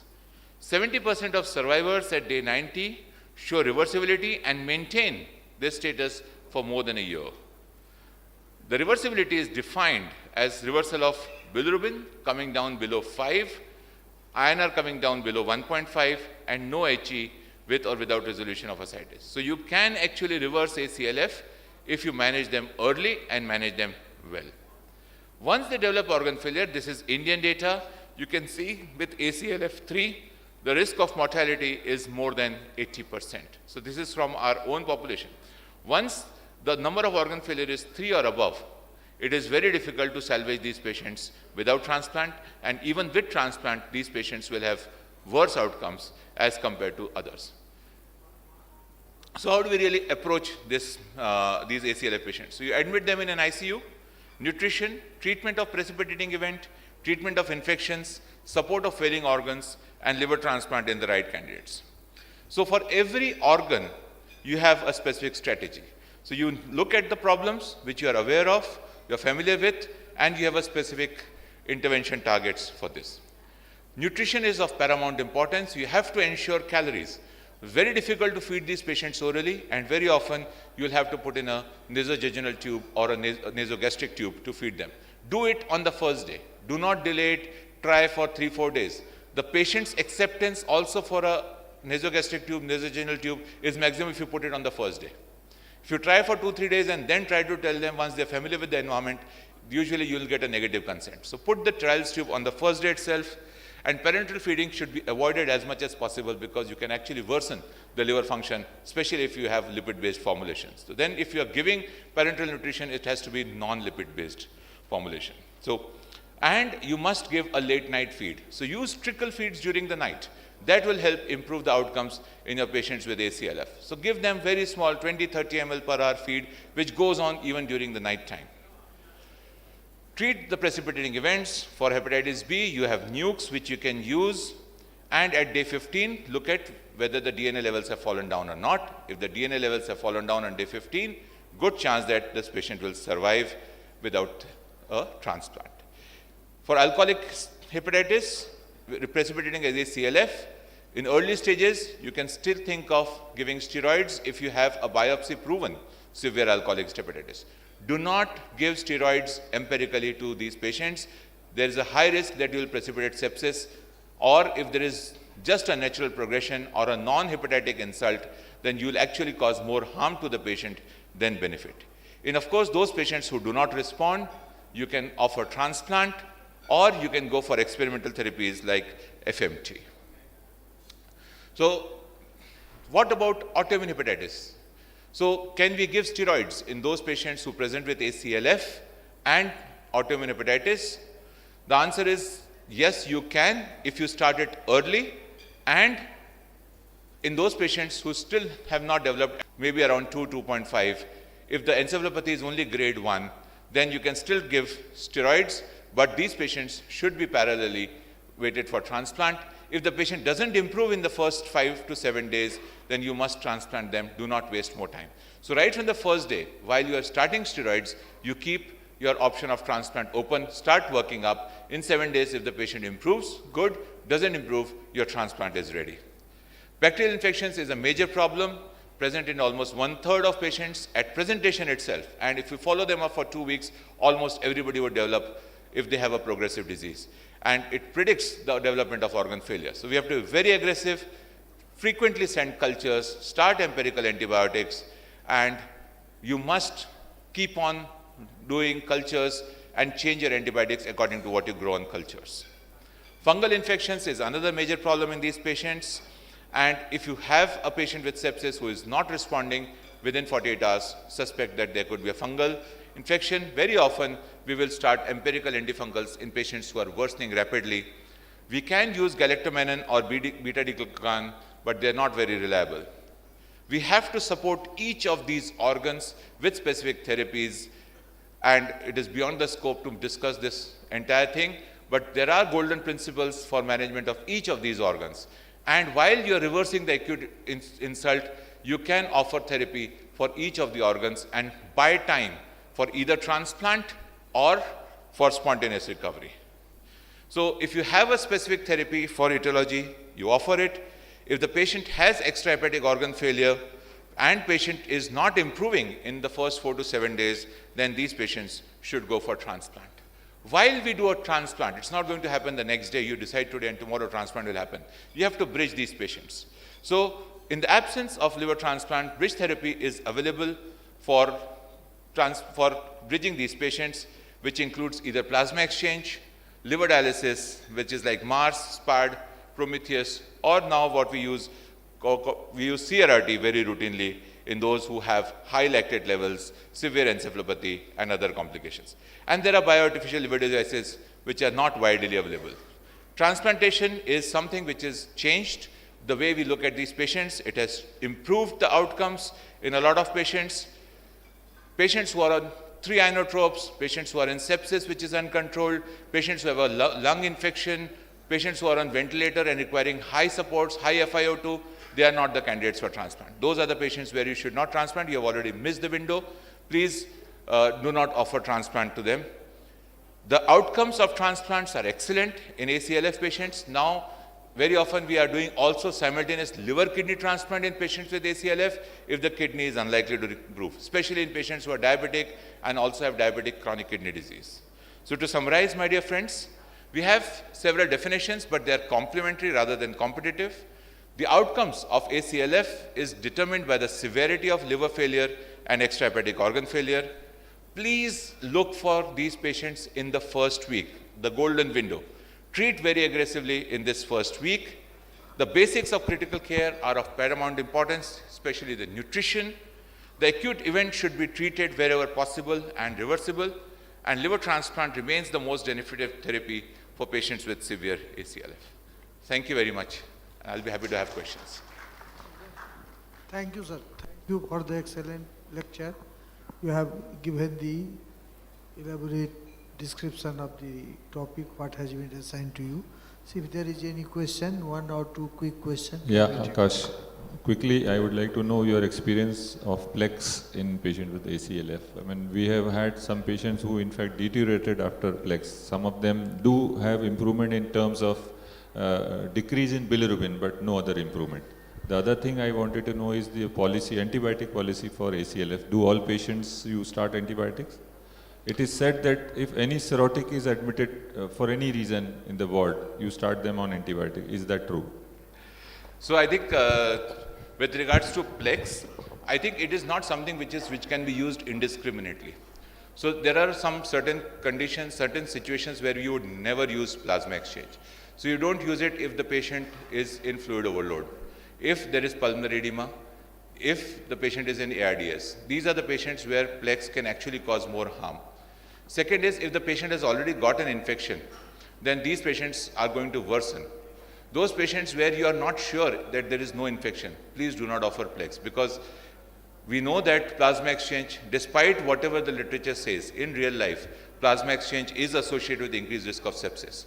So we would offer patients with ACLF plex, one, if they have hemodynamic instability, two, which basically means they're requiring inotropes, and they have tachycardia, and we know it is because of SIRS and not because of sepsis.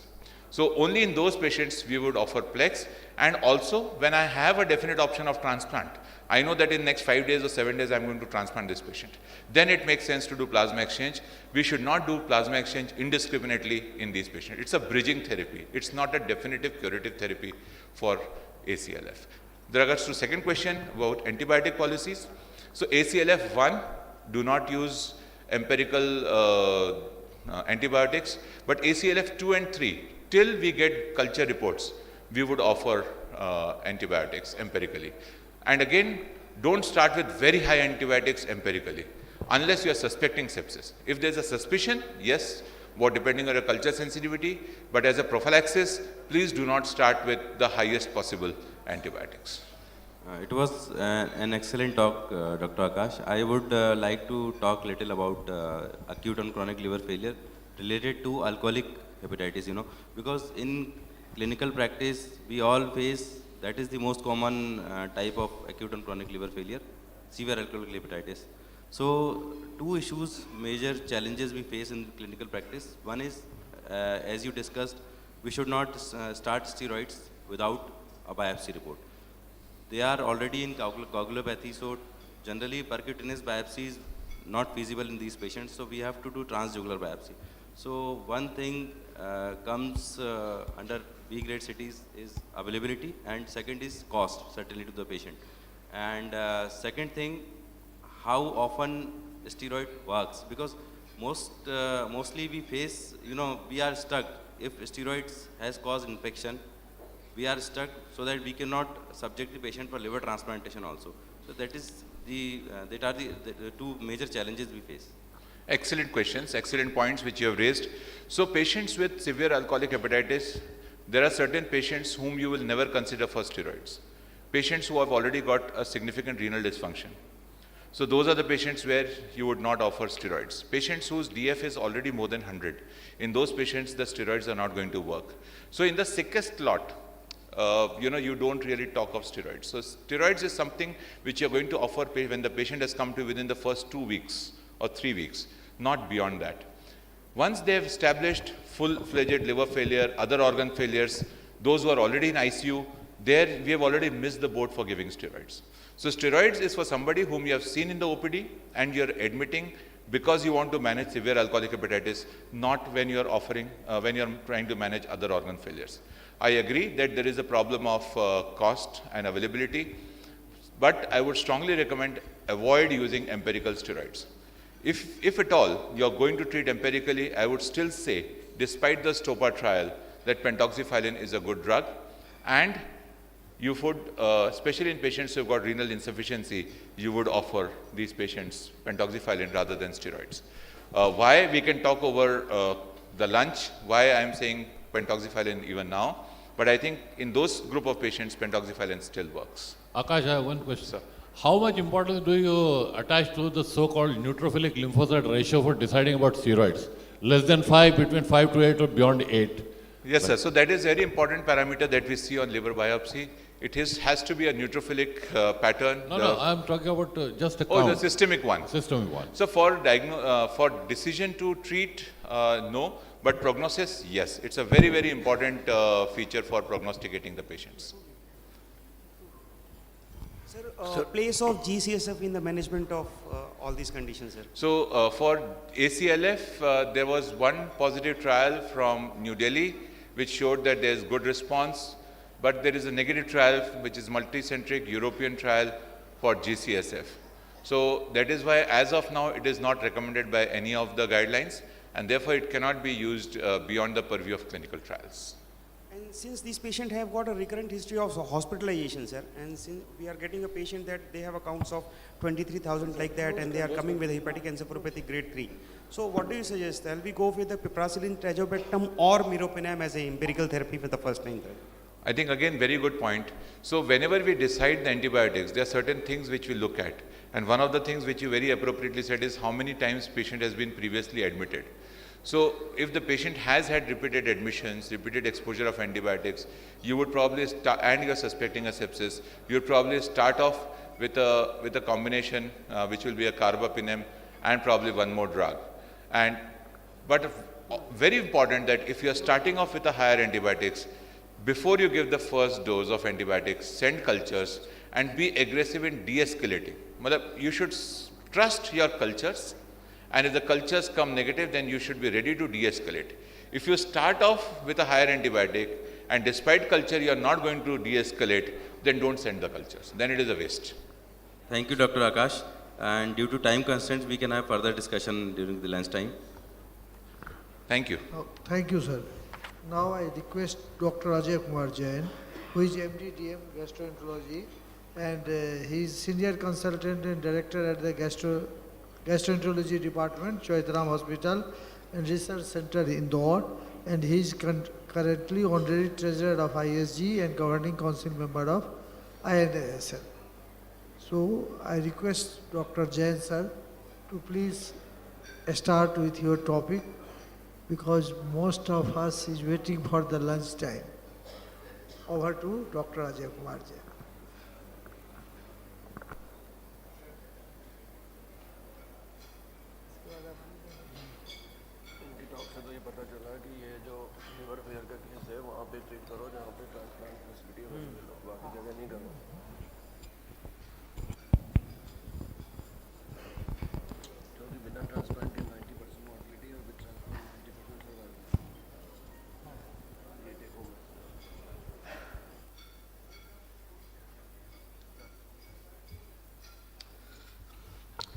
Good afternoon, and big salute to Dr. Sanjay Kumar for organizing such a nice and informative event. And this is the 8th such Congress, and every year it has been a major success with magnificent lectures and innovative endoscopic things. I've been asked to cut short my talk because we are running late, so I'll try next 10 minutes to give a brief about infections and cirrhosis, how to manage and how to prevent. So I'd like to answer a few of the questions which are very relevant. Are the infections in cirrhotics a major challenge? Why infections are common in cirrhotic? Does it affect survival? What are the common infections seen in cirrhotics, and how to manage these infections, and can we prevent them? Though, yes, it is a common and serious complication among patients with cirrhosis.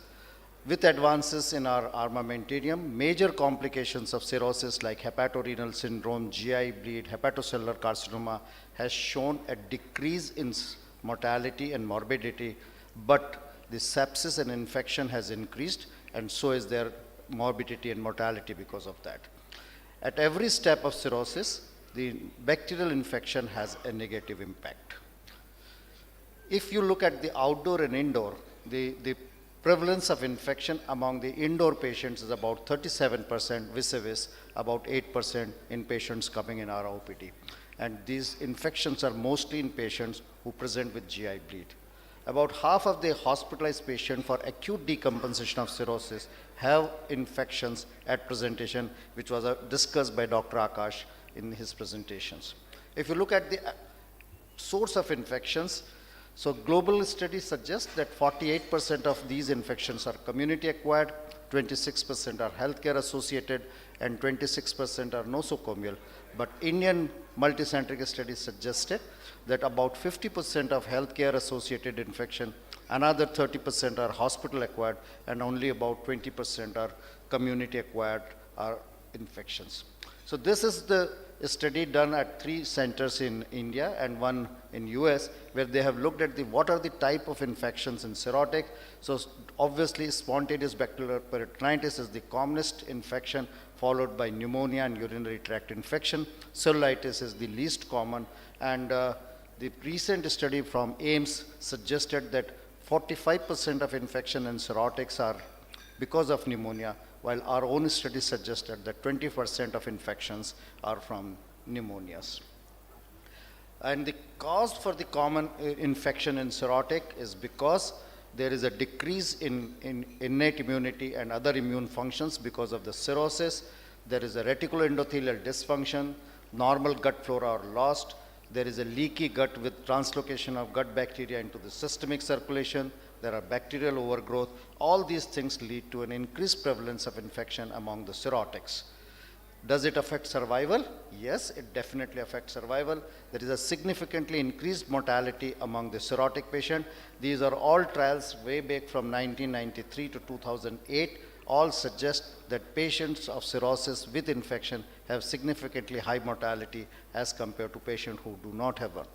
This study from AIMS clearly suggests that those patients who do not have an infection have an increased survival as compared to those patients who has infection at admission or who develop infection within 48 hours of admission. The mortality is almost fourfold as compared to those who do not have infection. Patient having a 30-day mortality because of infection is 23% versus those who do not have infection, where the mortality is only about 2%. These patients have higher than overall rate of infection in hospitalized patients. Why the infections commonly seen are those which I have listed here, but I'll not go into detail. How do you suspect that this patient has got an infection? Presence of hypothermia or fever, because fever may be absent in some of these patients because of the impaired immune response, leukocytosis, but most important thing is deteriorating liver function test, or a person who otherwise was stabilized suddenly come with one or the other complication. So high index of suspicion is one which requires to diagnose these patients with infection. Fungal infection is another common problem in these cirrhotic patients. The frequency of these infections is about 10 to 13%. Many patients can have dual infections like bacterial and fungal infection. Every patient who has an antibiotic for more than 48 to 72 hours do not respond, please suspect fungal infection in these patients. The initial workup you all know, diagnostic paracentesis if the patient has ascites, blood cultures, urine cultures, X-ray chest, but nowadays instead of X-ray chest you can do straight away HRCT because it will give you a better idea of lower respiratory tract infection and pneumonia, which is very common. All these patients where you suspect infection, according to the hospital infection control, you should start empirical antibiotics. Identify the causative organism, including the fungal pathogen. Every step should be made to prevent the multi-organ failure.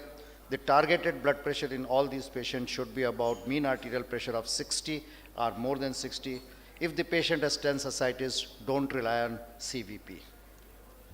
If patient has a septic shock and you delay the start of antibiotic, there is a chance that mortality is going to increase. So every delay of 3 hours in starting the antibiotic, the increase in mortality is by 1.86. In fact, patient with cirrhosis presented a risk of sepsis which is 2.5 times higher than those without cirrhosis with infections. Antifungal should be considered if there is no clinical improvement. Fluid resuscitation is done. The first fluid should be an albumin. In the setting of persistent hypotension, consider using norepinephrine or vasopressin. Low-dose steroid can be considered in those patients who are refractory to treatment. If criteria for refractory septic shock are met, then you can use regular low-dose steroid. When there is a need for endotracheal intubation, use propofol rather than benzodiazepines for the sedations. Liver transplant should be considered in patient only if the infection is controlled, and those who are not controlled are those who are not candidate for liver transplant. They may be evaluated for end-of-life care. The spontaneous bacterial peritonitis, you all know that how to treat it. I will not go, but you have to decide antibiotic based on your assumption whether it's a community acquired or nosocomial. Similarly, for pyelonephritis, whether it's an uncomplicated or a complicated, you have to decide about the antibiotics. And similarly, in pneumonia, whether it's a community acquired pneumonia or a hospital acquired pneumonia, decide about the antibiotics. Similarly, in cellulitis, if it's a moderate cellulitis, it's only penicillin or ceftriaxone, but if severe and failed antibiotics, presence of sepsis, consider higher antibiotics with vancomycin. How to prevent infections in cirrhosis? So you have 3 strategies: primary prevention, secondary prevention, and tertiary prevention. So first is how to prevent the infections or reinfections. So universal immunization against hepatitis A, hepatitis B, immunization against influenza, pneumococcal vaccine, and in present era, COVID-19 vaccine. Then intestinal decontamination, avoid unnecessary instrumentation if it is not required, control ascites, but the most important thing is balanced nutrition and some form of exercise which is feasible. For secondary prevention, if you have patient present with infection, try to prevent organ dysfunction. This is the secondary prevention, because if there is an infection and there is an organ dysfunction, mortality and morbidity increases significantly. And tertiary intervention is give them a good organ support if they have come with an organ failure, like renal replacement therapy, vasopressor therapy, and mechanical ventilation. The multi-drug resistant infection in cirrhosis is a major problem these days. Worldwide, it is the most serious concern. In series across Europe, North America, and Asia, about 10 to 45% of patients with spontaneous bacterial peritonitis were infected with organisms which were resistant to first-line, third-generation cephalosporin. The most frequent infection are healthcare infections and hospital-acquired infection. They deteriorate the liver function, and cirrhotic patients should be monitored closely for infection, especially those with child B and child C cirrhosis. Ladies and gentlemen, I welcome you and I request all of you to join us for the next National Conference of Society of Gastrointestinal Endoscopy of India, which is going to be held at Indore from July 7th to July 9th. So please do join us. This will be a fascinating event with many innovative endoscopic procedures which will be shown live with debates and lot of lectures from keynote speakers across the globe. Thank you very much.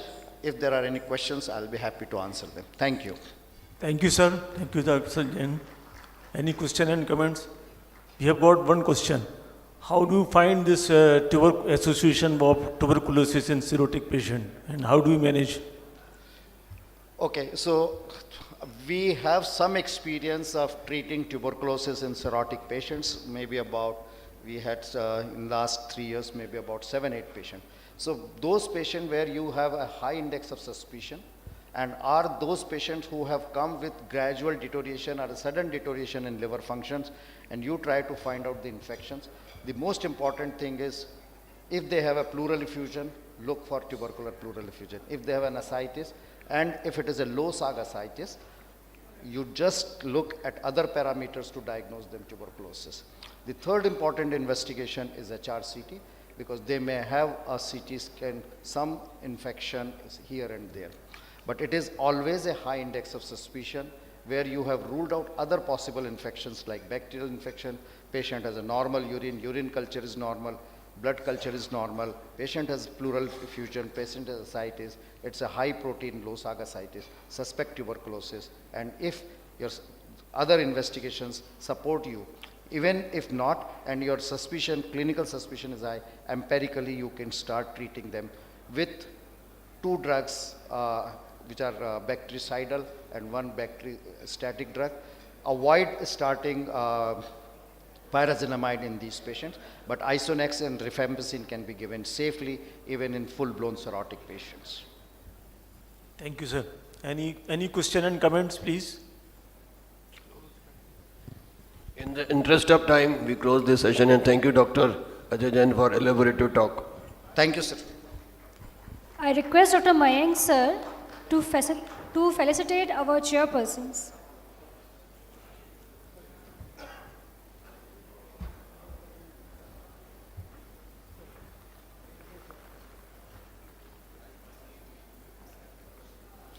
Lunch is started, all can proceed for lunch. We will be back by 2:50 p.m.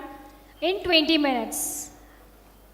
And meanwhile, poster presentation will be at the corridor and the judges will be Dr. Akash Shukla, Dr. C.C. Chobal sir, Dr. Govind Makharia sir.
Hello, good afternoon, everybody. So all the delegates are requested to please join in the seminar hall. We're going to start the session soon after 5 minutes. So please everyone join us in the hall. Next lecture will be of Dr. Mayank Jain. So please join us soon.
Hello, good afternoon, everybody. Now, for the next session, I request our chairperson, Dr. S.K. Nigam sir, Dr. Rajiv Sharda sir, Dr. Amit Agarwal sir, and Dr. Vinod Narkede sir. So please join us on the stage.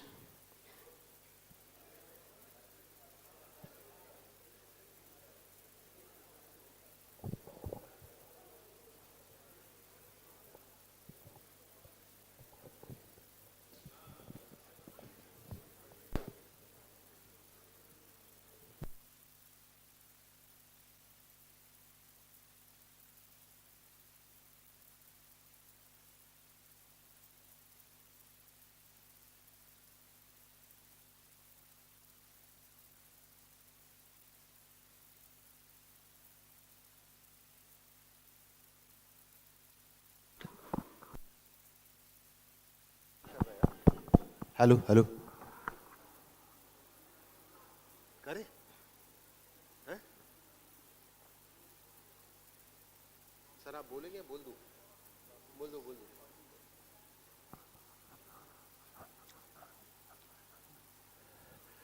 दो Good afternoon everyone.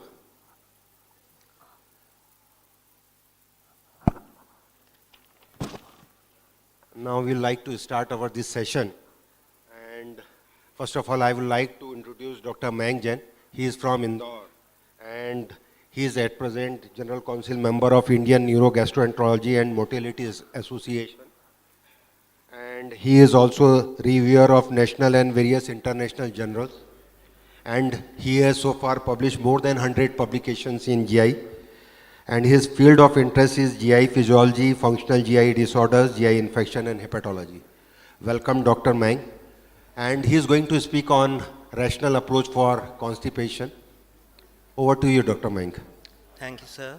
Thank you for the kind introduction. At the outset I would like to thank the organizers for their kind invitation. The topic allotted to me today is constipation, a rational approach. This is the outline of my talk.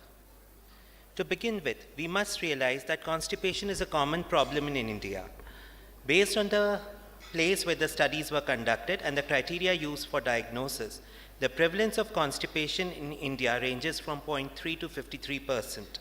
It is found to be commoner in females because of slower transit, obstetric trauma, and harder stool forms. Constipation in Indians is different from the West because the stool frequency is higher, the stool forms are softer, and therefore the patient's perception that the patient feels that he is constipated becomes very important. As per the Bristol stool forms, type 1 and type 2 are taken as constipation forms in the West, whereas in India, type 1 to type 3 are regarded as constipation-associated stools. Now, causes of constipation can primarily be divided into primary causes and secondary causes. Now, we would be mainly focusing on the primary causes and not discussing the secondary causes that much. Constipation can broadly be classified into 6 different categories, and this is how we evaluate and treat constipation. First is constipation with alarm symptoms, functional constipation, IBSC, occasional constipation, dyssynergic defecation, and opioid-induced constipation.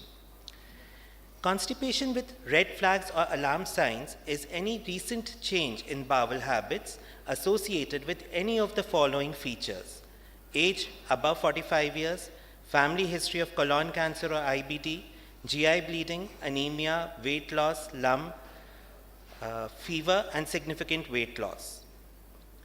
Functional constipation is the second subcategory, which is characterized as per Rome 4 criteria by 2 or more of the following, which should be present for more than 25% of the defecation: straining, lumpy or hard stools, sensation of incomplete evacuation, sensation of anorectal obstruction or blockage, manual maneuvers to facilitate passage of stools, and fewer than 3 spontaneous bowel movements per week. Functional constipation is further subclassified as normal transit, slow transit, and dyssynergic defecation. Normal transit constipation patients usually complain of incomplete evacuation with or without abdominal pain. Slow transit constipation patients have less than 3 stools per week, have hard pellet-like stools, and it is commoner in younger females. Dyssynergic defecation, we would take this a little later.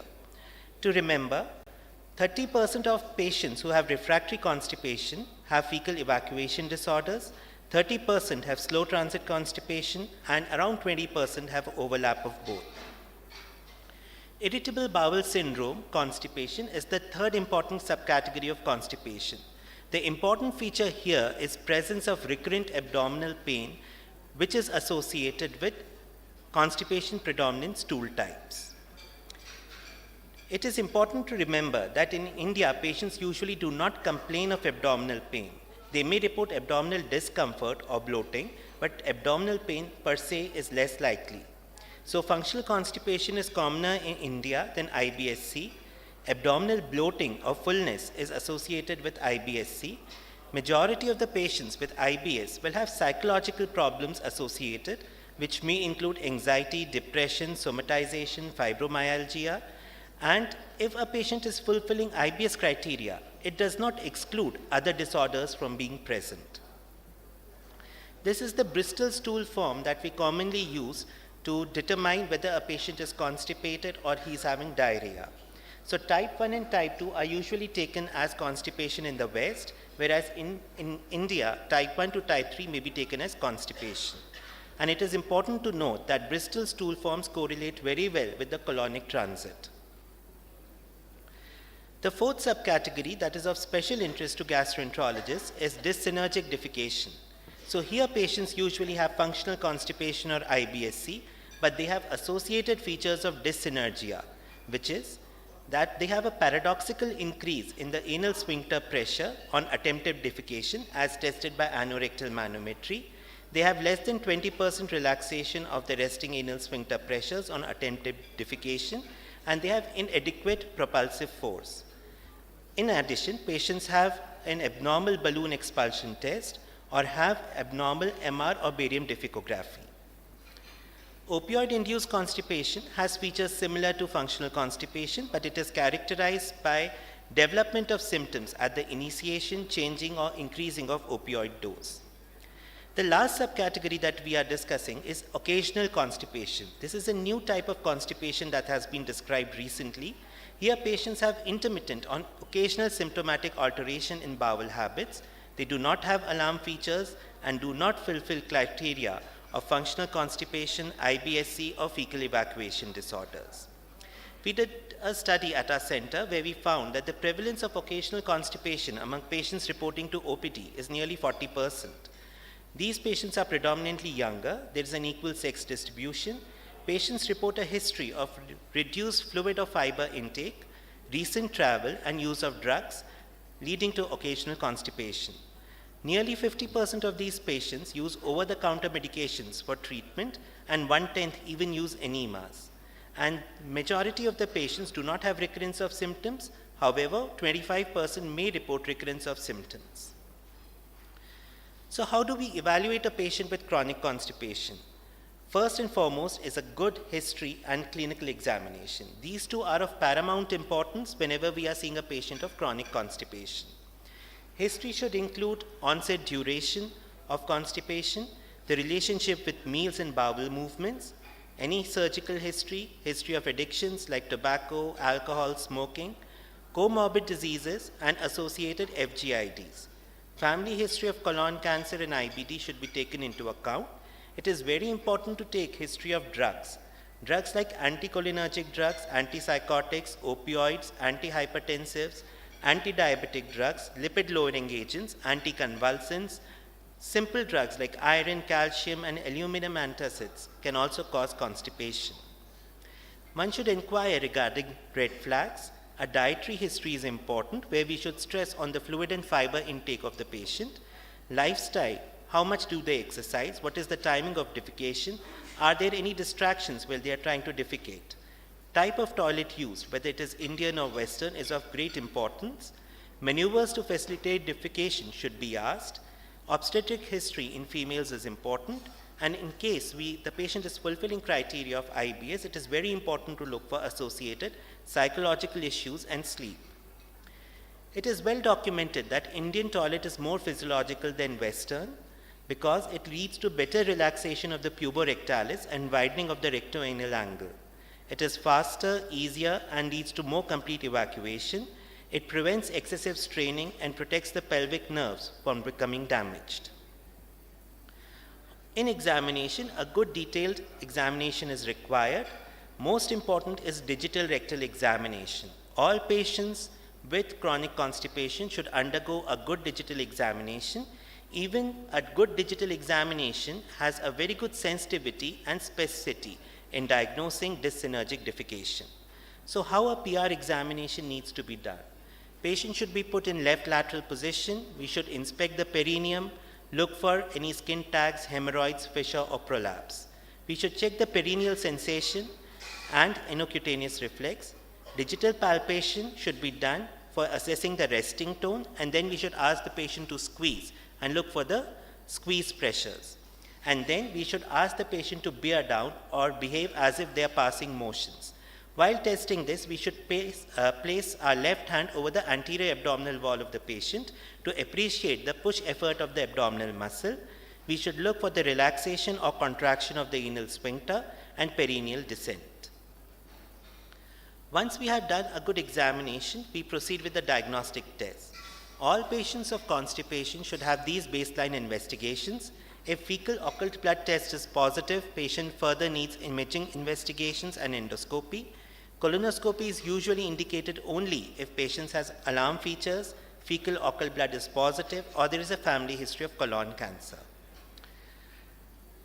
Once we have diagnosed that the patient has chronic constipation and there are no alarm features and stool for occult blood is negative, then these patients can safely be started on laxatives. If patient has bloating, then it is better to administer polyethylene glycol or milk of magnesia. If patients do not have bloating, then fiber diet can be initiated depending on the fiber intake of the patients, and other laxatives like lactulose and lactitol can be initiated. In case patient has alarm features and stool for occult blood is positive, colonoscopy and other investigations are required. If patients do not respond to this or have refractory constipation, we need to subject the patients to physiological tests like colonic transit study, anorectal manometry with balloon expulsion, and difficography. Colonic transit study is a simple test in which 20 radio-opaque markers are given at 0, 12, and 24 hours, and radiographs are taken at 36 and 60 hours. If more than 30 markers are retained at 36 hours and more than 14 markers at 60 hours, the test is considered to be abnormal. Other tests like anorectal manometry, MR or barium difficography, and balloon expulsion, which is done along with anorectal manometry, help in better diagnosis and help to confirm the diagnosis of dyssynergic defecation. These criteria I have already shown earlier. These are mandatory to be fulfilled to diagnose a patient as dyssynergic defecation. Now the treatment depends on the type of constipation, as we have discussed earlier. If patient has dyssynergic defecation, biofeedback treatment is required. If slow transit constipation, then prucalopride or stimulant laxatives are required. Surgery is indicated only if patients have severe slow transit constipation, very large rectoceles, or adult onset Hirschsprung disease. Once we have done the physiological tests, we can classify patients into 4 groups. Those having all physiological tests normal, they usually have normal transit or IBSC, and these are treated with secretagogues or laxatives. Patients who have abnormal colonic transit study, these patients usually have slow transit constipation and are treated with prokinetics or stimulant laxatives. Patients who are having abnormalities in anorectal manometry, balloon expulsion test, or difficography have fecal evacuation disorder or dyssynergic defecation, and these are treated with biofeedback. And if patients have features of both, that is slow transit and fecal evacuation disorders, then they require treatment for both. There is a new concept that in certain patients who have slow transit constipation and who are not responding to prucalopride or stimulant laxatives, research has found that these patients may have high methane levels in their gut.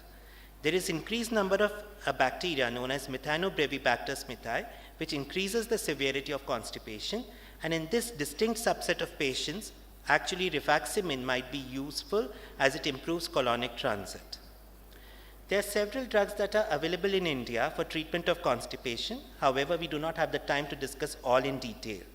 So I'll be just covering some important situations and how we should manage them.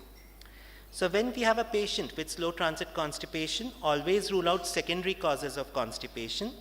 Lifestyle improvement by diet, fluid, exercise, and using an Indian seat or a Western seat with a footstool is important. We should screen these patients if they are not responding for fecal evacuation disorders. Stimulant laxatives and enterokinetics like procalcipride are the first line of choice. And if there is no response, then we should look for high methane production. In IBS-C, we should not give stimulant laxatives because they increase pain. If bloating is present, we should not give fiber, lactulose, or lactitol. Antispasmodics like otilonium bromide, prinavarium can be given for pain in case it is severe. SSRIs may be given because they do not increase the risk of constipation but do not give tricyclic antidepressants. Secretagogues may be tried in some patients but do not work in slow transit constipation, and it is very important to treat psychological issues with appropriate neuromodulator drugs and psychiatric consultation. Biofeedback therapy is basically a neuromuscular training with visual, audio, and verbal feedback that is done by gastroenterologists and physiotherapists in the West. Now, it improves symptoms and anorectal manometry parameters. As it is time consuming, it has a poor compliance in Indian setting.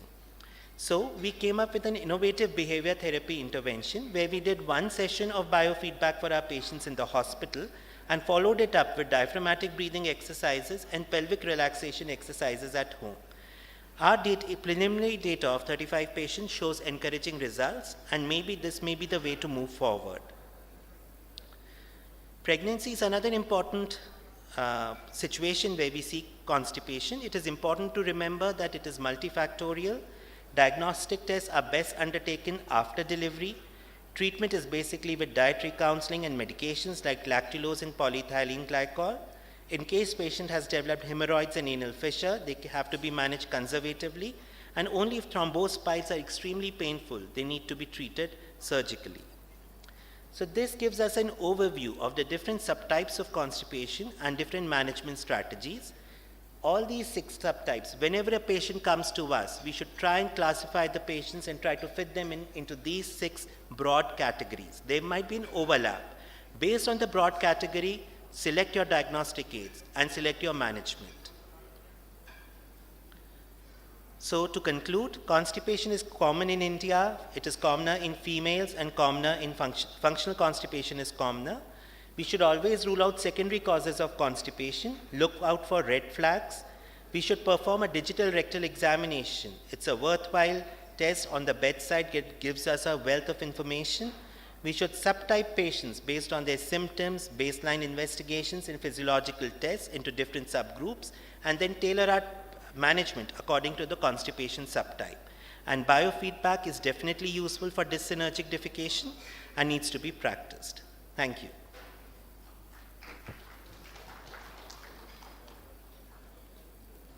Thank you, sir. You covered the topic very well.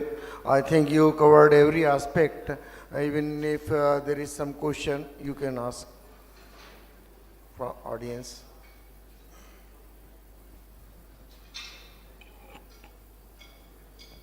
Look. With me, Dr. Vinod is here.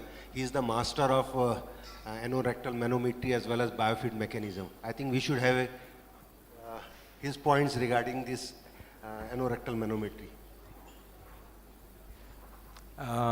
As Dr. Mayank has already said, anorectal manometry, yes, it's a very useful test for the diagnosis of basically dyssynergia. And biofeedback is also very useful as the point of view for dyssynergic defecations. But the compliance for the biofeedback from the patients is very poor because it requires multiple settings. Single setting is not useful. It basically requires minimum 5 to 10 settings to get a response from the patient. But in our Indian scenario, the patient wants absolutely relief within 1 or 2 settings. He is not ready to go for further biofeedback training. My question to you, is there any relation of age with biofeedback? Yes, sir. Definitely in extremes of age, it is very difficult for patients to understand what we are trying to explain by biofeedback and to follow it up, especially in older patients because they have comorbid diseases like diabetes, neurological problems, hypertension. They are on multiple medications. So there may be other causes of constipation apart from dysenergic defecation. Regarding the first point that you raised, I also agree, and this has been our observation, that majority of our patients drop out of biofeedback program. That is why we came up with this innovative approach where we have done biofeedback just once in the hospital. And then we taught the patient diaphragmatic breathing exercises and pelvic relaxation exercises, which they were doing daily at home. And we followed up the patients using WhatsApp or Zoom calls. And over a period of 3 months, we realized that majority of the patients who were doing their diaphragmatic breathing exercises, pelvic relaxation exercises very well at home, they responded in terms of symptoms. We did not do a repeat anorectal manometry to demonstrate that there was improvement in anorectal manometry parameters, but definitely there was an improvement in symptoms. So basically we are trying to treat the patient's symptoms, and that is what we have recently submitted in Indian Journal of Gastro, and it is accepted. So I think that might be the way forward for us, because we have to design our biofeedback programs which are tailored according to the patient needs. Majority of the patients who come to us are from villages. They cannot come every day for a biofeedback setting. So we usually give them just one session of 1.5 hours, teach them properly, and then explain diaphragmatic breathing exercises, pelvic floor relaxation exercises, which they have to do at home for at least 20 to 30 minutes every day. That is what we have found to be helpful in our setting. Do you give all the same kind of exercises and same kind of biofeedback training to each and every patient of dyssynergia? No, sir. It has to be tailored according to the patient's subtype of dyssynergia. Yeah. So that is why we take around 1 hour for each patient when we explain the type of defect that is present, how do we need to deal with it, what are the exercises that need to be done. That has to be individualized to each and every patient. Diaphragmatic breathing exercises are definitely useful for majority of the patients of functional GI disorders, including aerophagia, rumination, bloating, constipation. So majority of our patients of other functional GI disorders are also on diaphragmatic breathing exercises. These are very useful exercises, and these can be explained, and patients can follow them up at home very easily. So in case patients are having functional GI disorders, diaphragmatic breathing exercises are really helpful. Any other question from the audience? Thank you. Thank you, Dr. Mang, for the nice presentation. Now I request our chairperson to please present a memento to our speaker, Dr. Mayank Jain sir.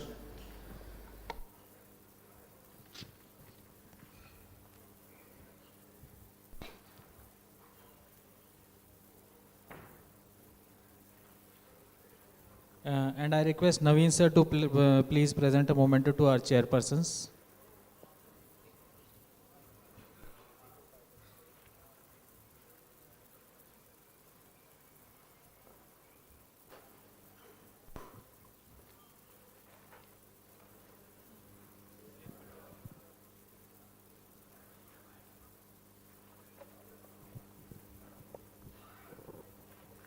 Now for the next session, I'd like to invite Chairperson Dr. Malti Bhojwani, Dr. Sanjeev Gulati sir, Dr. Shailen Jain sir, and Dr. Varuna Pathak.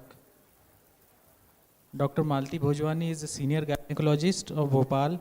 Dr. Sanjeev Gulati sir is a senior physician of Bhopal, and Dr. Shailen Jain sir is associate professor gastroenterologist GMC Bhopal.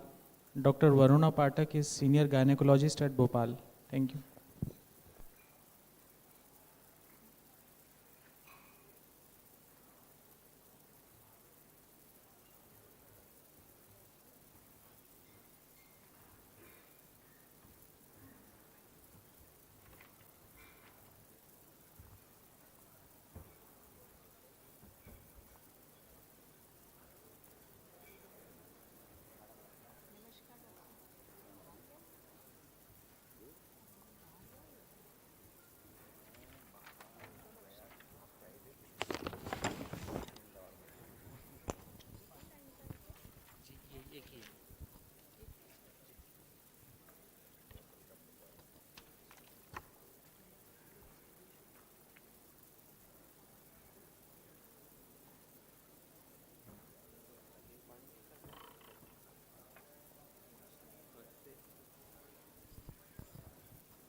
Good afternoon, everyone. And for the next session, which is a very important topic for obstetricians and otherwise also, liver disease in pregnancy, we have Dr. Sandeep Pandey.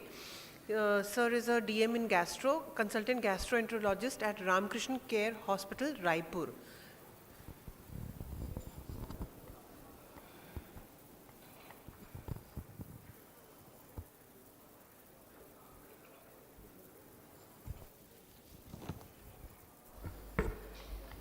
Thank you, Chairman. And at the outset, I would thank Dr. Sanjay Kumar and his team for the invite, and at the same time congratulate them for holding such a well-organized and excellent academic feast. To start with the topic, I will be showing few slides, introductory slides on liver diseases in pregnancy, followed by some real-life conditions in form of cases. So liver disease is a serious problem in pregnancy and poses a challenge both for gynecologists and hepatologists. Incidence around 3% may lead to various complications to mother, baby, or to both. Now pregnancy as such is a warlike situation for mother because of sudden increase in metabolic needs of the mother as well as of baby. This in turn needs massive changes in physiology of mother to meet the demands of this condition. In form of these pregnant women, they develop hyperdynamic circulation. There is peripheral vascular dilatation, increased venous return to heart, increased stroke volume, enhanced cardiac output, and at the same time, liver also undergoes physiological changes. For example, portal flow can increase as much as up to 50% by second trimester. Now, what is the normal physiology in pregnancy? As we all know, they may have low albumin because of dilutional hypoalbuminemia. They may show low levels of hemoglobin. They may have raised alkaline phosphatase, but it should be always be below 2 times of the upper limit of the normal. They may have raised levels of alpha fetoprotein in normal pregnancy, but SGOT, SGPT and PT-INR should always be normal and should not be neglected, and you always have to dig in further regarding disturbance in these parameters. Now, we can classify these liver diseases like pregnancy-related liver diseases in form of hyperemesis gravidorum, intrahepatic cholestasis, pregnancy, acute fatty liver, preeclampsia, eclampsia, or HELP syndrome. This portion, as per discussion with Dr. Sanjay, this portion I will be skipping because this is too often discussed in various forums, and gynecologists, they can treat these conditions better than us. Regarding other causes, the pregnant women, they can have already coexisting liver disease in form of hepatitis B or C, or they may have, maybe having cirrhosis and portal hypertension before they conceive. They may have autoimmune liver disease, Wilson's disease, or they may suffer from some coincident condition during pregnancy, like acute viral hepatitis, which is the most common cause of liver illness in pregnant women. Apart from pregnancy-related liver diseases, they may have biliary diseases in form of gallstones or primary biliary cholangitis or sclerotic cholangitis. They may have vascular diseases like Budd-Chiari syndrome, which they develop during pregnancy, or metabolic disorders. Now, basic pathophysiology of jaundice in pregnancy is either it is hepatocellular or cholestatic. Sometimes a combination of these is also seen. Now, if we approach a patient with cholestatic pattern, first of all, we should go for a sonography, and if it is negative for extrahepatic biliary obstruction, then we should consider either drug-induced injury, primary biliary cholangitis, or PSC, and accordingly we advise them for antimitochondrial antibody, PBC-specific antinuclear antibody, and still if we are suspecting that extrahepatic obstruction may be there despite a normal ultrasound, we may go for non-contrast MRCP. On the other hand, if there is a pattern of hepatocellular injury, viral hepatitis, autoimmune hepatitis, drug-induced injury, NASH or ASH, or metabolic disorders or vascular disorders are there in the differential diagnosis, and accordingly we ask for investigations like viral markers for hepatitis. We also have to rule out infections like herpes. So HSV DNA, CMV DNA, whenever we suspect the infections as a cause of deranged LFT. And we also ask for autoimmune markers, quantitative IgG, celiac antibody, if in case we are suspecting autoimmune hepatitis. Similarly, if we suspect Wilson's disease, we have to go for ceruloplasmin, slit lamp, 24-hour urine copper. Now starting with few interesting cases. This is a 28-year lady presents with 8 weeks of pregnancy. She has a primary HbS-AG positive incidentally.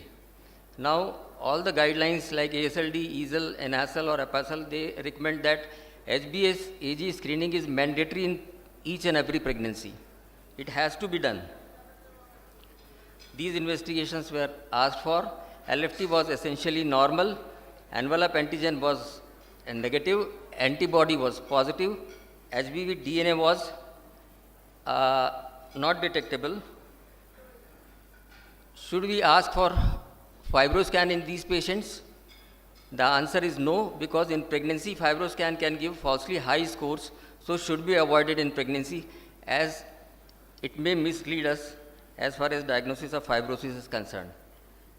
So this patient was planned for a routine periodic monitoring of LFT 3 monthly, as we plan for other hepatitis B patients who are not pregnant, sonography periodically, and there was a plan for active and passive immunization of newborn within 12 hours of birth. What else we can do? Should we repeat DNA levels at 24 weeks? Because to begin with it was not detectable. The answer is yes. The guidelines suggest that it should be repeated at 24 weeks because pregnancy, it is a sort of immunotolerant state and it may promote viral replication during pregnancy. So DNA levels should be repeated at 24 weeks. In this patient, it came out to be 6 lakhs international units. Are antivirals needed? That is the second question. Yes, if viral load is more than 2 lakhs international units, antivirals are indicated according to all the guidelines. Now, which antiviral? So, tenofovir is the drug of choice in these cases. Firstly, because it is safer than other antivirals in pregnancy. It is a class B drug as compared to other antivirals which are class C.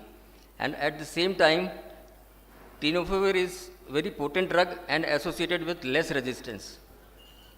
And the main purpose is to reduce incidence of mother to child transmission.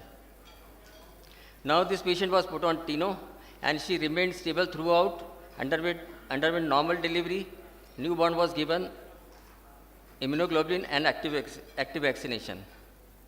Now in these conditions, if the baby is less than 2 kg, then the recommendation is for 4 doses of active vaccine, starting at birth, second at 6 weeks, followed by 2 more doses. So how long tenofovir should be given after delivery in this patient who was E antibody positive, and obviously she was in immune inactive phase. So different guidelines suggest that either you can stop at birth or you can continue it for 3 months. The basic rationale for continuation of this treatment after delivery is to reduce the flares which are seen more common in postpartum period. Now case number 2, a 32-year lady, known case of NASH-related cirrhosis, child class B, MELD score 12, endoscopy showed small varices 1 month back, and she presented with pregnancy, primary with 6 weeks of gestation. Bilirubin was a little high, 1.6, SGOT was 61. USG abdomen showed pregnancy of 6 weeks, coarse ecotexture of liver, portal vein was dilated, suggestive of portal hypertension. There was no ascites. She was put on high protein diet and was advised to avoid OTC drugs or indigenous drugs. And she was asked for anti-HIV, IgG and HbS-AG. Reason? Because again, the guidelines suggest that all CLD patients should be vaccinated for hepatitis B and A. And vaccines of B and A are quite safe in pregnancy. So if a patient is already cirrhotic, conceives, she should be tested for HBs, AG and anti-HIV IgG. If negative, they should be vaccinated. Any need for upper GI endoscopy? Yes, it is recommended in second trimester because in second trimester portal flow is very high and portal pressures can increase. And initially, to start with, even if the varices are small, in second trimester you can have large varices. So, endoscopic surveillance in second trimester is recommended. This patient presented with melena with drop in hemoglobin by 2 grams at 26 weeks. Upper GI was done, large esophageal varices with high risk signs were there. EVL was done. EVL is found to be safe in pregnancy. What about beta blockers? Beta blockers have got some side effects like intrauterine growth restriction, fetal bradycardia, or neonatal hypoglycemia. So whether they should be given or not, the studies suggest that benefit outweighs the risks in these cases, and they should be given beta blockers. And only thing is neonatals need close monitoring for bradycardia and neonatal hypoglycemia. Later she underwent LSCS because of fetal distress. Patient and baby did well in follow-up. Case number 3, 36-year woman presented with history of 2 gravidas and 1 early spontaneous abortion. The gestational age was 38. Chief complaint was itching only. There were no prodromal symptoms or abdominal pain. She was diagnosed as gestational diabetes in 24 weeks of gestation. Patient had a history of hypothyroidism. She was on Thyrox 50 microgram. Her routine biochemistry 1 month back was normal.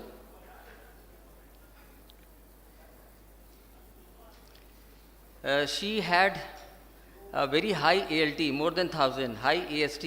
Bilirubin was very high, 16.8. Protein and albumin were normal.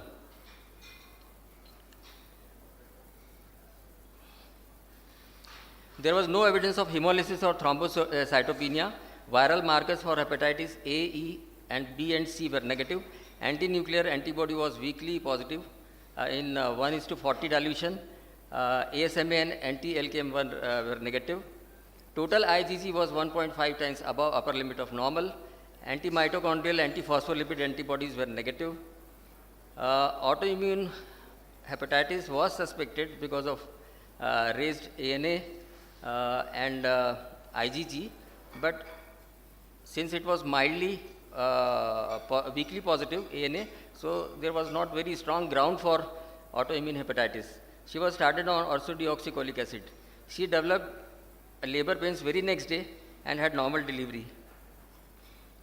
After delivery, her LFT kept on deteriorating, and so liver biopsy was done on day 7, which came out to be suggestive of autoimmune hepatitis. In form of interface hepatitis, there was lymphoplasma cytic infiltrate, and along with that plasma cells denoted by perinuclear halos, so it was suggestive of autoimmune hepatitis. So she was put on steroids and azathioprine as an induction therapy, and we can see on day 14 the LFT started improving. Patient clinically also showed improvement, and LFT normalized at 4 weeks. This is another case. When reviewing literature for this presentation, I came across interesting case study from Denmark, so thought it to share with you. 26-year woman, gestational age 28 weeks, was referred. The history showed no prodromal symptoms and had only itching. Was diagnosed with gestational diabetes 10 days ago, which was controlled with diet. LFT showed very high alkaline phosphatase, basically a cholestatic pattern. Her viral markers and autoimmune markers were negative. She was put on ursodeoxycholic acid and showed improvement in LFT as well as clinically. So she was discharged in a good general condition, but after 18 days came back again with premature labor pains at gestational age 31 weeks. Caesarean section was found due to fetal distress. Let's see what was the surgical finding. Large amount of purulent fluid was found with extensive adhesions, and surgeon noticed metastatic areas in liver and abdominal wall, and there was a large ulcerated mass lesion in sigmoid colon, and biopsies from these areas were sent for pathology. So this was a metastatic carcinoma arising from colon. So a take-home message on this patient is colon cancer at a young age often appears in a more advanced and aggressive stage. Physiological changes that support normal pregnancy, like growth factors, they also promote tumor proliferation. And early diagnosis of colon cancer is difficult during pregnancy. Simple rectal examination is to be done in suspected cases, and evaluation of anemia in such cases is to be done more carefully. It may be helpful to do additional tests such as stool for occult blood. Now in summary, liver disease in pregnancy poses a significant challenge to treating physician and gynecologist. Liver disease may be pre-existing or pregnancy related or coincidental with pregnancy. Apart from pregnancy related jaundice, viral hepatitis is the most common one. Liver injury may be cholestatic or hepatocellular. Plan for treatment involves etiological as well as host factors, and plan of treatment also depends on stage of pregnancy. Thank you. Hi. Thank you, Dr. Pandey. It was such an excellent presentation. But I want to ask you one question. In the obstetric practice, when obstetrician, what are the points the obstetrician should keep in the mind regarding the liver disorders? Because liver physiology changes tremendously during pregnancy, and there are a lot of adaptations. So what you suggest and what you can give some important tips to obstetrician when they points they should keep in mind, and when they should refer the patient to the gastroenterologist or hepatologist? A very good question, madam. In case any woman presents with history of liver disease in past, or even history of pregnancy related jaundice in past in form of preeclampsia, eclampsia or hyperemesis gravidorum or ICP, there one should do one LFT always. And secondly, as we have seen in the discussion, HbAg screening is mandatory in all pregnancies, and if it is negative, they can be vaccinated also. And clinically, if there is any indication regarding liver disease, then you have to evaluate them extensively. Sir, regarding hepatitis B positive with pregnancy, suppose this patient that you have LFT normal, CBC normal, no thrombocytopenia, sonography doesn't show chronic liver disease or any type of. So patient first visit in antenatal in the first trimester, but you want to just rule out to prevent the transmission for baby. So at what time you should ask for the DNA? DNA, very good question. I have shown in the slide. At 24 weeks preferably, we can ask for a DNA level. Because even initially, if it is not detectable, during pregnancy, being a immunotolerant state, the virus can proliferate during pregnancy. So at 24 weeks, it is recommended to do DNA. If it is more than 2 lakhs international units per ml, then you have to put them on antivirals. Preferably, tenofovir is the drug of choice because of better safety. Message is that we should wait for up to 24 to 30 weeks. Yeah. And then we ask for, because it is unnecessary to do 2 times DNA within a span of 2 to 3 months. Yes. Do we have any questions from the audiences? I have a question, sir. Is it safe to give ursodeoxycholic acid in the first trimester of pregnancy? Pardon, sir? Ursodeoxycholic acid in the first trimester of pregnancy. Is it safe to give first trimester? Ursodeoxycholic, sir, in second and third trimester, it is known to be safe. because it has been extensively used in cases of ICP, which is more common in second and third trimester. Sir, I can take that question like in terms of, it's been found to be safe in doses of say up to not more than 2 grams in the first trimester. People have lot of studies which go on to say 500 milligrams BD in the first trimester would be fine. If needed more, then the second and third trimester you may go up to 2 grams. Not any doses beyond 2 grams, I couldn't find literature. So in the first trimester, sir, if it's absolutely indicated, you may, as like rest of everything, like the risks outweighing the benefits, it may be considered. No gross congenital anomalies have been, teratogenicity as such has been reported. But what are the usual indications in obstetric practice for using UDCA in first trimester?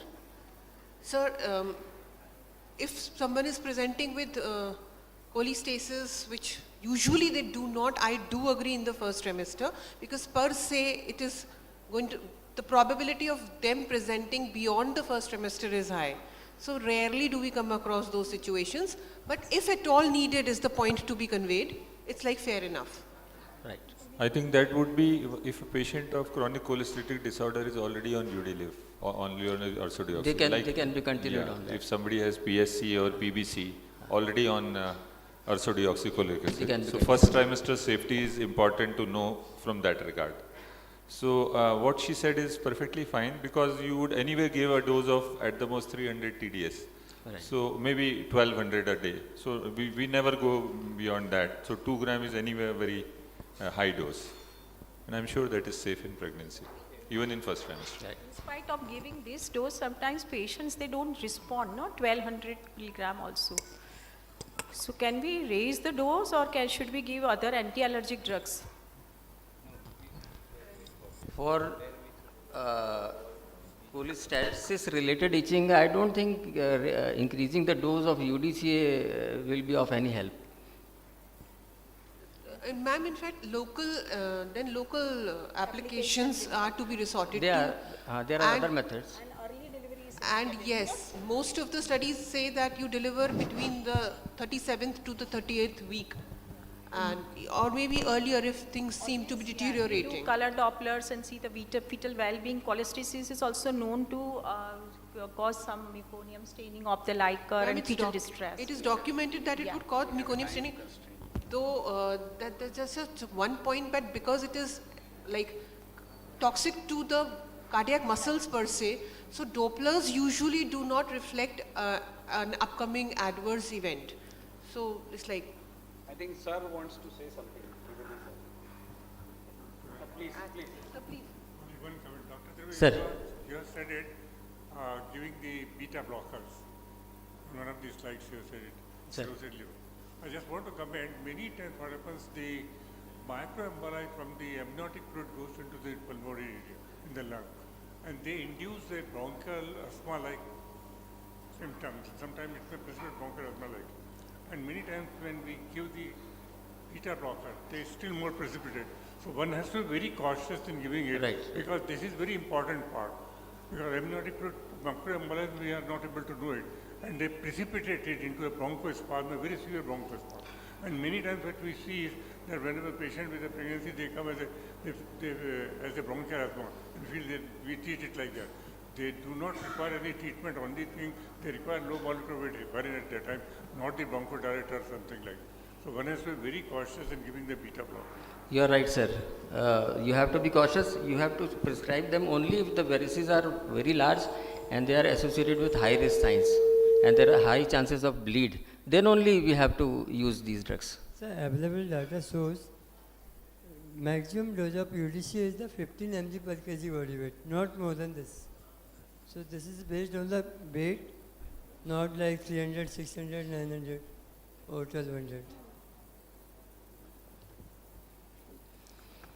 I think we are already running short of time, so time to conclude the session. Thank you very much for the nice Thank you, sir. session, sir.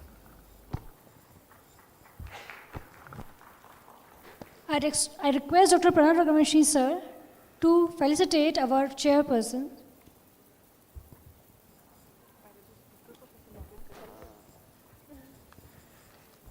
Speaker को facilitate करेंगे ना।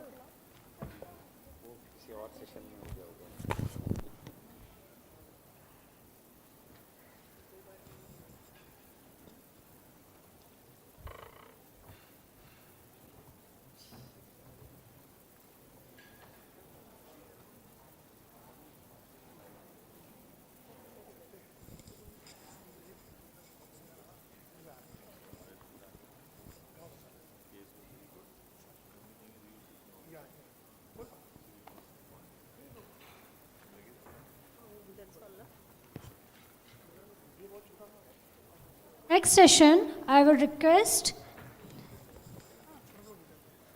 the chairpersons for the session, Dr. Shailendra Dubey sir, Dr. S.K. Saxena sir, Dr. Rajesh Kanungo sir, Dr. Alok Verma sir.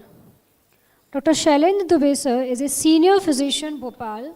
Dr. S.K. Saxena is a senior surgeon, Bhopal. Dr. Rajesh Kanungo is a senior surgeon, Bhopal. Dr. Alok Verma is a senior physician, Bhopal. There is a slight change in schedule. We have postponed the quiz and taking the panel discussion first because PGs have just finished their poster session, so they need some time to be back again. So can anybody check around PGs who, they may be in the lunch area, let them know that soon after the panel discussion we will be having. And I request Dr. Saransh Jain sir as moderator for the session.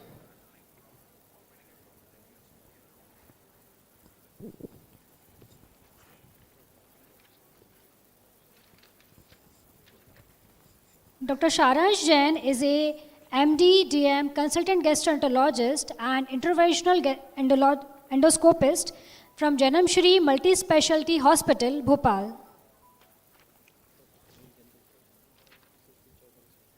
Thank you so much for the kind introduction. And at the outset, I would like to thank Dr. Sanjay Kumar and GastroCare team for the kind invitation. And the topic of our panel discussion is, can I have the slides, please?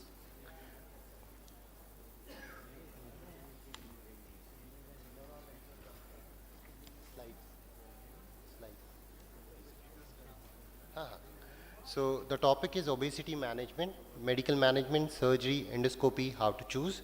And the panelists with me are Dr. C.C. Chaubal, senior most gastroenterologist of Bhopal, Dr. Sushil Jindal, very senior endocrinologist from Bhopal, Dr. Salim Nayak, very senior surgeon from Amrita Institute, Delhi.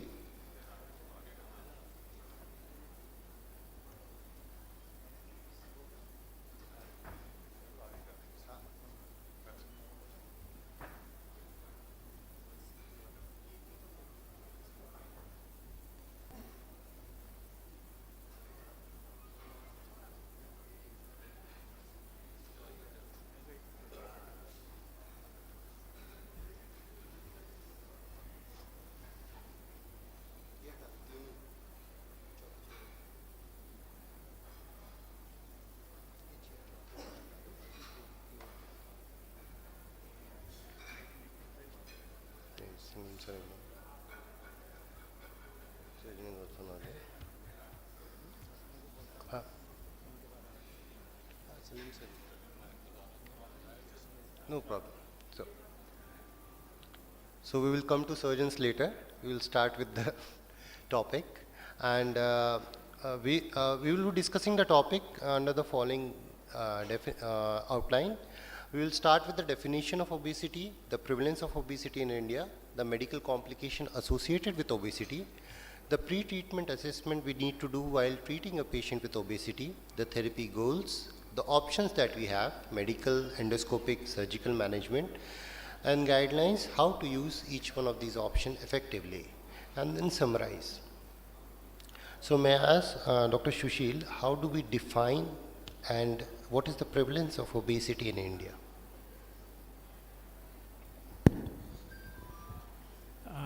Thank you, Saransh.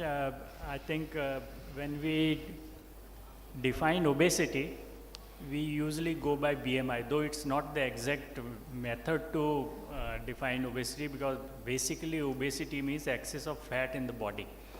But to delineate a fat in the body, you need to go for many sophisticated tests like MRI and DEXA scan, etc.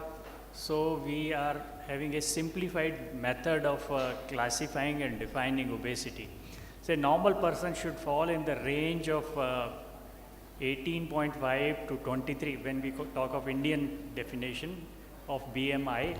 And if the BMI is in between 23 and 25, we'll call the person as overweighted.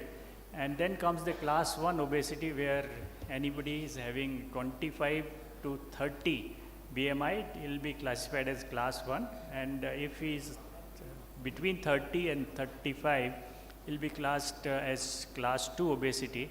And after 35, we'll say that person is having class 3 obesity, or more or less we can say he or she is morbidly obese. Now, these are the definitions for the Indian subcontinent, Southeast Asian population, but WHO and the Western definitions are slightly different. So their cutoff limits are approximately 5 more. So we can have like 25 and above, between 25 and 30, it will be overweighted. 30 to 35 will be class 1, 35 to 40 will be class 2, and class 3, that is morbid obesity, will be called when patient is having above 40. Now, regarding the prevalence of obesity in India, you have several studies done in several parts of the country, and it is found that it varies from something like 12% to 35%. It all depends upon the type of the population you've chosen. Now, most of the studies are being done in the urban population, and so the incidence or the prevalence is quite high. So you can roughly say that if you are choosing a urban population, higher income group, it will be around 30 to 35%. If you are choosing middle income group in, say, even in urban or in the rural areas, it will be around something around 15 to say 30%. And then in the lower income group, it's definitely less. It's around 11 to 15%. So prevalence varies, and you can see in the chart that maximum incidence or maximum prevalence of obesity is seen in the US population. There are other populations even in the US, the trend is that the downtrodden population is more obese than the well-to-do population. In our country, it's just the reverse. So maybe some nutritional factors play a part in there. So very important points given by sir. The two take-home points are, we as Indians are more predisposed to central obesity. Therefore, we get complication at earlier stage. So our obesity cutoffs are less. Second, this was once a disease that was rare in India, but now it is becoming increasingly more common in India. Recent study in Delhi showed every third person is obese there. And it is also increasing in rural areas nowadays. So it is an important perspective. The cutoffs are less and the numbers are increasing. So how do we deal with that? So what are the complications associated with obesity, if I may ask sir again? Medical complications associated with obesity. Okay, I think obesity carries a lot of problems with it, and the first and the foremost is that it is psychosocially very, very disturbing for the patient. You just imagine a girl of 30 years not getting married because her BMI is 40. Psychological condition is very bad. So not only cosmetic problem, but also a psychosocial problem. There is, I know many of my patients, they have stopped going out just because, and there are some girls who have stopped going to college because people tease them with their obesity. So it's a big problem. This psychosocial problem remains a very big thing in the obese population. The second important thing is the metabolic problems. And you know that the obesity produces insulin resistance. And insulin resistance is mother of so many things. Diabetes, it is atherosclerosis, hypertension, dyslipidemia. So it is all the things are very directly correlated with insulin resistance. And with insulin resistance, with atherosclerosis, you have problems like, if you take central nervous system, very high incidence of stroke. You can also have high incidence of dementia. You can also have benign raised intracranial tension is also more in the obese population. Then coming to gastrointestinal tract, we all are discussing NAFLD and associated problems of cirrhosis and even hepatoma. And then we also know there is higher incidence of gallbladder disease, higher incidence of pancreatitis. So these gastrointestinal problems are also very, very common.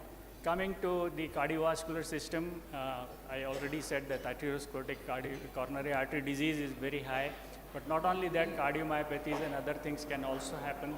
Then coming to skeletal system, musculoskeletal system, osteoarthritis knee is very, very common. We daily come across patients complaining of pain in knees, and many of them end up with the replacement of the knees also. Osteoarthritis knee is very common. Then coming to the respiratory system, morbidly obese people, they have less vital capacity, and they can also go into the sort of hypercapnic respiratory failure because of the low vital capacity. So almost every system gets involved because of the complication of obesity, and definitely obesity, many studies say that it reduces the lifespan by almost 7 to 10 years. So, it is a prevalent disease. We are more predisposed to it, and it also leads to a myriad of complication apart from being bad itself. So we have a bad disease at hand. So how do we treat it? So what are the pre-treatment assessment that we do for an obese patient? May I ask Dr. Chaubal? So before actually moving on to an actual assessment, let me tell you, obesity as a problem has to be dealt by a good multidisciplinary team, which will involve a physician, a bariatric surgeon, sometimes an endocrinologist, the psychologist, the dietitian, psychiatrist, and some others also. So it's a kind of a team which evaluates and assesses the patients and subsequently treats. As far as assessment is concerned, in this evaluation of this problem is concerned, there's something called 5 A's, as has been mentioned here. It must be remembered, it is our experience also, and probably the experience of a large number of you people also, that obesity by and large is not considered as a major medical problem by a lay public, a large number of them. So first and the foremost thing actually is to ask the patient regarding the motivation that whether you really want to get your weight loss or you don't want to have a weight loss. Many patients, we have, in fact, so many times that we tell these patients many times, they simply say, हाँ साहब करा लेंगे ये करके, and they will never turn up. If he is ready, then advise what is to be done. Assess. You have to assess various aspects that we are going to discuss. Once the person is fully motivated, you evaluated, then assist him in getting a proper kind of a treatment. And subsequently, if he requires certain other procedures like this thing, you have to arrange for those particular procedures, like you want to go for an ESG or for surgery and all these things. So actually the entire evaluation and assessment remains on these particular 5 A's. Let me start off now. Evaluation, if you examine this particular patient, 3 things that is very important is the weight, waist-hip ratio. These are 2 very major things which are there that we have to see. Dr. Jindal has already given the pointers what is the normal weight and how it is to be done. Waist-hip ratio is also important. In our Indian patients, for example, the maximum recommended is about 34.5 inches, I would say.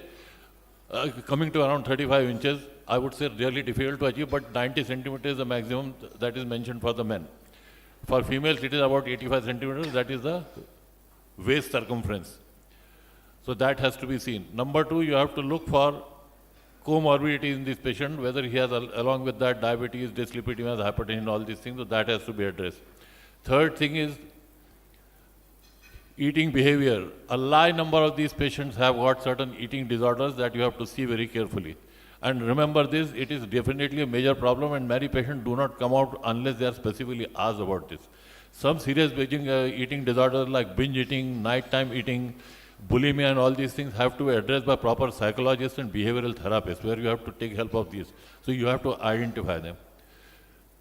Fourth thing is, there are a number of secondary causes of obesity that you have to address. I will not go into certain congenital or I would say certain genetic syndromes like Alzheimer's disease, Prader-Willi syndrome and so many Froelich syndrome. They have certain other clinical manifestations also, and there are certain rarer varieties of this thing. But one of the very important things that must be considered is, for the secondary obesity, is a large number of commonly used drugs which are responsible for actually the gain in weight. You have antidepressants, you have corticosteroids, you have antipsychotics, you have anti-diabetes, so a range of medicines. You really calculate, look at them, almost 20 or 30 medicines, which are very frequently used in clinical practice, are associated with the weight gain. So if that is there, that also needs to be addressed properly. So this is how a full evaluation is to be done. Proper dietary evaluation, the medical evaluation already mentioned, the psychological. So all these things are involved and they are compressed in this so-called 5 A's in this. Thank you. So what are our therapy goals, sir? Therapy goals are, see, all therapies that we are considering in managing this, ideally should have at least more than 10% of the body weight, which should be sustained for at least 1 year. Then there are several goals, for example, for pharmacological treatment also several kinds of drugs which we'll be discussing shortly. It is said that any drug that you use for weight loss should be able to reduce at least 5% of the weight by 12 weeks. If it is not, then better stop the medicine. So when we are talking about obesity, we are talking about a chronic disease with multifocal causes and a relapsing disease. So we need to keep long-term goals in mind. We need to have a therapy goal of at least 10% total body weight loss. Why 10%? Because it has been shown that when you lose 10% of your body weight, your risk for secondary problems like diabetes, hypertension reduces. That is why 10% cutoff was taken. And why durable? Because you want the treatment to at least continue its effect for 1 year when he is starting a treatment. So what are the diet and exercise goals for such patient? Dr. Jindal, if you can please elaborate. I think any management of obesity will first start with diet and exercise only. You must remember that many patients will come to you and say that Dr. Sahab, hum to kuch bhi nahi khate, fir bhi mote hote ja rahe hain. So it's ultimately the calories will go in through your diet only. So you should remember that, and it's also known that many of these patients, they are eating subconsciously or unconsciously. There are very good experiments done. The patients were asked to recall their diet, and there were some hidden cameras put in their houses, and then it was shown to them that whatever they are telling, they are markedly undermining or understating the amount of calories they have eaten. And they were shown that how many times they opened the fridge and took something and ate, and that was not told by them. So they said, हमको मालूम ही नहीं, हमको याद ही नहीं कि हमने खाया था. So this is how they unconsciously also keep eating, and this adds to their caloric intake. And secondly, they, with obesity, another thing which comes simultaneously is they become more and more sedentary. For me, if I want a glass of water, I'll go and fetch water from the kitchen, but they will ask somebody, "Jara pani la ke dena mujhko." So they avoid caloric expenditure is automatically reduced as the patient gains weight. So it's very important that we should know that how the patient is eating, what the patient is eating. So so don't go for very drastic reduction in the calorie. Patient will not adhere. Very low calorie diets, they are not recommended. Something like less than a crash diets of 800 calories or less per day, they should be avoided. Patient is not going to stick to that diet for a very long time. So what is recommended is that you should go for something like 1200 to 1500 calorie diet, which patient can stick to it, can adhere to it, and also manage to it. And for that, we need to tell the patient that all the calorie-dense foods should be avoided. And they usually mean that the fats and oils and the fried items and the high sugary items should be avoided. Better to take more of the protein, and unfortunately in our country, protein deficient diet is highly prevalent in all corners of the country. So it's very important. And then there are some more good things is that increasing the fiber content in the diet will give them satiety. I always ask the patient with obesity and diabetes that take a full plate of salads and fruits, then take a glass of water and then start eating. So that it automatically reduces the amount of calories it's going to consume in that particular meal. So this is very important. Then comes the exercise. Now, various organizations tell that for a healthy person to avoid cardiovascular risk, and even for the diabetes, we say that 30 minutes moderate intensity workup should be done at least 5 days out of these 7 days. But here, when we want to avoid weight gain or want to reduce weight gain, we have to go a step further. We usually ask them to walk for at least 45 minutes. And they should also remember that diet is more important than exercise. Now, if I go to gym and walk on treadmill at a moderate intensity for say 1 hour, the total calories displayed there are 240 calories or 220 calories. I come back and take a paratha, and in my breakfast, that is 350 calories are going in. So it's very important to remember that diet, restriction of the calories is very important part. Then the exercise is definitely helpful. In type of exercise, if the patient is already suffering from osteoarthritis, then asking him to go for a long walk may be actually detrimental. So for them, probably the best exercise is to have an exercise bicycle at their home, because by that bicycle, their weight will be transferred on the seat and there will not be any weight bearing on the knees, which will further damage the knees. So then it's very common now for us to have a step counter in our mobiles. We usually encourage patient to go for at least 10,000 steps a day. Normally, there is a very important paper very recently published which says that 7,000, if anybody who walks 7,000 steps a day, he is likely to live some 10 years longer than a person who is not walking. And after 7,000 to 10,000, there is no further gain. So at least 7,000 should be, for us, should be the step counts a day. But for obese person, it should be more than 10,000 so that he can burn some calories and he can also see some diet restriction and he'll be able to lose some weight. And definitely then there are criteria to start medical therapy, and there are also criteria to go for the bariatric surgery.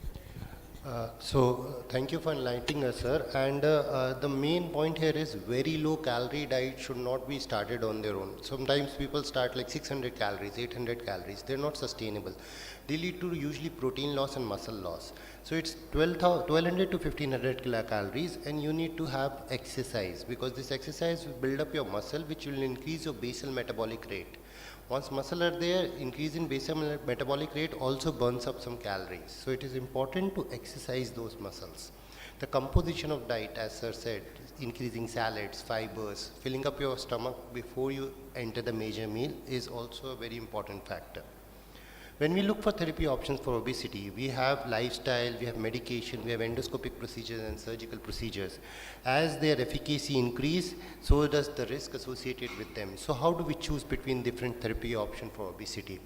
So the main characteristics for treatment for obesity is it should be safe, it should be effective, it should be durable, it should be acceptable to people at large, and it should have favorable impacts on comorbidities. Do we have such a Ramban Dava? I don't know. Let's see. So, what are the medical therapy options, sir? See, medical or the pharmacotherapy for obesity, the record is very, very dismal. Now, it all started with various hormones. Actually, very first trial was done on thyroxine. And we still come across at least once or twice a year that some lady is purposely taking higher dose of thyroxine to reduce weight. Doctor साहब आप wait ये गोली आप कम कर देते हैं, मेरा वजन बढ़ने लगता है, तो मेरे को ज़्यादा गोली पे रहना अच्छा लगता है. So this is very common, that thyroxine is a drug which was very anciently used for reducing weight, and then even HCG was tried. But you can see when we were students, there was a drug known as Pondrex. Very, very commonly used drug in those days. That was fenfluramine, and it was also available in phentermine, fenfluramine combination also. But that drug was banned. Then we had rimonabant and then sibutramine. They were also banned. And very recently, lorcaserin was also banned. So one after other, every drug got discontinued because of some or other reason. FDA was very strict on these drugs. But here I can show you that what are the drugs available and what are the good drugs. Now we know the lowermost line shows the bariatric surgery, very drastic change in the weight, and it is also maintained to some extent. Then just this second line is for tirzepatide. Now this is GLP-1 plus GIP agonist, and this drug again is coming up in a big way, and it will be almost wonderful drug. In the highest dose it produces almost 17 to 18% weight loss, and which is very well maintained till the drug is taken. Then comes this semaglutide, which is available in US in higher doses of 2.5 milligram, and this is known by the name of Wegovy. And this again is a drug which is coming up. This drug we have been using for treatment of diabetes, and this tirzepatide also will be very good drug to reduce HbA1c. And then the third one is a combination of topiramate with phentermine. Now this is probably the third most important. Just see on the other side, if you see the very first dot in the, go back please. Sorry, sir. In the first dot, which is for Orlistat. Now take Orlistat for 1 year, and majority of studies say that it will reduce weight by 3 to 5%. That means a 100 kg person will lose 3 kg, and what he's spending 48,000 rupees in a year. So it's almost, and then that weight loss is also not maintained. And you can see in the lowermost, the dot in the blue, lowermost, that is again tirzepatide, and then uppermost is semaglutide. And you can see that on the lower axis, it's approximately 12 to 18% weight loss can be achieved. And this, the orange dot is for again phentermine plus topiramate. Topiramate is a drug used very, very commonly by the psychiatrist for bipolar disorder, and also as an anti-epileptic drug by neurologist in pretty high doses also. So we can use it, and it's also a very good drug for prevention of migraine also. So I think phentermine, being a sympathomimetic drug, can increase the heart rate, can also produce some rise in systolic blood pressure. So it may not be required, but yes, topiramate is a good drug to be tried in obesity. It is available in India, but it is not been cleared for as anti-obesity, but this can be used. Other drugs, you can see they have very less than 10% reduction in weight.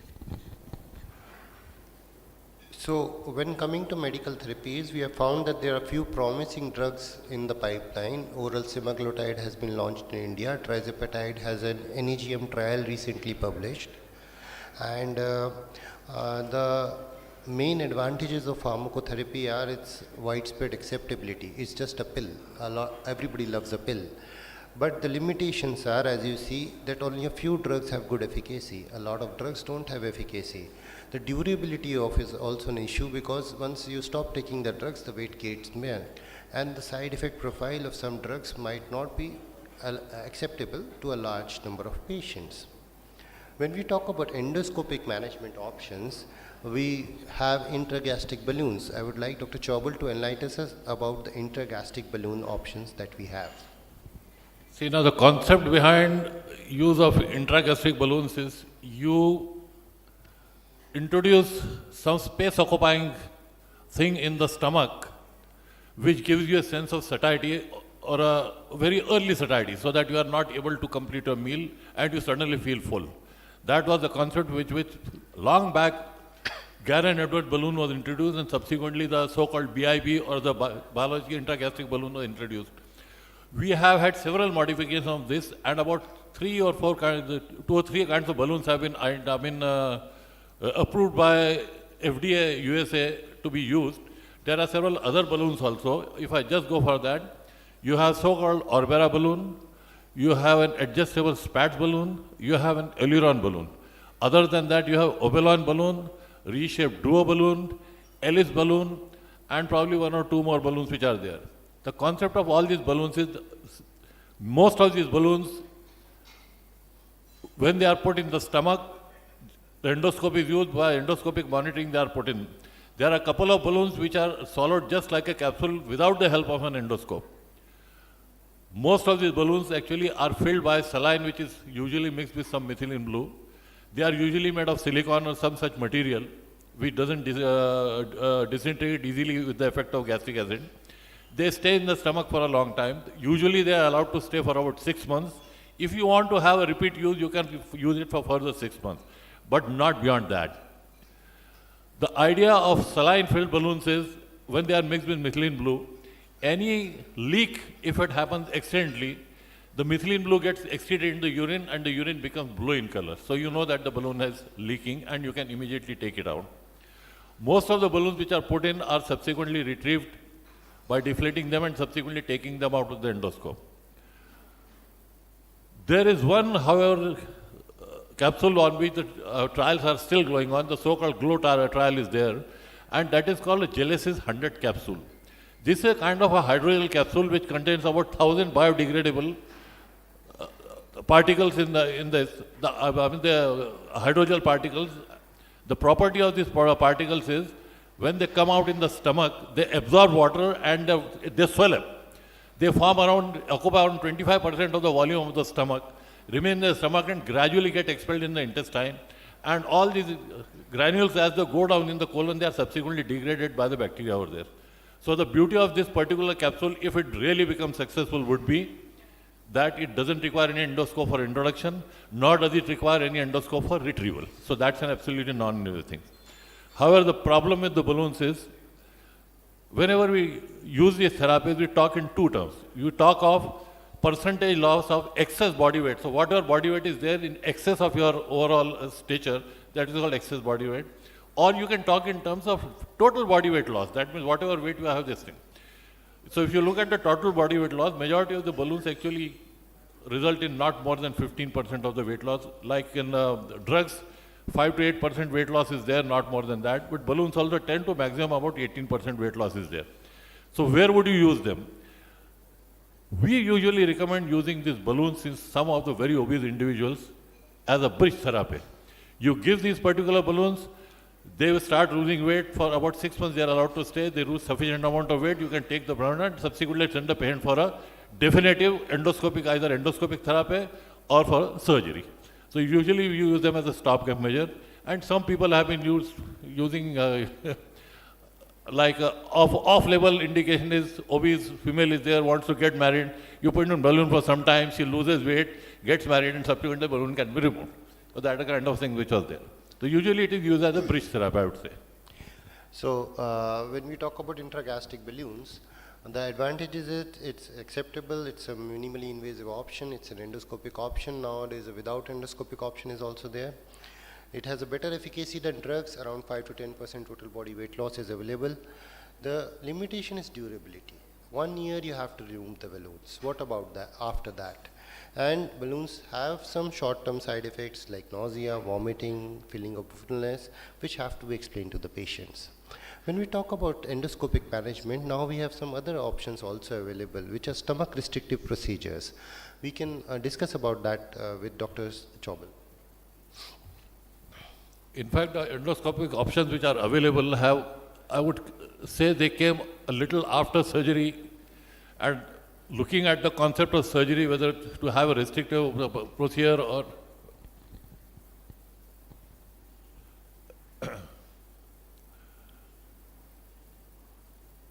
so the first surgical procedure, I think Dr. Selina could say, like sleeve gastrectomy, where you tend to reduce the size of the stomach. So endoscopically, this can be achieved by using two techniques actually. Endoscopic sleeve gastroplasty is one. There are several procedures which are already there with the endoscopies which have gone to the graveyard of endoscopy. I would say they are all gone. What remains now in the forefront is the so-called endoscopic sleeve gastroplasty, where you reduce the size of body of the stomach by using certain pleating sutures. Or you can use so-called pose. Pose is also a type of a gastroplasty where the sutures are actually placed more towards the anteromost distal part of the stomach. So that is there. These procedures definitely result in weight loss, which is significant. I think about 20-25% weight loss is definitely there in this with this particular procedure. These procedures are reversible. If you want, you can reverse them also. Otherwise, they can be allowed to continue for several years. So much we have about track record of about 10 years now with endoscopic sleeve gastroplasty. Not much adverse effects are seen, and it's quite effective in this situation. Many times these endoscopic procedures are also used as a bridge therapy to reduce the weight of super obese or morbid obese patient to a certain extent, and subsequently they can be sent for definitive surgical bypass, restrictive or malabsorptive procedure or whatever you want to choose. So regarding the volume restriction therapies, different companies have different platforms. They name it differently. What they are trying to do is they are trying to reduce the size of the stomach. Once your size of the stomach reduces, you feel early full, you have early satiation and a longer satiety because of the delayed gastric emptying. So the advantages is that it is acceptable, it's a minimally invasive option, it has medium efficacy with 10 to 15% total body weight loss at 2 years. It has minimal side effects, very less incidence of nausea, vomiting as compared to balloons. It is quite safe. No major side effects have been seen recently in endoscopic restrictive therapies. But long-term results regarding durability are not yet available because of the new nature of these processes. We have 5 years data. Whereas when you talk about bariatric surgery, as we will in few slides, we will have 20 years, 30 years data regarding bariatric surgery. So what are the surgical management options, Dr. Salim, that we can have for obese patients? And may I ask Dr. Kanungo to even add something of his experience? The surgical options, there are over 20 different bariatric procedures that have been described and tried by different surgeons in the world. But the most 3 common procedures which have worldwide acceptability and are approved and done all across the world. This is the gold standard is of course the Roux-en-Y gastric bypass. Then we have the sleeve gastrectomy and the mini gastric bypass. The mini gastric bypass initially started with a lot of controversies. It was a procedure, it was devised by a surgeon by the name of Dr. Rutledge. He was a US-based surgeon, and he was banned from practice there as the FDA did not approve of this procedure. And we found it to be quite a favorable procedure as far as the Indian population is concerned. Most of our patients are very happy with this procedure. This was taken up by Mohit, and Rutledge was in fact called by him to demonstrate the procedure here, and it picked up quite a speed in this country. One of the most commonly done bypass procedures by surgeons who do gastric bypasses. And now it has also been approved by the FDA, and we are in talks with a lot of these stapler companies like Ethicon and Covidian, who now want surgeons from US to be imported to learn this procedure, as studies have shown that it's a much less morbid procedure. The morbidity is much less as compared to the RYGB. But if we talk of one surgical procedure that has stood the test of time, it's of course the Roux-en-Y gastric bypass. So when we talk about surgical options, here we are basically changing the anatomy of the digestive tract to reduce the weight. There are 2 aspects to it. One is volume restriction of the stomach, and second is malabsorption. When you talk about restrictive options, sleeve gastrectomy is the option. You remove a part of the stomach and increase gastric emptying is there, reaching the food to the terminal ileum, which causes increasing satiety. When you have malabsorptive procedures, you have Roux-en-Y gastric bypass, where a part of the stomach is removed. However, there is a loop of the intestine attached to that part, so that the part of the intestine is also bypassed. This proximal intestine, which gets bypassed, has also a lot of metabolic effects. It has improvement in diabetes, which is independent of sometimes its weight loss effects. And also mini gastric bypass, which is technically a little different, but metabolically similar as Roux-en-Y gastric bypass. May I have opinion of the chairperson, Dr. Rajesh, also? Yeah, both all 3 options are the standard procedures these days. And in case of bypass, diabetes resolution is, the effect is immediate. I mean, before any weight loss, the diabetes resolution starts. Yeah, so independent that is due of to the weight hormonal loss. changes in the body. And the surgical treatment of obesity is, I think you can say, it is a long lasting, say about 5 years or in some cases 8 years. The weight regain is there, but it is not very significant in the patients who are very sincere in taking their diets and exercise and everything. So the advantages of surgery are that it has good efficacy, it has a durable results with mild side effects in experienced hands. The limitation is acceptability. Despite surgery being present for a long period of time, a lot of patients who are eligible for surgery rarely undergo surgery. So to incorporate all these aspects, AGA came up with power guidelines, which are practice guide on obesity and weight management. Here there are 4 aspects to treatment of obesity. There is assessment of patient, there is intensive weight loss intervention, there is weight stabilization and re-intensification when needed, and prevention of weight regain. So first there is a cornerstone therapy, which is done as a primary therapy after assessing the obesity, and then there is intensive weight loss phase, and then a second level therapy if there is weight regain or weight maintenance is required, with reassessment of obesity and leading to a circle whereby you can repeat this cycle. When we talk about cornerstone therapy, the first option for overweight is diet and lifestyle modification. Sometimes when they have comorbidities, we can also give them pharmacotherapy. When it is class 1 obesity, apart from lifestyle, diet modification and pharmacotherapy with comorbidities, you can offer them endoscopic therapies. When it is class 2 therapies, we start with pharmacotherapy, endoscopy therapy, and in surgery in patients with comorbidities. When it is class 3, we prefer surgical treatment, but all the above options are also included. You must also notice that in all the options, the lifestyle, diet, physical and behavioral therapy also continue. So it is not that you have undergone surgery, you forget about diet, lifestyle and behavioral. So it is a behavioral disease. People are born to eat that way. They don't do it by choice. You have to change that behavior. That is very important to understand that it is a disease. It's not a cosmetic procedure that we are doing. It's a disease. We are treating a disease. So when we talk about second level therapies for weight regains, we can do either endoscopic therapy, pharmacotherapy or revisional surgery if the primary treatment was a surgical procedure.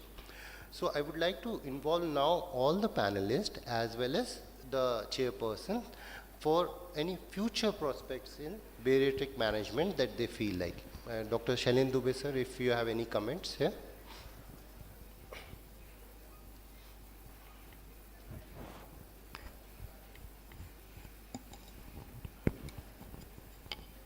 I want to ask the important question that this is one of the genetic cause and secondly psychological cause. How the obesity is dependent on psychological effect, and the obesity itself causes so many psychological problems. How many percent of the patient of obesity you come across who's having a psychological problem first, then they become obese? Most of the patients who have obesity have a very, very poor body image. So, but if we talk about, clinical depression, and if a patient is having a clinical psychiatric disease or anything, that's one of the contraindications for obesity surgery, for him to undergo obesity surgery. Because many of these patients have ascribed all the troubles and problems in their life only to their weight, which is many times not true. And once the weight goes away and they feel that, the things did not everything settles with weight. There's a lot of other things in life besides the being overweight that is giving them those issues or those problems, those mental illnesses. So these are a select group of patients who should not straight away be subjected to intensive weight loss therapies. They can try for other medical therapies like putting up a balloon and, till they get acclimatized to that, they feel what are the things that are going to go away and what are the things that are not going to go away. And eventually when they earn their surgery, that is the time when they should undergo the knife. I really do not know whether this is what you meant by the question. This is what I felt you were trying to ask. Dr. Chaval, I ask you about this intragastric ballooning. How long you can keep it and how many balloons you can put it in? See, I have already mentioned that by and large, when you put it for the first time, the duration which is given is for 6 months. 6 months. If you have, then you can deflate it if required. If you think the weight is steadily losing, patient is losing, you can continue for another 6 months also. They can refill that, put the balloon back, refill it and continue for another 6 months. But not more than 1 year. That is very clear. Number two, how many balloons? Balloons means there are, most of the balloons, they have a capacity of 450 to 700 cc. But there are 3 balloons which are not filled with saline, but they are filled with air. Nitrogen containing air, nitrogenous air is there. That is the Oberon balloon. They swallow it, the air is put in, it swells up.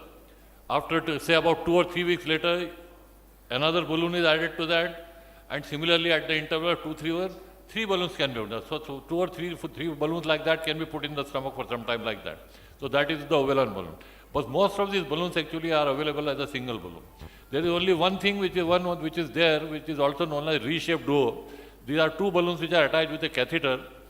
So they are instilled and subsequently the water is filled in then, the same saline, the methylene blue contains this thing. The idea is if one of the balloon deflates, at least it will not migrate because of the other balloon which is there. That is the concept in this. Did you ever came across regarding the obstruction? No, obstruction, no sir. I have very limited experience. I have some experience with the SPATS balloon, actually adjustable SPATS balloon. The balloons are not very popular in Bhopal. But one thing is definitely there, sir. Once you put in a balloon, it is not, it's a lot of discomfort is there. Intense nausea, vomiting, sometimes to the extent that you have to admit patient for initial 2-3 days for parental infant, all these things. And the acceptability is not very high. I have an experience with one patient who lost about 7 or 8 kg of weight, but subsequently came back after 1 month, कि doctor साहब इसको निकाल दीजिएगा करके, and finally he agreed to go for final surgery. He was scared of surgery because someone had 1 or 2 casualties had happened in Bhopal following surgery, so people are very scared. So he was one of them, but subsequently agreed for surgery, went somewhere else to get his, I think he underwent gastric bypass in that situation. Did you ever use mixing of this biliopancreatic juice in jejunum? Any device? Which one? Biliopancreatic juice. Mixing of biliopancreatic juice, because that is the main cause for obesity. And there are diversionary procedures which are there. See, there are what we have mentioned just about the intragastric balloon, but there are large number of other therapies which are not FDA approved. Like you have so-called Baronova or the transpyloric shuttle is there. You have so-called Satisphere, Valent TX, and there are so many other devices also which are there. I have not mentioned them for short of nothing. And there are certain devices which prevent the absorption. Like you had an endo barrier which was there and it was in use for a very long time. But subsequently they found that there is an incidence, almost 3% incidence of hepatic abscesses. So that device was taken away. There are similarly various kinds of surgeries are there which are trying to actually produce a kind of a malabsorption. They are restrictive also at the same time and malabsorptive also at the same time. So there are devices which are still there. And I think Salim will tell us that there are many newer re-intervention procedures which are endoscopic and surgical also. Like some patient who start gaining weight again, then what are you going to do in that particular situation? So obesity is a disease of brain and gut. So in future, I think there should be a good medication or any procedure to prevent it. So I conclude the session because short of the time and one more future, slide, then yes. we conclude. So obesity is a chronic relapsing disease. No one therapy will fit all the patients. Individualized therapy is recommended based on BMI but also informed choices of the patient. And a multidisciplinary team and regular follow-up are key to success. Thank you. Thank you. Thank you, sir. Now I request Dr. Shailendra Dubey sir to present a memento to our moderator, Dr. Saransh Jain sir.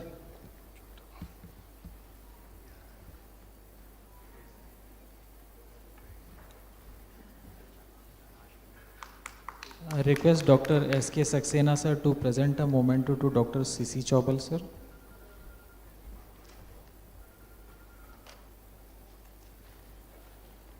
I request Dr. Rajesh Khanungo sir to present a memento to Dr. Sushil Jindal sir. And I request Alok Verma sir to present a memento to Dr. Salim Nayak sir.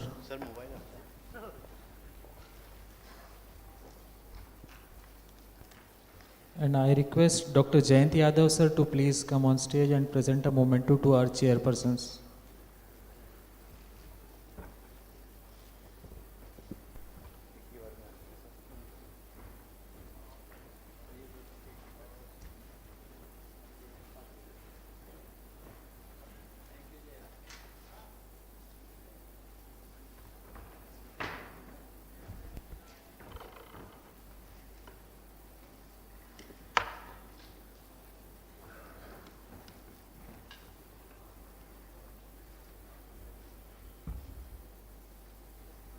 And for the next session, I request Dr. Anil Garg sir, Dr. Ravi Rathi sir, Dr. Aman Kumar sir, and Dr. G.S. Sahota sir to please come on stage and chair the session. Dr. Anil Garg sir is a senior physician and consultant at Charak Hospital. Dr. Ravi Rathi sir is chief gastroenterologist, Bombay Hospital, Indore. Dr. Aman Kumar sir is assistant professor, Department of Radiology, AIMS Bhopal. Dr. G.S. Sahota sir is a liver transplant surgeon at Bansal Hospital, Bhopal.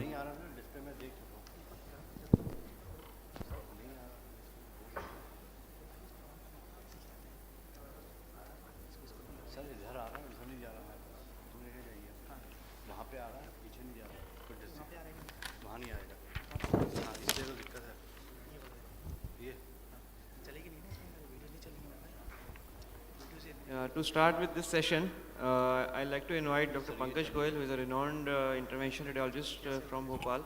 Sir, please come and start your session, please.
Good afternoon, everyone.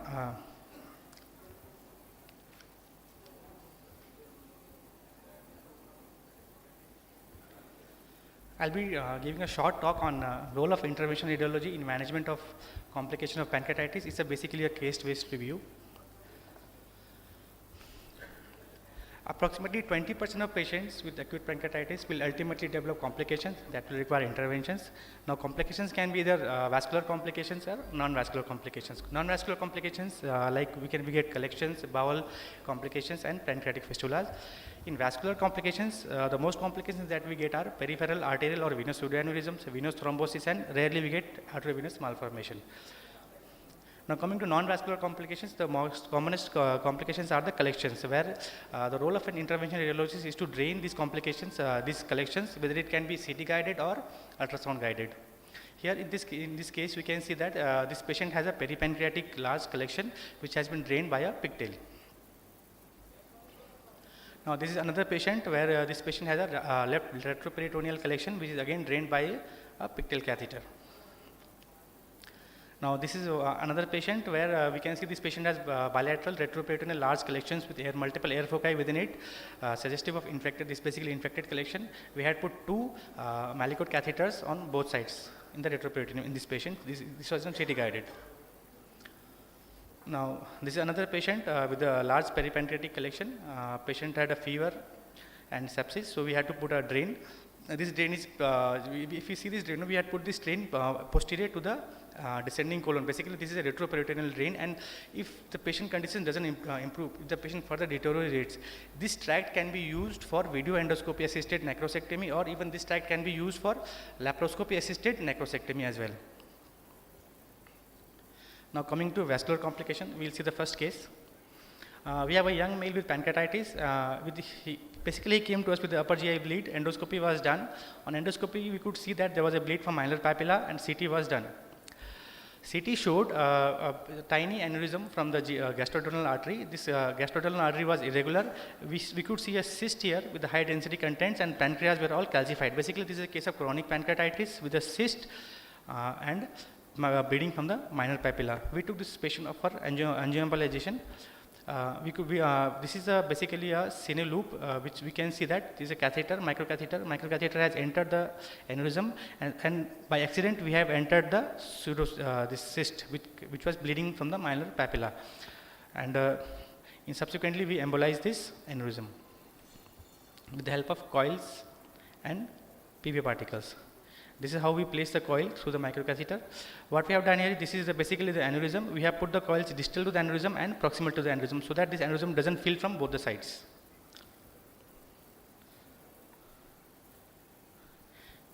Subsequently, we have to place multiple coils in the vessel. And this is the final celiac DSA showing there is completely occlusion of the aneurysm. This is a hepatic artery showing patent. Now, coming to case 2. Case 2 is a young male with pancreatitis. He had a pain in the left hypochondriac region with fall in hemoglobin. CCT was done. CCT shows a large pseudoaneurysm in one of the branches of distal splenic artery, and surrounded by hematoma. We can say that surrounding the aneurysm there is a hematoma, and there is a collection in the perisplenic space as well. We took this patient up for angioembolization. This is basically a splenic artery aneurysm DSA. We can see that beautifully the aneurysm is filling, and this surrounding this parenchyma is a splenic parenchyma. This is a still image showing the pseudoaneurysm here and the splenic parenchyma here. We tried to cannulate the vessel, which was specifically leading into aneurysm, but we were not able to do that because of tortuous anatomy.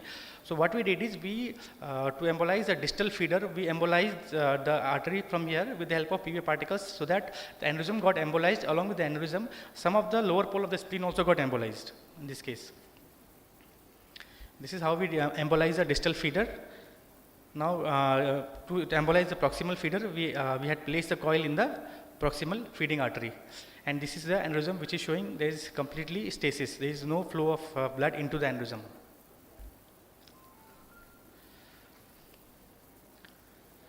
And this is the final picture of the post embolization. There is completely exclusion of aneurysm from the circulation. Now coming to case 3, case 3 we have a middle-aged male with pancreatitis, same acute deterioration in clinical condition and fall in hemoglobin. CCT was ordered. CCT showed a large aneurysm in the mesocolon. We can see there is a large aneurysm in the mesocolon which was bleeding and causing fall in hemoglobin. We took this patient up again for embolization. What we could see was, we could see that there is a small aneurysm which is originating from one of the mesocolic branches of the SMA. Subsequently, this is the still image showing the pseudoaneurysm here from the mesocolic branch. We embolized it with the help of PV particles, and finally there is completely aneurysm is occluded. Post-embolization, patient's hemoglobin had stabilized. Now coming to the final case, this is the most interesting case which we had done it recently. Basically, it's an elderly male with acute pancreatitis. He had a large pseudocyst in the lesser sac region, fever with sepsis was present, and he had a deteriorating vitals. CCT was done. CCT showed a pancreatitis with a large collection in the lesser sac region. This is the stomach. Stomach is pushed anteriorly. There is a collection behind the stomach in the lesser sac region. So, US guided cystogastrostomy was done and a metallic stent was placed in this case. We can see beautifully placed metallic stent. One end is in the stomach, other end is in the cyst, with the contents of the cyst being drained into the stomach. Basically, this is a cystogastrostomy stent. Initially, patient improved. After a few days, again the patient started to deteriorate. Again, the patient was taken up for scopy with the idea that the stent might have occluded, and they wanted to reopen the stent so that the contents may get evacuated from the cyst. This is the picture which was seen on endoscopy. Basically, what we see here is the scope has been passed through the stent into the cyst. This is the view inside the cyst. We can see that there is an active spurt bleeder which is seen, which is bleeding into the cyst. We can see here this is the mesh of the stent. So there was active bleeder which was bleeding into the cyst, and ultimately it was bleeding into the stomach. We did a CT angiography of this patient. On CT angiography, we can see the stent here. Basically, this is a celiac artery, and this is a left gastric artery. Left gastric artery is showing a tiny pseudoaneurysm here near to the lower margin of the stent.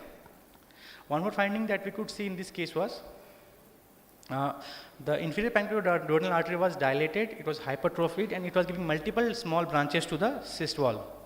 So we took this patient up for embolization. This is the first seen image. So unfortunately, while doing this procedure, while we were trying to cannulate the left gastric artery, we were not able to cannulate. This patient had a plaque at the origin of the left gastric artery. So what we did is we ended up rupturing that plaque and creating a dissection, arterial dissection. Now we were stuck. Despite multiple attempts, we were not able to cannulate the lumen of the artery. So what we did is we extended this aneurysm further, we extended the dissection further, and we dissected the artery further up to the level of the pseudoaneurysm here.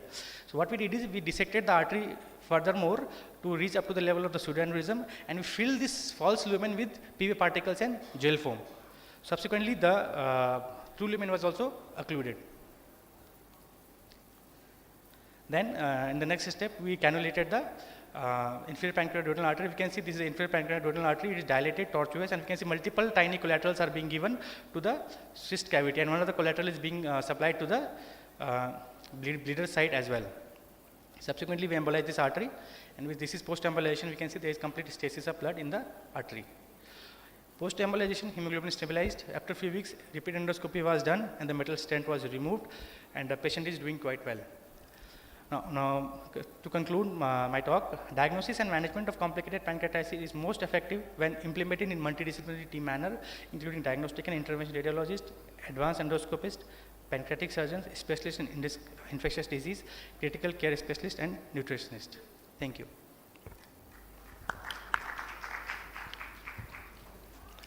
Thank you, Pankaj, for such an excellent talk and wonderful cases. Any questions on the house?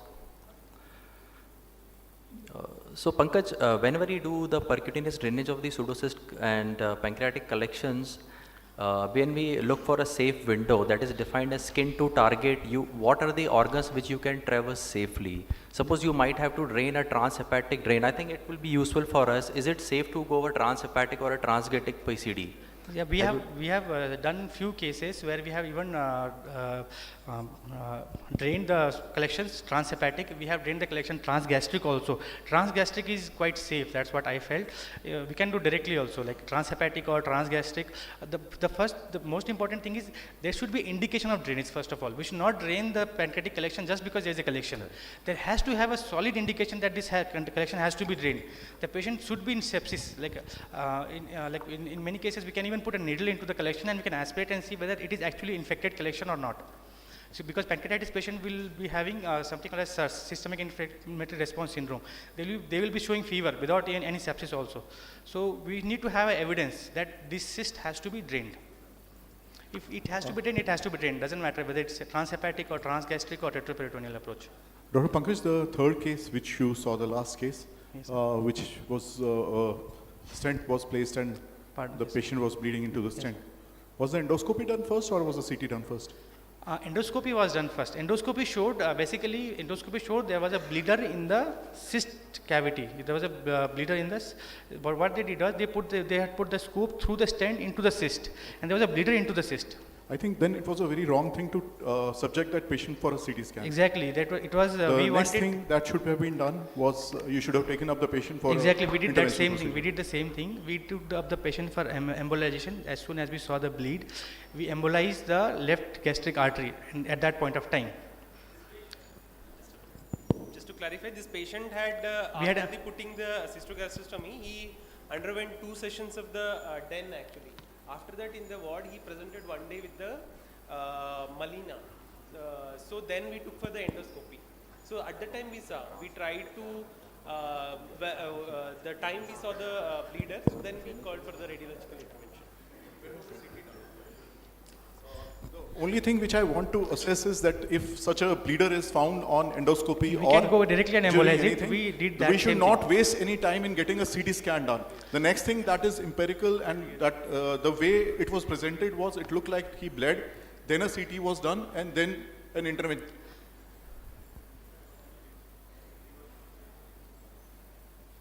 He was so sick, his Yeah. BP on endoscopy table was 60 systolic, and Yeah. we just in the adjacent room we shifted for angio. I think that was not conveyed. Actually, we had embolized this patient twice. When this bleeding was there, we embolized once, the patient stabilized. Then this patient had a rebleed after 15 days. That is the time when we did a CT scan. Another question is for you. Actually, like when we have collection, necrotic collections are there in the retroperitoneum. So, have you a discussion routinely with the surgeons? Like, because sometimes we do necrosectomies through the Drain side. pigtail catheter route. Yeah, we can or the dilate that. manicoid route. Yeah. So we need to have a shortest route from the retroperitoneum from Exactly. the posterior Cyst. wall. So have you a discussion with surgeons in planning from where can you approach, which will be easier for them to remove like the new procedures like VARD have come, so that for those video assisted retroperitoneal dissections, we can use that track as Exactly. We are whenever we are doing a CT guided drainage of the retroperitoneal collection, we choose the shortest possible path. We try to see that it is as straight as possible. It is as linear as possible. We don't want to go in a tortuous path, and we want to make sure that right now we are draining it, but in future if the patient doesn't improve, he might need necrosectomy. So we are always prepared for that. Right. And for that we need to dilate the tract up to 30 French. We need to serially dilate. We cannot just put a this drainage VATS scope, I think, below 30 French. Right. So we need to dilate the tract sequentially. And another thing is when sometimes we have a bleeder from SPDA, spiropancreaduodenal, or any branch GDA, sometimes many interventional radiologists put glue particles. There are high chances of migration into the hepatic artery, and we have seen Which a particles? case- Glue particles? Yeah, the embolization particle which you See, the use, thing sometimes is, they migrate to exactly. the hepatic artery and they cause partial ischemia of the liver Exactly. as Exactly. well. That is why we are not using glue. Yeah. We know that glue, it is very difficult to control glue basically. Yes. Controlling glue is an art. It is not everybody's cup of cake. So the safe option here is coils. Coils. If you are able to go distal to the neck of the aneurysm, put a coil, come proximal, put a coil, that's it.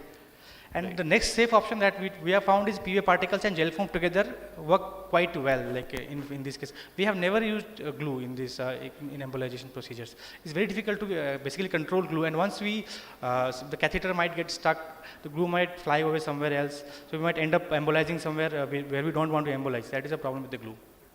Thank you. I just beg to differ on that. You are saying glue particles. So glue is a liquid embolic agent. Particles, what we talk about is a PVA particles. So these two things are different. So if you inject a PVA particles, they have high chances of migrating to the distal parenchymal bed and cause the organ injury. Right. However, glue is something which you can control. You can allow glue to coagulate just at the level of the catheter by titrating the quantity of glue. Right. So if you inject a 50% glue, it will not go anywhere, just occlude the artery itself. If you inject a 20% glue, like we do in AVM, it will migrate. So in cases, the preferable solution is to place the metallic coils because you have better control and you want a proximal embolization. In many cases, as the Pankaj has already elaborated, you are not able to cross to the opposite side of the aneurysm. Then you can anyway inject glue with a higher concentration, which will not go into the parenchymal bed, just block the artery. So PVA particle is something you might avoid, but glue is safe. And now glue has a lot of role in GI embolization. It is a very upcoming thing. Yeah, that's right. So if you see the Western literature now, they are shifting from even coils to the glue embolization. So which is because it is very effective, it is cheap, and if you can control the glue, it's nothing like that. Another question, Pankaj, I think we are late, but do you have any experience of interventions in portal venous thrombosis in such cases? And when do you take such patients for intervention beyond the routine conservative management? We have done few cases of portal vein thrombosis, but they were not basically related to pancreatitis. They were because of some other causes. What we have done is we have directly punctured the portal vein, we have put a catheter into the portal vein and did thrombolysis along with thromboaspiration. So a few of the patients have improved as well, but one of our patients didn't improve much. He ultimately had to undergo surgery for bowel resection. So I don't have much of experience on portal vein thrombolysis. So we try to avoid that procedure as much as possible. Thank you so much. Any questions? Recently, like TIPS is also tried for portal vein thrombosis. We can put a TIPS stent, and we can aspirate the thrombus and do thrombolysis from the TIPS thing. That we have not done in our institute till now. Maybe in future. So, thank you so much, Pankaj, for a wonderful lecture.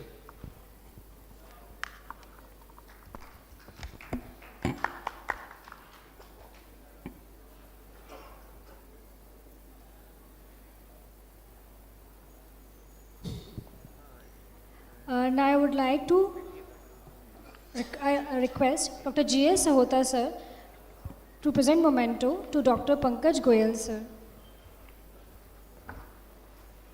I request Dr. Rohan sir to present memento to Dr. G.S. Sahota sir and Dr. Aman Kumar sir.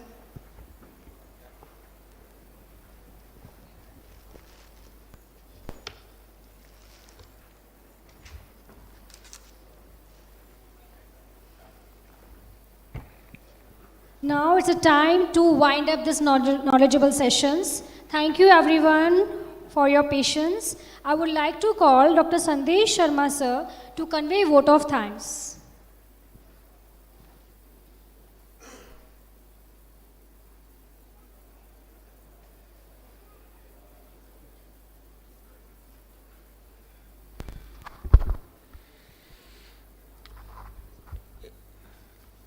Hello. Good evening, everyone, whosoever remains in the hall. But it's customary to propose vote of thanks at the end of any conference. I would like to first thank Dr. Sanjay Kumar and his very hard-working team comprises of Dr. Pranav Raghuvanshi, Dr. Naveen, Dr. Rohan, Dr. Mayank, who has put up a tremendous efforts for the last 3, 4, 5 months in organizing, planning, and then subsequently a very great execution of this conference. This conference would have not been possible without the support of so many people who are working in front or behind the curtains. To name few, I would like to thank, first of all, Dr. Argal, Dr. Ninad, Dr. Shilpa, and Dr. Anupam for conducting a very smooth live endoscopic workshop of such magnitude. This is probably the first time 15 or 16 live endoscopic cases being demonstrated in Bhopal city. Next, I would like to thank all the national faculty who came from various parts of the country and made this conference successful. I would also like to thank Dr. Neetu Kumar, who has always stood behind like a rock for conducting this conference. I would like to thank our support staff, comprises of Dr. Ria, Dr. Neha, who has been very instrumental on a smooth conduct of the academic program right through the 2 days. I would like to thank our staff, particularly Mr. Dwivedi ji and his team, Reena, Narendra, and others whom I am not able to actually name, but they've been very instrumental in holding this conference to such a great event. So I wish all the best, and I now conclude this conference. Thank you very much.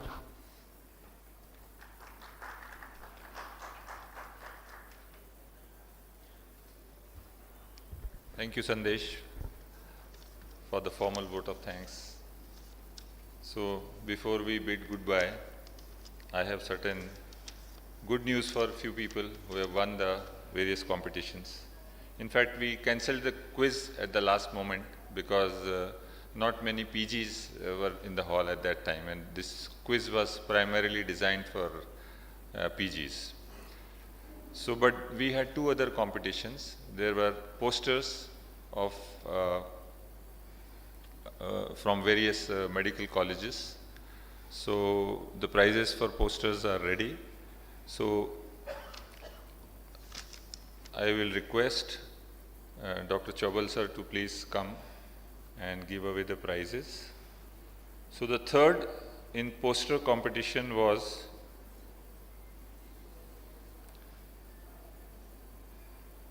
Vishwata Chauhan. Is she there?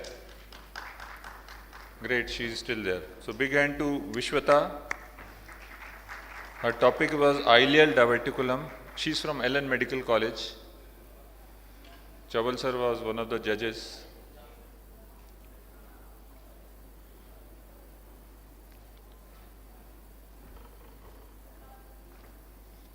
Congrats, Vishwata. The second prize goes to Dr. Tanvi Saxena from Chirayu Medical College. I think they knew who's getting the prize. So only those who are getting the prize are in the hall.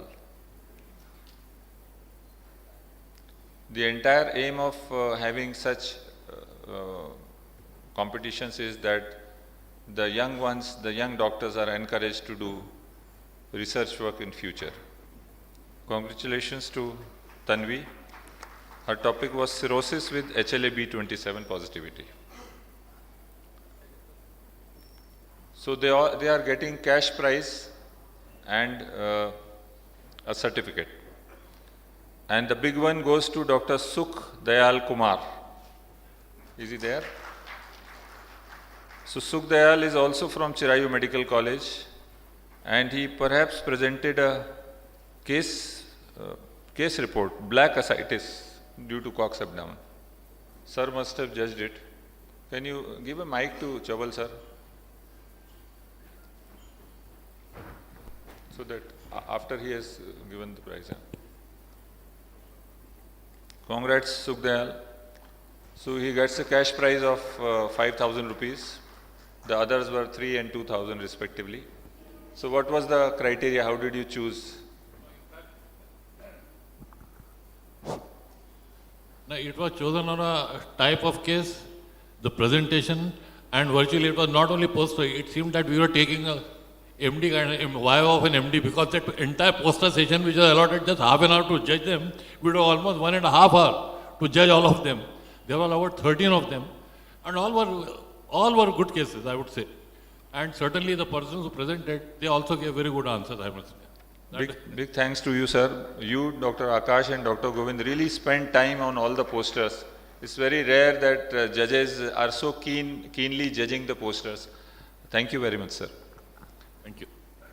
And then even the bigger one, we had a video competition where endoscopic videos were presented. So amongst them, we had 3 prizes. And the third prize goes to our own Dr. Mayank.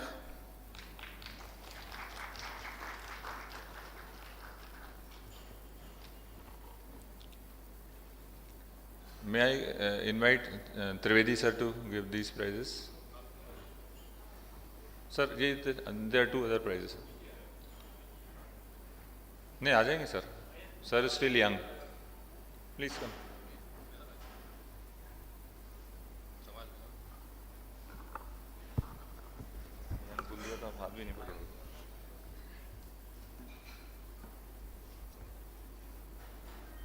Sir.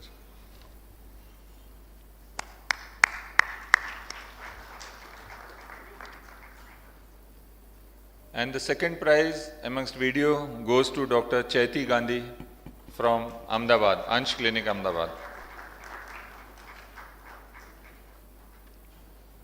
So Mayank presented a esophageal leak which was managed by a covered metallic stent, and Dr. Chaiti had presented a spirocholangioscopy patient where the stent was migrated and they managed to bring it down by spirocholangioscopy. Congratulations to Chaiti. So she gets a cash prize of 7,000, I think, or 5, I'm not sure. Congratulations. And the first prize actually has gone to Dr. Saurabh Mukewar. I think he has already left. If somebody can take it on his behalf, maybe Rohan, you can take. You can hand it over to him in next conference. What, certificate? Give them a certificate.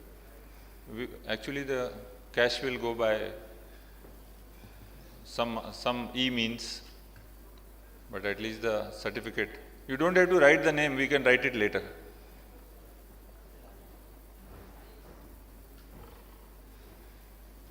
So this is for Dr. Saurabh Mukewar. He gets a prize of 10,000 rupees. Thank you, Trivedi sir. So finally, before we all leave, as it is customary, I would request, sir, please stay there. We'll have a photograph, all of us. The most important people in a conference are those who have stayed till end. Requesting everyone to come to the stage. We'll have a nice photograph. All the delegates and faculty who are there. Chuk sir, please come. All of you are invited. Please come for a photograph. Even the prize winners can join us.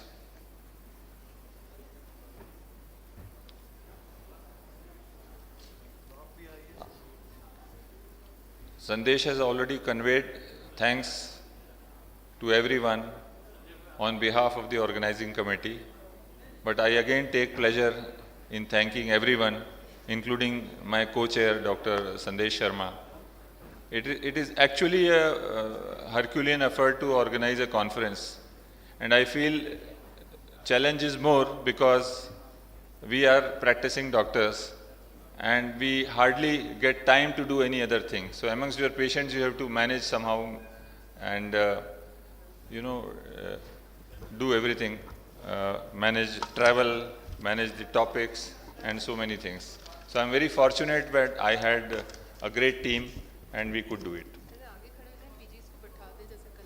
You PGs can come here and sit in the front. So whoever is there, all the doctors come, please. These are the memories which you should start gathering right from this age. You will be very happy seeing them later on.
Now I will request all the organizing team members to come up for a photograph.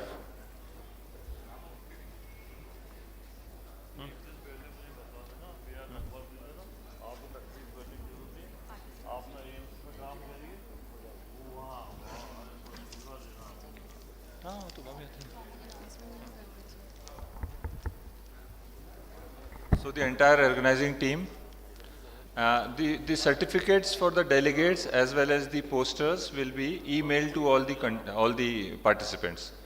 All the certificates have to be vetted by the MCI before they can be handed over nowadays. So it is a natural process and it will be emailed to you.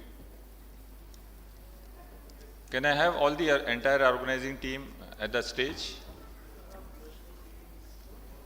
And after this, we'll have a pic with all the trade people who are still there, the pharma people, after this.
चलो भैया